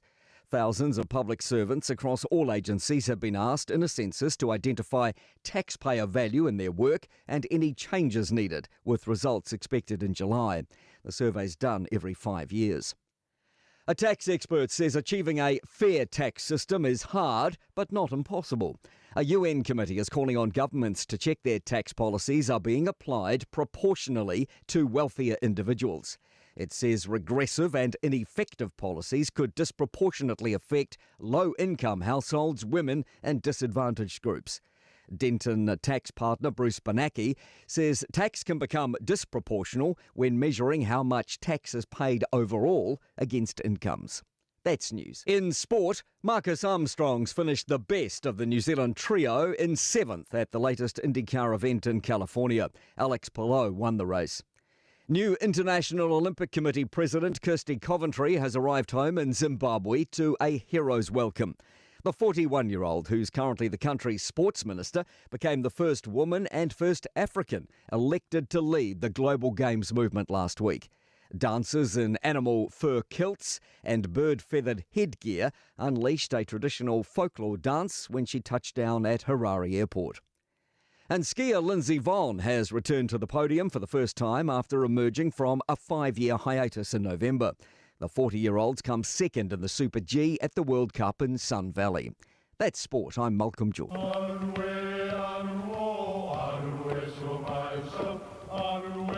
O Samoa o le atunu ua mai au na tofi. O le la au ua mai au ngā tātulanga e le to e tau au whangaina. O le vai fo I ua malili ua mai au na saiki. A o lau polo kalame o le vau filifili. Ua na o se toi wha manatu. Ua na o se toi whangu whangu ia ua nganuu Samoa. Mau upu ta oto, mau upu tu. E ala lea e ala ngā upu ma muanga ngana, ma le vau ngana. A wane I emisia le tātou polo kalame.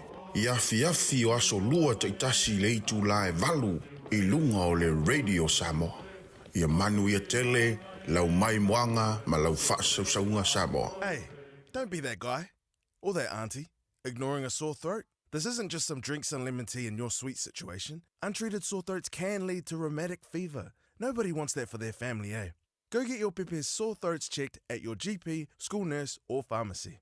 It's quick, easy, and most importantly, free. So come on, whānau. This summer, take care of your tamariki. Get it checked and get it treated. For more info, hit us up on socials at Stop Sore Throats or visit stopsorethroats.nz. Talofa Samoa, o Ateshna Ryan, o le Licensed Immigration Advisor mo le Auckland South Immigration Consultants. E visosoani mo so se tu ai ngā visa e malanga mai e New Zealand po Australia. Telefoni mai nei loa i le o valu o tasi o no valu wha fitulua. Po le olua tasi o no valu fitulua tolu o. Talofa Samoa se o atinu pele. Ua tatala ina nei la matau fale o loa o le leata i lai Super Reds i le Onovalu, Michaels Avenue, Ellerslie. Molo fifonga tau mafa. Ua maua nei le matau talo fiti i le iwa tala iwa i le kilo. Talo Samoa i le valu tala iwa i le kilo. A fio mai loa i le Onovalu, Michaels Avenue, Ellerslie. Po le telefoni mai i le olua fitu, lua lima, valu fitu.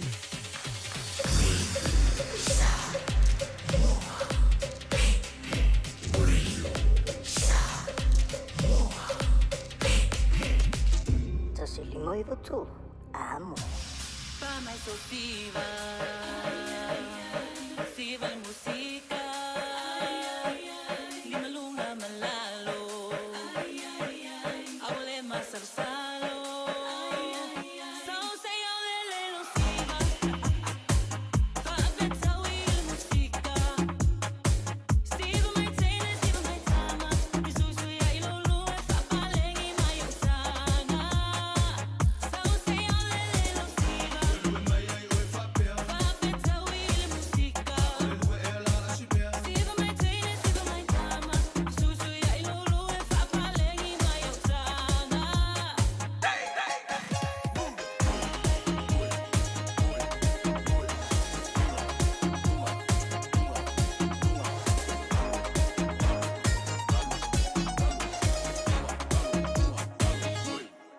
So my it's tonu, vale tonu, ole mea emana mia, ole happy me fia. So my it's tonu, vale tonu, ole mea emana mia, ole happy me fia.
So siva musica. Lima lunga malalo. Awale masarsalo. Move, shake and drop. What your mama say. Move, shake and drop. What your sister say. Move, shake and drop. What your mama say. Move, shake and drop. Malalo lo toto, luego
Sai bele wa tele o se football fitu minuto che nei le tula se football chance para fa fonga by disi na o ja tu musika pa fianga su fi loi la mjanga le ya so la song full nei. Pela ba le ba futu bo ye tono lo farfinga luenga tono lo ta vale. Pe foi sia tu no le te fa si mai no tau tu ba si fonga de Samoa. Ya musika e tu le song full la tu wa so fa tu nga ta. La ba tali nga luenga le ta tu wa tu. Ai tu fa maloati a tu uma la ma futu mai no ta tu po kala me pela ba te fa si mai ai. Malol folau, malol sa I malol fa totoa. Winga tau pe fa wina le so, titulatu le matongo fio le la. E lo malo si foi le sulu mai le la le ta yao. Paule me fa tai le tu le la volo so longa le ma manuia. Le ne ya so di winga le tau pi ona yai, le ni matangi. Tatu tiro ye le telo me tupu le olanga ba so fuanga lo tatu yai. Ai tatu fa tai pele lo fa malanga leo le tua o lo so sani me pelo na nga ya tik tanto la na fana. Falongolongo na ia na matu ai ngan so ta ia tu ai Samoa. Ta wa mai la tu ia pia. O la tu pe le ono.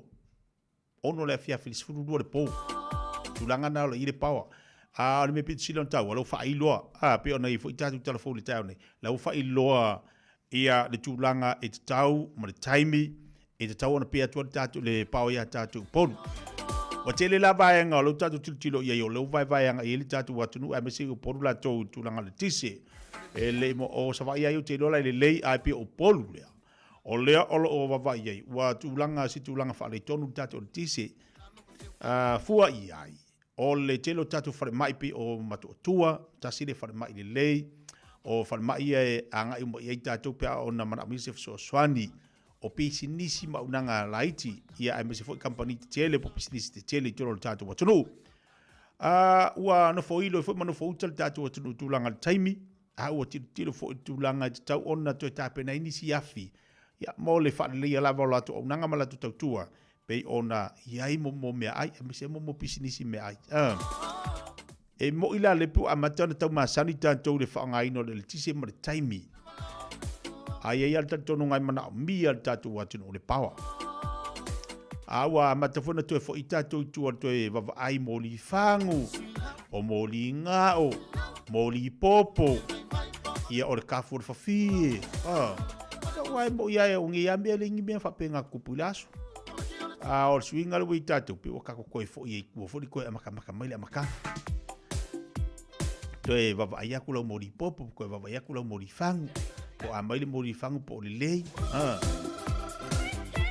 o asola ngo vava ia melo le mori fangu ole e au mai la mo mori fasi solo fo ile ona tu ile le fasi popo e ila le mo por kuangi ngo melo fasi solo o nga ka ia ia le nga va kula fangu le lolo fo ile e mankuala le lolo ngai fa le popo ngai fa ile lolo lo bakua nga mai la ia lea avatu le fangu sa ilunga le fasi solo na ona tutu lea avai la le momu le leia io ava pe la fua le lo makua la ai me se me lo makum ko in fua la lo matua te mi ai o lo makua fa ile ko nga skating ngai fa mala mai ngale umanga ai pero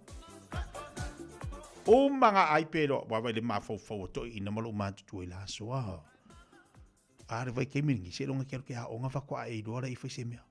Ai vai ma fa for ko inga malomba kuanga ka pole ma ye laso. Fai de mori popo. Fai de mori fangu. Su e kala singi a kurisi a inga mamuru mai ade fa mo mole.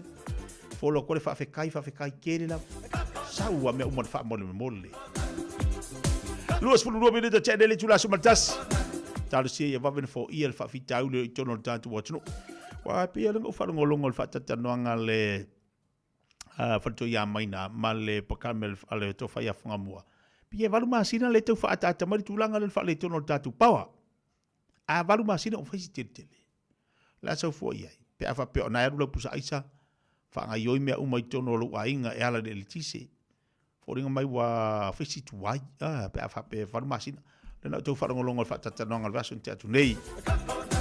Ia ai tau au tau na faise ngaruenga.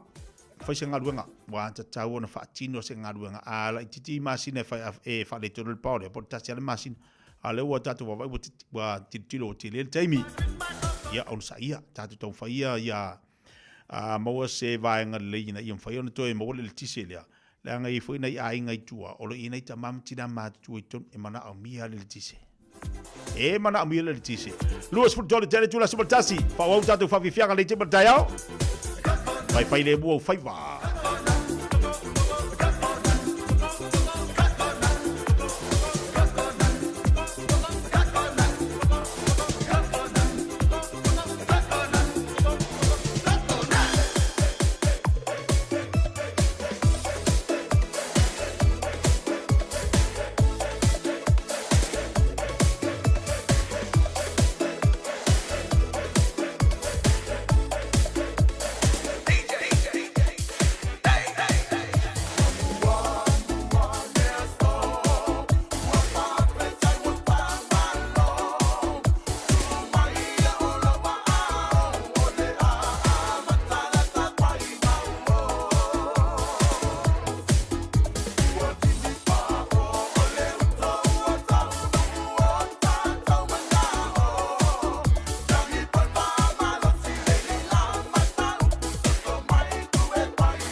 Fufonga Samoa, Radio Samoa, Tasilima Ivatolu Amo, Sekia Radio Samoa.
Ia, au ma le po, ma le malolo.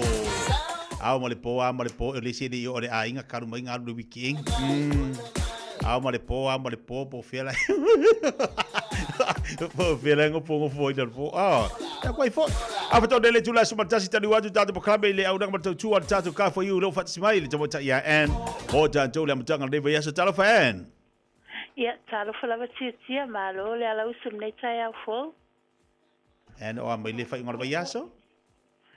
Sa fai lava sina pisile ka for you ya le uso solo le mai ya le nei tai au fo le ro fumalanga le le tma fala. Malo lo sai. Malo lo tele malo fa malo si tuto manga duenga ia be si dia ngai mo le ia le malo si tau tu le atu ia be se foi ia le vala uine tono ainga. Me si foi nga sa ia lo kwa ngafia. I sa olele. Awolo. Alele ya tapua ia o malo si foi le. Sa ia ko alele ia fa pe anu lo ir ke no lo ke sa fa ka kul moi. Ah. Kul moi. Ele le ia su e mai ia inga ala moi au ka fo for farsa. Ni le moi au ka fo le di faula. Ah, i. Zalai. Ele ia le su e mai inga ala mo ko sala mo mo pudela.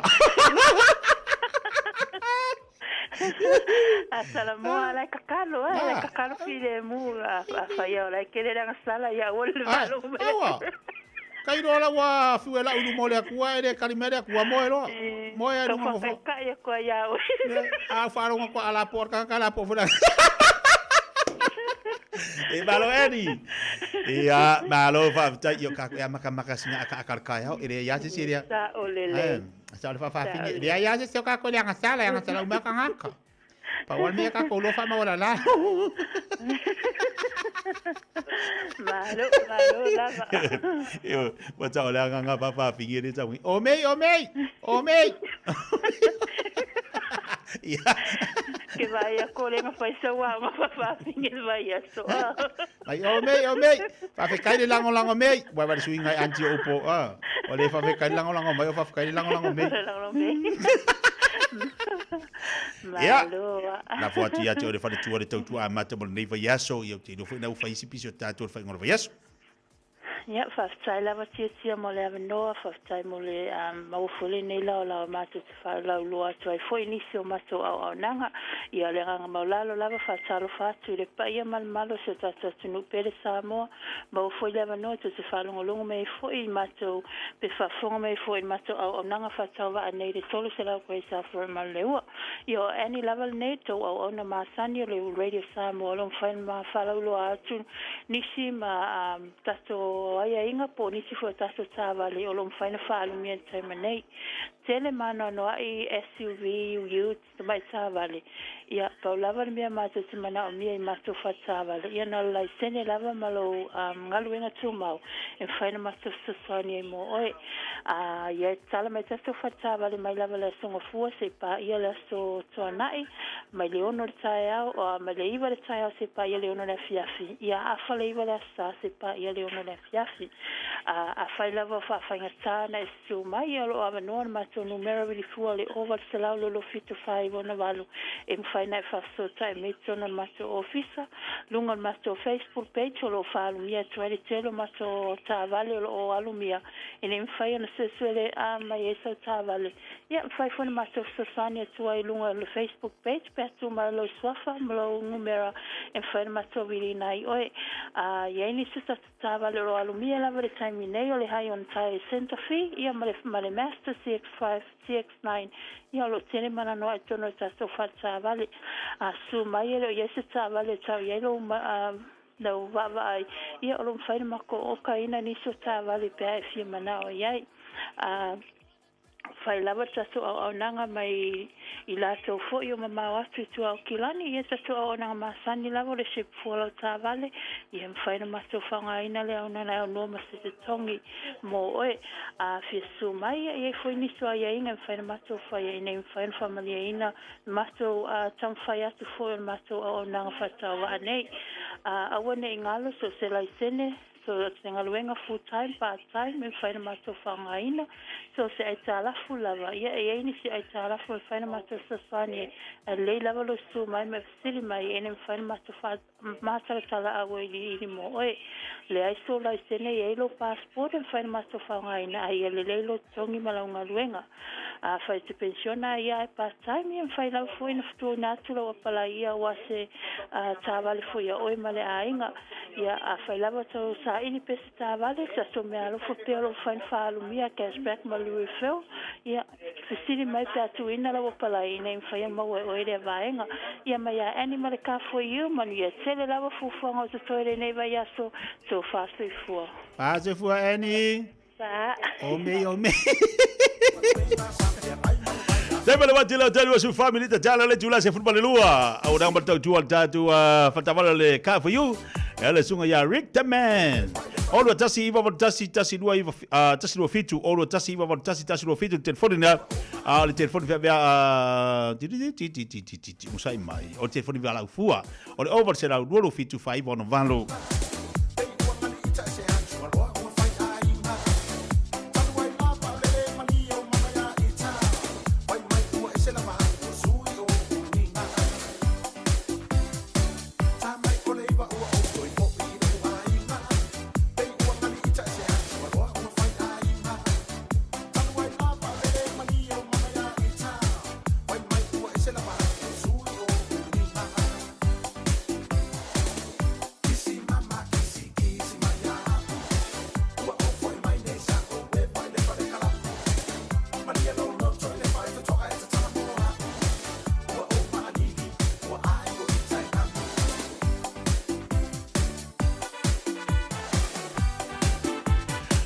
Jolu minita jalo le jula se football le lua le te mara vatu le proclame le mo ole mtanga le bayaso. Kisi mama kisi me akaika e ke dia ke fai ngaruenga. Ye. Wa fo nga ko songi de mamaru o maku. Ke ro ke maka ita alonga fai ngole bayaso. Ole ngo ba vola ka kala ka ko le. Awa u fa ngo le wole pro sorry. O ka ngi ayer ku sei. Sorry. Cruzeiro se faz se for um se for uma livre plus para ele meu fapia caco para meu co homem fa pia agora vai fazer nem mais o homem moana todos foram lima se full chiefs lá eu que vai agora foi o lolo moana pe au foi ele chiefs terminei lima se full todos lima lá ka la ka ye lunga lá ka ta longa mana ele ta longa le Reds ma le Highlanders lua se furu iwa lua todo mana ele to fainga Highlanders au va aida foi la mo tilo le mai au Australia e mata tilo le mai Australia te mi lei mantua imana ele amai au Australia Brumbies lua valu lua todo lua valu le Warriors le lua todo vai le pio ai ko inga ai ngo maka fa pe ai la nga ile au Crusaders mo le plus ore dale ali eu fi merisi va force mal au fiti se furu lima lua tasi le au le wa o te lore force na ele terminado fa pela le to ele force le tam sanga le au le force ava le swing al saw le force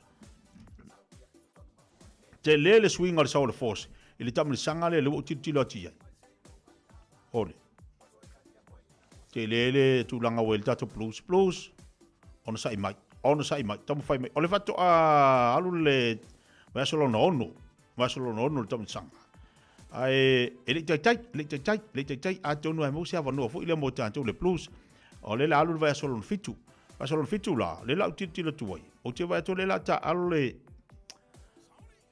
Hurricanes mo le Warriors ile sfalai le foi la ta alu le Promise mo le Highlanders aso tonai o le Crusaders mo mona tasi le au potino foi la kasi le malo le mona ili pauala yo awe I ka kelel mona awal Reds mar force ya le ai le si ta longa le Blues ai ole tulanga na pe ona ye ta tu ta longa le tu lo to lewa la le si ta longa le Blues se mo le Hurricanes se ta longa le Warriors o le Brumbies e pingi mo le Highlanders au stadi mo ni sila saule Crusaders ta mo moana ile sto nai se mo le Reds le ta mo le force ile au lava Australia ya ta longa na fa ngol vayaso si ka ko kapo I pe tatu tapo ia pele tatu au al Blues le la a malolone a to e foi mai la ona ta alo le Blues ma le Hurricanes ko e pingi ala e pe ia o pawale le au le mosu le malo le Blues ia o ta ia sa ia Blues ko ka penga mai verso fo vale pai ta to verso nei a ta pena mai la ta to verso fo ia o mei ia o mei ua makwa I mo se kulanga di le ale o mei fo dai bela wati la to lua se forma 10 minutos ta le le chula se forma lua fa wa fa fianga mo ta to le nei tai ao se ka ko fa so ka longa dia va yas da ko pure mai fo mako Blues fa mo moli ya sabia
Malo atu ni sili la tu leo lo mafuta mai lunga la tele nei tai au fa malo atu po kala mea te utou malo lo sai mal manatu lo so longa le manuia lo sa pa utau te le ta tu lunga la tele avta vale so se avta vale e mau mai po kala me fifia mai tau tu na mo o le sanga le mo vai le ia auta fa au fiti so na sawa tele vai e marka vale kolosi marka vale ala muak o aki fu le wa fa mai fa kali mai la awa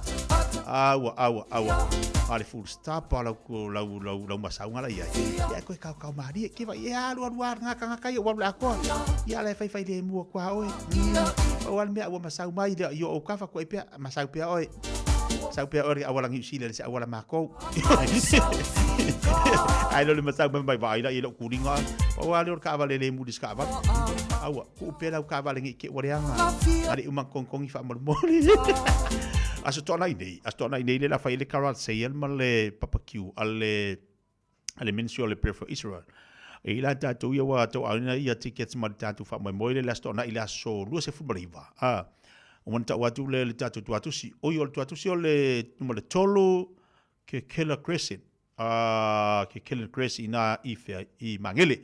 Pa manata pe mo tanto no to telo nei tatu ai ngalango o lo fape na ona so sani mai tanto ministry le o le prayer for Israel porta talo mo sala elu a so tona ile fa tatu karat sale ya onge kwa tele tatu o lo alam fa tu na to mo tanto mal malo tatu watu mal tatu papakiula ma boy mangisi ka mafkanga a fa tawi le aso ya o ke fa ka o ke po fa fa so maru ta ya mo mai o ai la watu pe fa manata tu mo tanto le nei va yaso ya ina ia mafai ona esil fia lei to es fu liba bilita talo le tula se football lua Beta Drive Doctors, ile tau longa fa tau I mangele, fa pia manrua, O le vaenga o so ngase pe amana o mia. E whaatino e fo I ma tuipui o le whana witi. O tuipui le COVID is fluiva mo I lātou is fuluan tausanga malunga atu. Whapea ma tuipui o le flu. Wala au telefoni 255-25 mo so wano e whaatino ai nei au nanga. O fisa fo mai mangele I taftafane o le McDonald. A manrewa I taftafane o le Whaletusi po le Public Library. Peter Drive Doctors Clinics. Hei, au ona ia vea oe pei o isi tangata e manatu mā I le wha iti ngā. Ele na o le inu le vaiti polo na seki ai lea. A le vave tonga fitia le wha iti ngā. E ono o le tūlanga e maua I le fever rheumatica, ma e le ai lava se tasi. E mana o e o se e pele le nā tūlanga. Aia. Ave loa nei o walo, e whaile siaki le fō mai whale ainga, o le tausi mai le aonga, po le whale talavai, e vave, whaingo o fie, ma le mea sili o na tāua, e le totongia, e mawhai foia na whaile tui le paicillin, e ki lia atoa ai, saula ia Samoa, I le nei vai tau o le tau mawhanawhana, ia tausia le leina I o tātou alo ma whanau, whaile siaki, ma whai loa le tong fitinga, mo nisi whamatalanga, sa iliana I lunga le social media, Stop Sore Throats, pe asiasi I lunga le upenga ta whailangi, stopsorethroats.nz. O le aronanga le sebe mawai o loa ananga tae peo TV, speaker JBL, telefoni Samsung, moenga Sleepwell, City no 4, pusa aisa ma o loa o ngā I leo mukuka. Maua foi o lotu aisa, vai tau mawha maisi. Tutongi I nei New Zealand e piki alo a ingai Samoa. Fauso tai mai le Facebook po le Instagram a le Sapa Pia Samoa, pe emaili mai I le buy@sab.ws. Sab, lau fale o loa numero tasi I Samoa.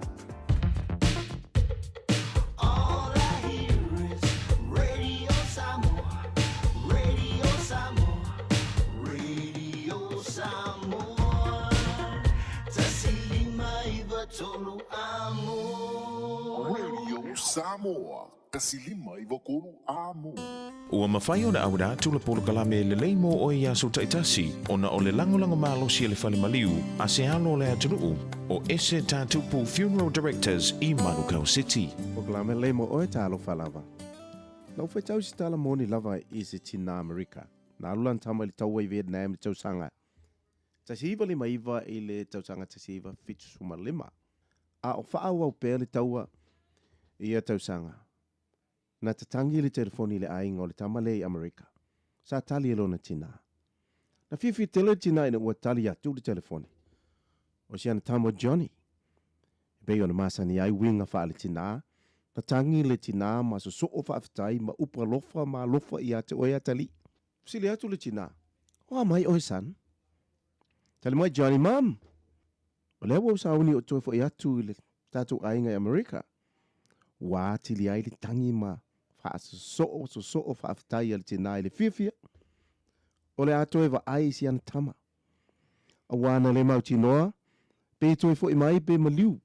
I le tau e pe o le tōtelo fitafita Amerika. Toi fo I ainga I pusa oti, manisi e le toi wa ai ai. E o mai lava I le taminei. Napsi le atu le tina. Ma le loto oli ma wala au ma tu I le ea I le fia. Po a fea e malanga mai ai. Tali mai Johnny, o le vai aso lava lena. Ua tili ai le fia o le tina. O le whai ane leo Johnny. Mam, tali le tina, yes son. E iei le mele o te fia whaono I atua I ate oi. Tali tina, e whai mai po le asan. Tali aju Johnny. O lea mate o atu mala awo. Tali tina, oi, e awale lei. Whai atu Johnny, mam. O la awo, ua iwi leisi o na mata. Na la vea le taua. Tali tina, oi talo whai. Oi sona ainga.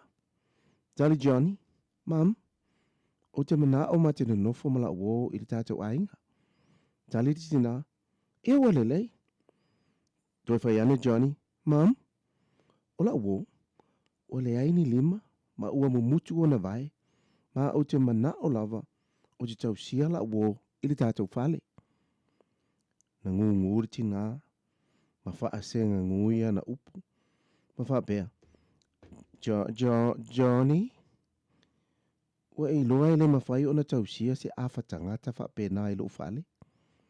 Na whaalo watu le tina. Wa tu I lalo le telefoni Johnny. Le asa na so ai.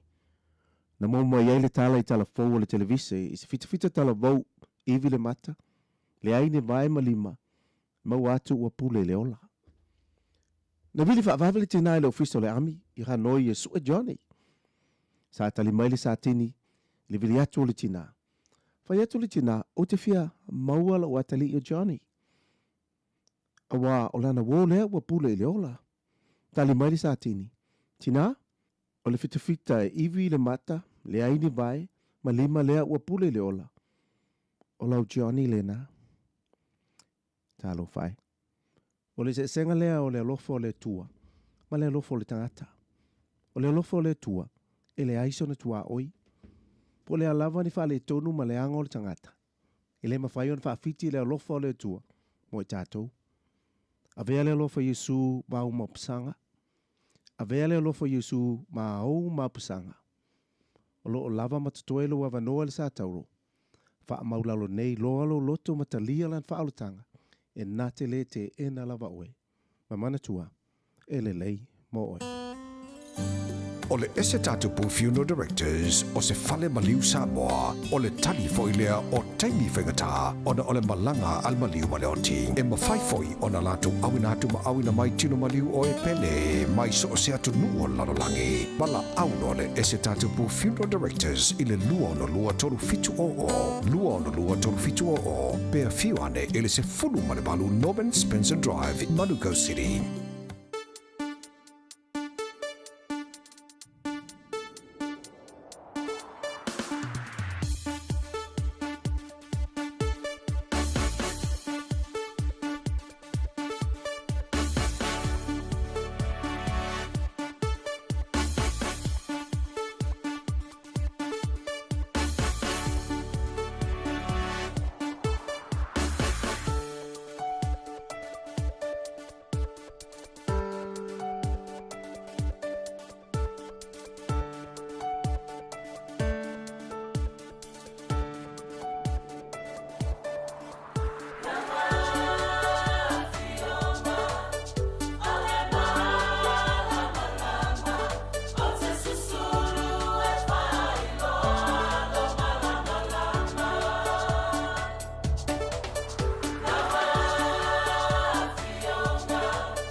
E oe le whawhiwhianga po statu pese whaleanganga o lau fionga.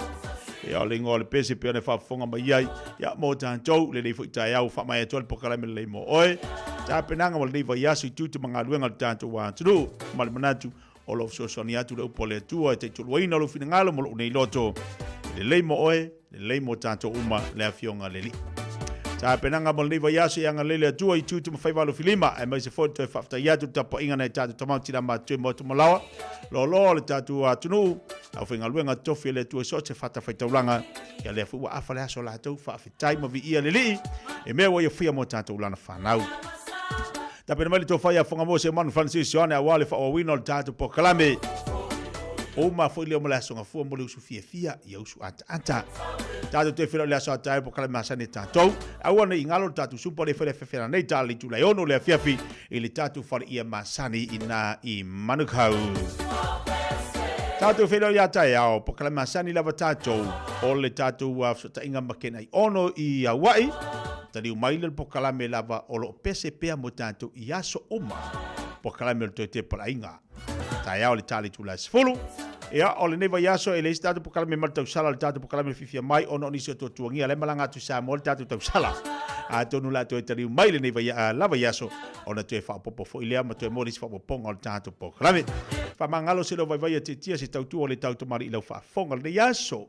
Ia la fo si tala ua matai le tatu po kalame o le tau mari ia te fa fo mai se fa mtalanga malanga maulalo a te talo atu ia te talo le tasi ainga mo le tasi ainga talo le si mo le si manu ia me o matato te fa ia lo fa te latu se fo mai manu ia. If you feel mona rental se whālau ilo antula na whaabitoa mole masino Februari mamati. E lusful pasene ua pa umaulalo ai le tongi pe antolu aso pe silia tu foil e te whaongai nai so se ta avale. Ma mawailo avado i le se i e awhetala Samoa i le whai unga o le masina. E mawhai ora piki le ta avale mai le malawa lele i whaleolo polo tanto ofisa au tu i ala fua. Pe mamuli atu foil le whaletali malo o lo e wha mautu ai. Ai ngā whaabitoa. O lo ia tanto insurance e te fili mai ai ina nei tupu se whaalawalawe ai olo o iai le whaamama avenga. Mara tuolo iai le tātou account i New Zealand pe lafo sa fo i le moana e whaonga i le Pacific Easy pe whaonga fo i lau credit card e whaatino i le tongi no lo sa. Mori si whaamtalanga wala au le Pacific Easy i le ovalu se lau o tasi onono pe asi le tātou Facebook o le Moana Rentals po le upenga ta whaelangi o le moanarentals.com. Moana Rentals o lau paanga e taitoloina oe a o e malanga asi i Samoa. E le whaingofia le toi fwy anto whanau ia onga ona o le tonga tau le sui fuanga wai nei. Ai o te peraina le Digicel te whaabitoa e te ono marumalo ai i whailonga ta i 5 se lautala cash e se fulu e se ina yaso for Waylay te tasi e 5 whailonga ta i 5 se lautala mo risila 5 whailonga ta i 5 se lautala mo au se talia la fonelo sa top up lusu tala pe siniatu mo so wavaro ai te ono marumalo ai e te anga wa fo ipe a whaongale au nanga le ClickX e lafo ai le sele ni i le MyCash a le Digicel i Samoa Fiti Tonga Mavaruatu e ia inga o le rei whaapitoa mo nisi whaamtalanga a siasiane i le digicelpacific.com Sekia Digicel. Talofa o Salmasinga fale lua Team Toilolo o le loia Samoa whaapitoa la o nanga i mta uputau immigration pepa malanga tangata overstayers so stoinga visa apena foi le taxation por tu la fono tau la fonga em fai foi on o tau avena mta upu fal tu la fono i Samoa famal mole vidi mai numera o iva luo nono o tasi luo o iva luo nono o tasi luo faftai Radio Samoa tasi mai batolu amo Radio Samoa Usi mai alau whaafafonga. Telefon mai Samoa ia sa taitasi. Wa au mai mo oe ona o le langolango mai a le talofa voucher. O te whatalofa lo tātou watunu i le amatanga o le nei fo i vai asa fou. O tātou wheroa i ma mafuta ua fo i ngā ruenga wha awau o le nei vai aso o tala mai lo tātou watunu. Sa ia i le talitonunga a mae a o na wha le leia. Waia ele tise malolosi lalo ele sa whale tonu. Ma ta inisi o ia waia malolosi lunga o pou. Ma toe feso ta iai afi ele tise furu a soma fianga. O na toe whale leia leo whale tonu na mafuai o na pe a toa le motu o polu ni vai aso o mawae. Pei tai ua whaalia le minsta o ngā ruenga te tele ma whila wa inga. E peo nā au whiai ma le whaala tonga le malo si tau ele tise. Wa iaila na fuafuanga e sirio na avesa na whao tuanga i le kāpeneta. Ina ia whaia se komisi su e sa ili tonu ai le mafuanga o le whaale tonu. Se whina ngalo le minsta le tō whaolo a fuafiti wa ai. Ina ua feso o tai atu i ai le whaai unga o le vai aso a to e sea male atunuu. I se whono tanga i fiti. Na ia whaairoa mai ai o whau tuanga lo tuina atu i a te ia mai le ofisa sirio le malo si anga tau ele tise. Ma whau tuanga insinia. O lo o whaavai ai lo na whina ngalo i le tali atu rea i le atunuu i mafuanga. O le peo le ele tise. Peitai, ua whaalia e olo. Wa ia mata uina e ese whaamtalanga e vatu le ofisa siri. Ese whaamtalanga e vatu e insinia. Ma o ia whaamtalanga o lo o ia whaaso atu i le kāpeneta. O le ese senga o ia whaamtalanga o whaalia le minsta. Wa siri ai loa na whaise komisi sue. E loa tonu ai po o ai o lo pelo ngia o ia le mafuanga o le whaale tonu wa tūlai mai. I lea lawa whina ngalo le minsta ua whailo ai e olo. O lana sila sila lo whaianga le IPC le tāli ngā o le si tia leo le mana o mia o le editise. E bisi nisi fau o lo whaonga ina le three face. O le whaingo le vai aso na malanga atua i New Zealand mai fiti le li minsta. Mo ni feutu na inga i le wha moe moe. Mo le au mai au ni afi editise e lisi. E whaonga mo le teiminei.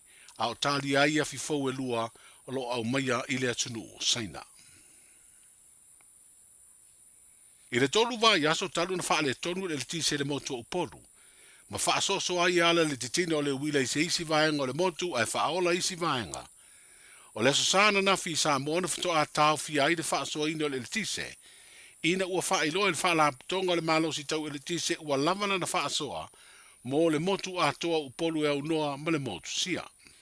O nuu i le palisi fida ma le whanga fida na whaatulanga. E le maua se le tise mai le valu le taia o le sosa. E o i le ono le fiafi. Ai na wha wau na motu sia, le tise le fiafi mai le ono e tau atu le sfurulua, o le vailuanga o le po le asosa, mo nuu i le industrial feeder, ma le beach road feeder. O lo i New Zealand le minsta wha laptonga le tise, mo le whai ai o feuta na inga malea malo i se fesoa soani. E whaonga ai se wha alere le fitafita New Zealand. E au mai ai afi e lima e whaonga ai se tūlanga lisi. E whaatari ai afi fau e lua o lo oka, le ai tolu masina e whaatani ai. Whadia le minsta le tō whaolo a fuafiti wa ai, o le tālo sanga inai o se waalere o le fitafita New Zealand, wa taati atu i le pāle mia ma le kāpeneta. Ai a o tāli ai i a lea fuafuanga, o se tala fia me le minsta le longo inatu o ia le pūlenga o le whaalabutonga le tise. I le toe whaale le ai o se whaale tonu na mafu ai, o na le ola le afi e le tise i tanu ngā manono. Ma ua toi ola i le afi ma fisoa soani e le tise maua mo upolu. O le malanga le minsta i le fono a minsta wale le sivili de Pasifika, na ia sa ili ai maafi e le tise limo le a au mai fiti se tūlanga lisi, e wha o ngā mo se teimi i le tū mau. E le o mawhai una ilo i le teimi nei se tau o le alisi ai i afi e lima. O lo iei le fuafuanga e peo na wha ilo i le minsta, o le teimi lava e tau nu wai afi fau e lua mai seina, ma wha apipi i ma wha o ngā, ona toe wha fo i leo afi e limo le alisi e le wha lapitonga le malo si tau e le tise, leo le afi soa soani le toe wha le leia o lana tautua i le motu atoa o uponu. O le wha iloa ia le mtanga aluenga leo leo fa le pui ma le toe fuata ina, e se ma le sao ni tua inga i se tusi a le tamaitai o Lise Marie Schmidt, e peo na wha iloa ini a afianga o le teitai o le malo, le fionga le tamaitai pāle mia i le maliu o le tamaitai polo fesa, o Caroline Sina Vaiana Carbon, i le masino o mea le tausanga umawai. O leo o whaeroa le komisina o leo le tō whaau a paau longo i Tino Filippo. O se tasi o tusi a lise na ave i le fionga i le ao le malo, sa whaeroa ia tua inga mataro sa ngai lea ta maita i se puipuinga moia. Ina ne i whaau ngai le pāle mia lona malo si anga whaale tū la fono le teitai leo le malo. E whaatino ai se ngai o inga e tau fia i le whai o le mea moni ma le ame o tonu. Peitai se finangalo o komisina i se talanoanga manisi o unanga tau whaasalalonga i le tunu. Wa whaali ai au a pau wa iai masalonga o leo leo. E iai ni ngai o inga whaaporo kiki o lo la lafi mai tua o le tūsina ave le ao le malo. Wa whaidoi le finangalo o komisina le WT Media. Ma whaamatalai le komisina ua te le taimi matupe ua whaalu e leo leo i lato su e suenga. I le tūsi o lo whailo ai e tua inga. Ai le ai mani mau e wha mauni ai. Ele o iai nisi mawalulunga o lo masalomia o lo o itu o tusi. O le kulanga ngā le ki kilo ima ko o unga masalomia e ka whai whakasi mai ka ile ya le se tūlanga le o ngā le fo e mulsi le fia o ya ma ko se kusinga ka wa aol mai ka ile ku ngā ku o le fia ngā fo ile o malu e kalsanga inga ile o malu i langa mka upu le ku inga mai i i le ofisore o leo mai i mako ka ki kilo hu ye o le ka wa fia me i kulanga fa por kiki ko le mere i le kusile nga mai pe foringa mai nga langa ave kusile yo i le na fiuma inga ia fai mai se fa se polo inga fo e o ngo kakao e o fa malo lo le fiuma ka mai kai pa ai fa ki mo su nga le o leo so meranga le masalo mie mako ke mi makulanga le mako kilo ye ile nganga mongi nga faki ngoi kusi so meranga le ka kilo pe ngisi kuwa kole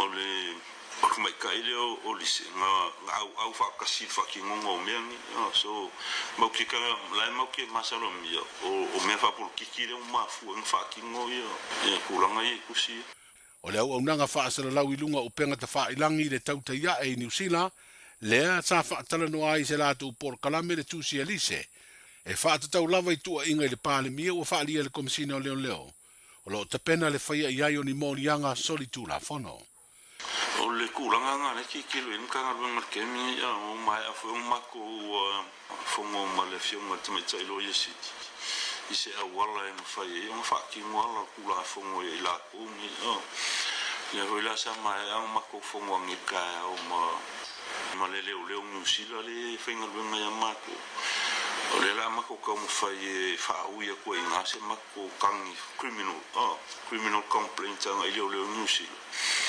ai whaauia kure official te mai tailo ia sili se civil claim e whaawala kula lo ia sili an malon New Zealand inga ia ka mawhai mai la ko i mawhaki ngor kulanga le i whamkaranga se ia ngofo whaaru o le mili e mai i lumor kula fongo inga ia kali kula fongo malako kua inga ia whaki walanga ro ki kilo i mako ke mi so le alang mako fongo vea soni kua ngai ngai malo fisol lo ia si ia po ngila ka au le mako kalmo i male leo New Zealand le mo ke ngalo e whakasi o le mea leo mako ilo inga ngai ua ave lalo lako episode nganga whai ele lako pokalamenga wa ai wa laki on mako o le ia mako o uma mako tango dinga i lalo episode ngala o le ile le ngafai lungo le aso ma la o fai transcript o ke mingi le fa alu transcript e kusi uma i lalo lako fam kalanga ngi fai ma o le pokalamela nga le mako kikilo i o le afa uia ko mako e kulanga le faseale anga i o yang usi o ngala mele fa yele wuri fa arbi fam kalanga le fa ma ngi lu mo fa fonga anga malo le punta le komisina leo le tofa au apa au longo i tino Filippo le aso sfululima le masina fo a perida le vala unga mua o morianga o Lise Marie Smith i le fam sinonga fai tu malo o lo moria o ia le fai o ni fam talanga i le sao e ala ni tua inga i le a fio le pale mia i le maliu lea o le tamaita i polo fesa o Caroline Sinavaiana Kabad ma le morianga o le tu inantu o fam talanga e fasa se ai ngā luenga leo o le wa matanero le stala tanga te fofu to atalo sanga i ngā luenga wha vai teimi New Zealand ma Australia e wha o ngai ofisa o fono wha vai i tu malo wha palo te lima sultasi o le tunu o le swinga o le a le to e anga i eitanga te fito a fia le stala mo ia vano wha i ngā luenga i le ofisa o ngā luenga wha vai teimi o lo i le whonga whale lua o le nupi wha o wha i lo i le mtanga luenga o ala manuia pisi nisi maleipa wa na o tangata ua le sitala e mawhai o na iro ala tu talo sanga mai ei fo i ilo ilonga e wha mauti no aile tūlanga anga waa i le avanua whai ngā luenga o se sui le sitala e mafua i mata upo e a fi aile tau wha se se po le whi avea ai o wha matalanga se se wa whautua i naile atunu e le mta ngā luenga wa na ofisa o fono wha vai ai tū malo e le sitalai e au noa ma se totongi o se tupe mo i la tau sa le sitala mo ia ngā luenga o wha alia le wha asidi silanga le mta ngā luenga i lana upenga te wha ilangi e aona fiso tai le ofisa o ngā luenga wha vai teimi mo le siakina ma le whaamaunia, a wai le toi mo mia o na whaafou le le sitala. E pe ona sila fia o te iala fou wa mai a whaata o le malo mo ia avano whainga ruenga i New Zealand, whapea Australia. Wa ave ai le whiriwhiri o tangata mo nei ngā ruenga i ofisa o whono whaavae, ma o tangata fo i mai ia i tū malo, o le aanga i sao i ofisa o whono whaavae, e ave ai a lātou tālo sanga ma le sitalai, ia ma maua i fo i le tali, o le tālo sanga i se avano whainga ruenga. O tala amatai o le nei vai o se fou, Sa lofa lava.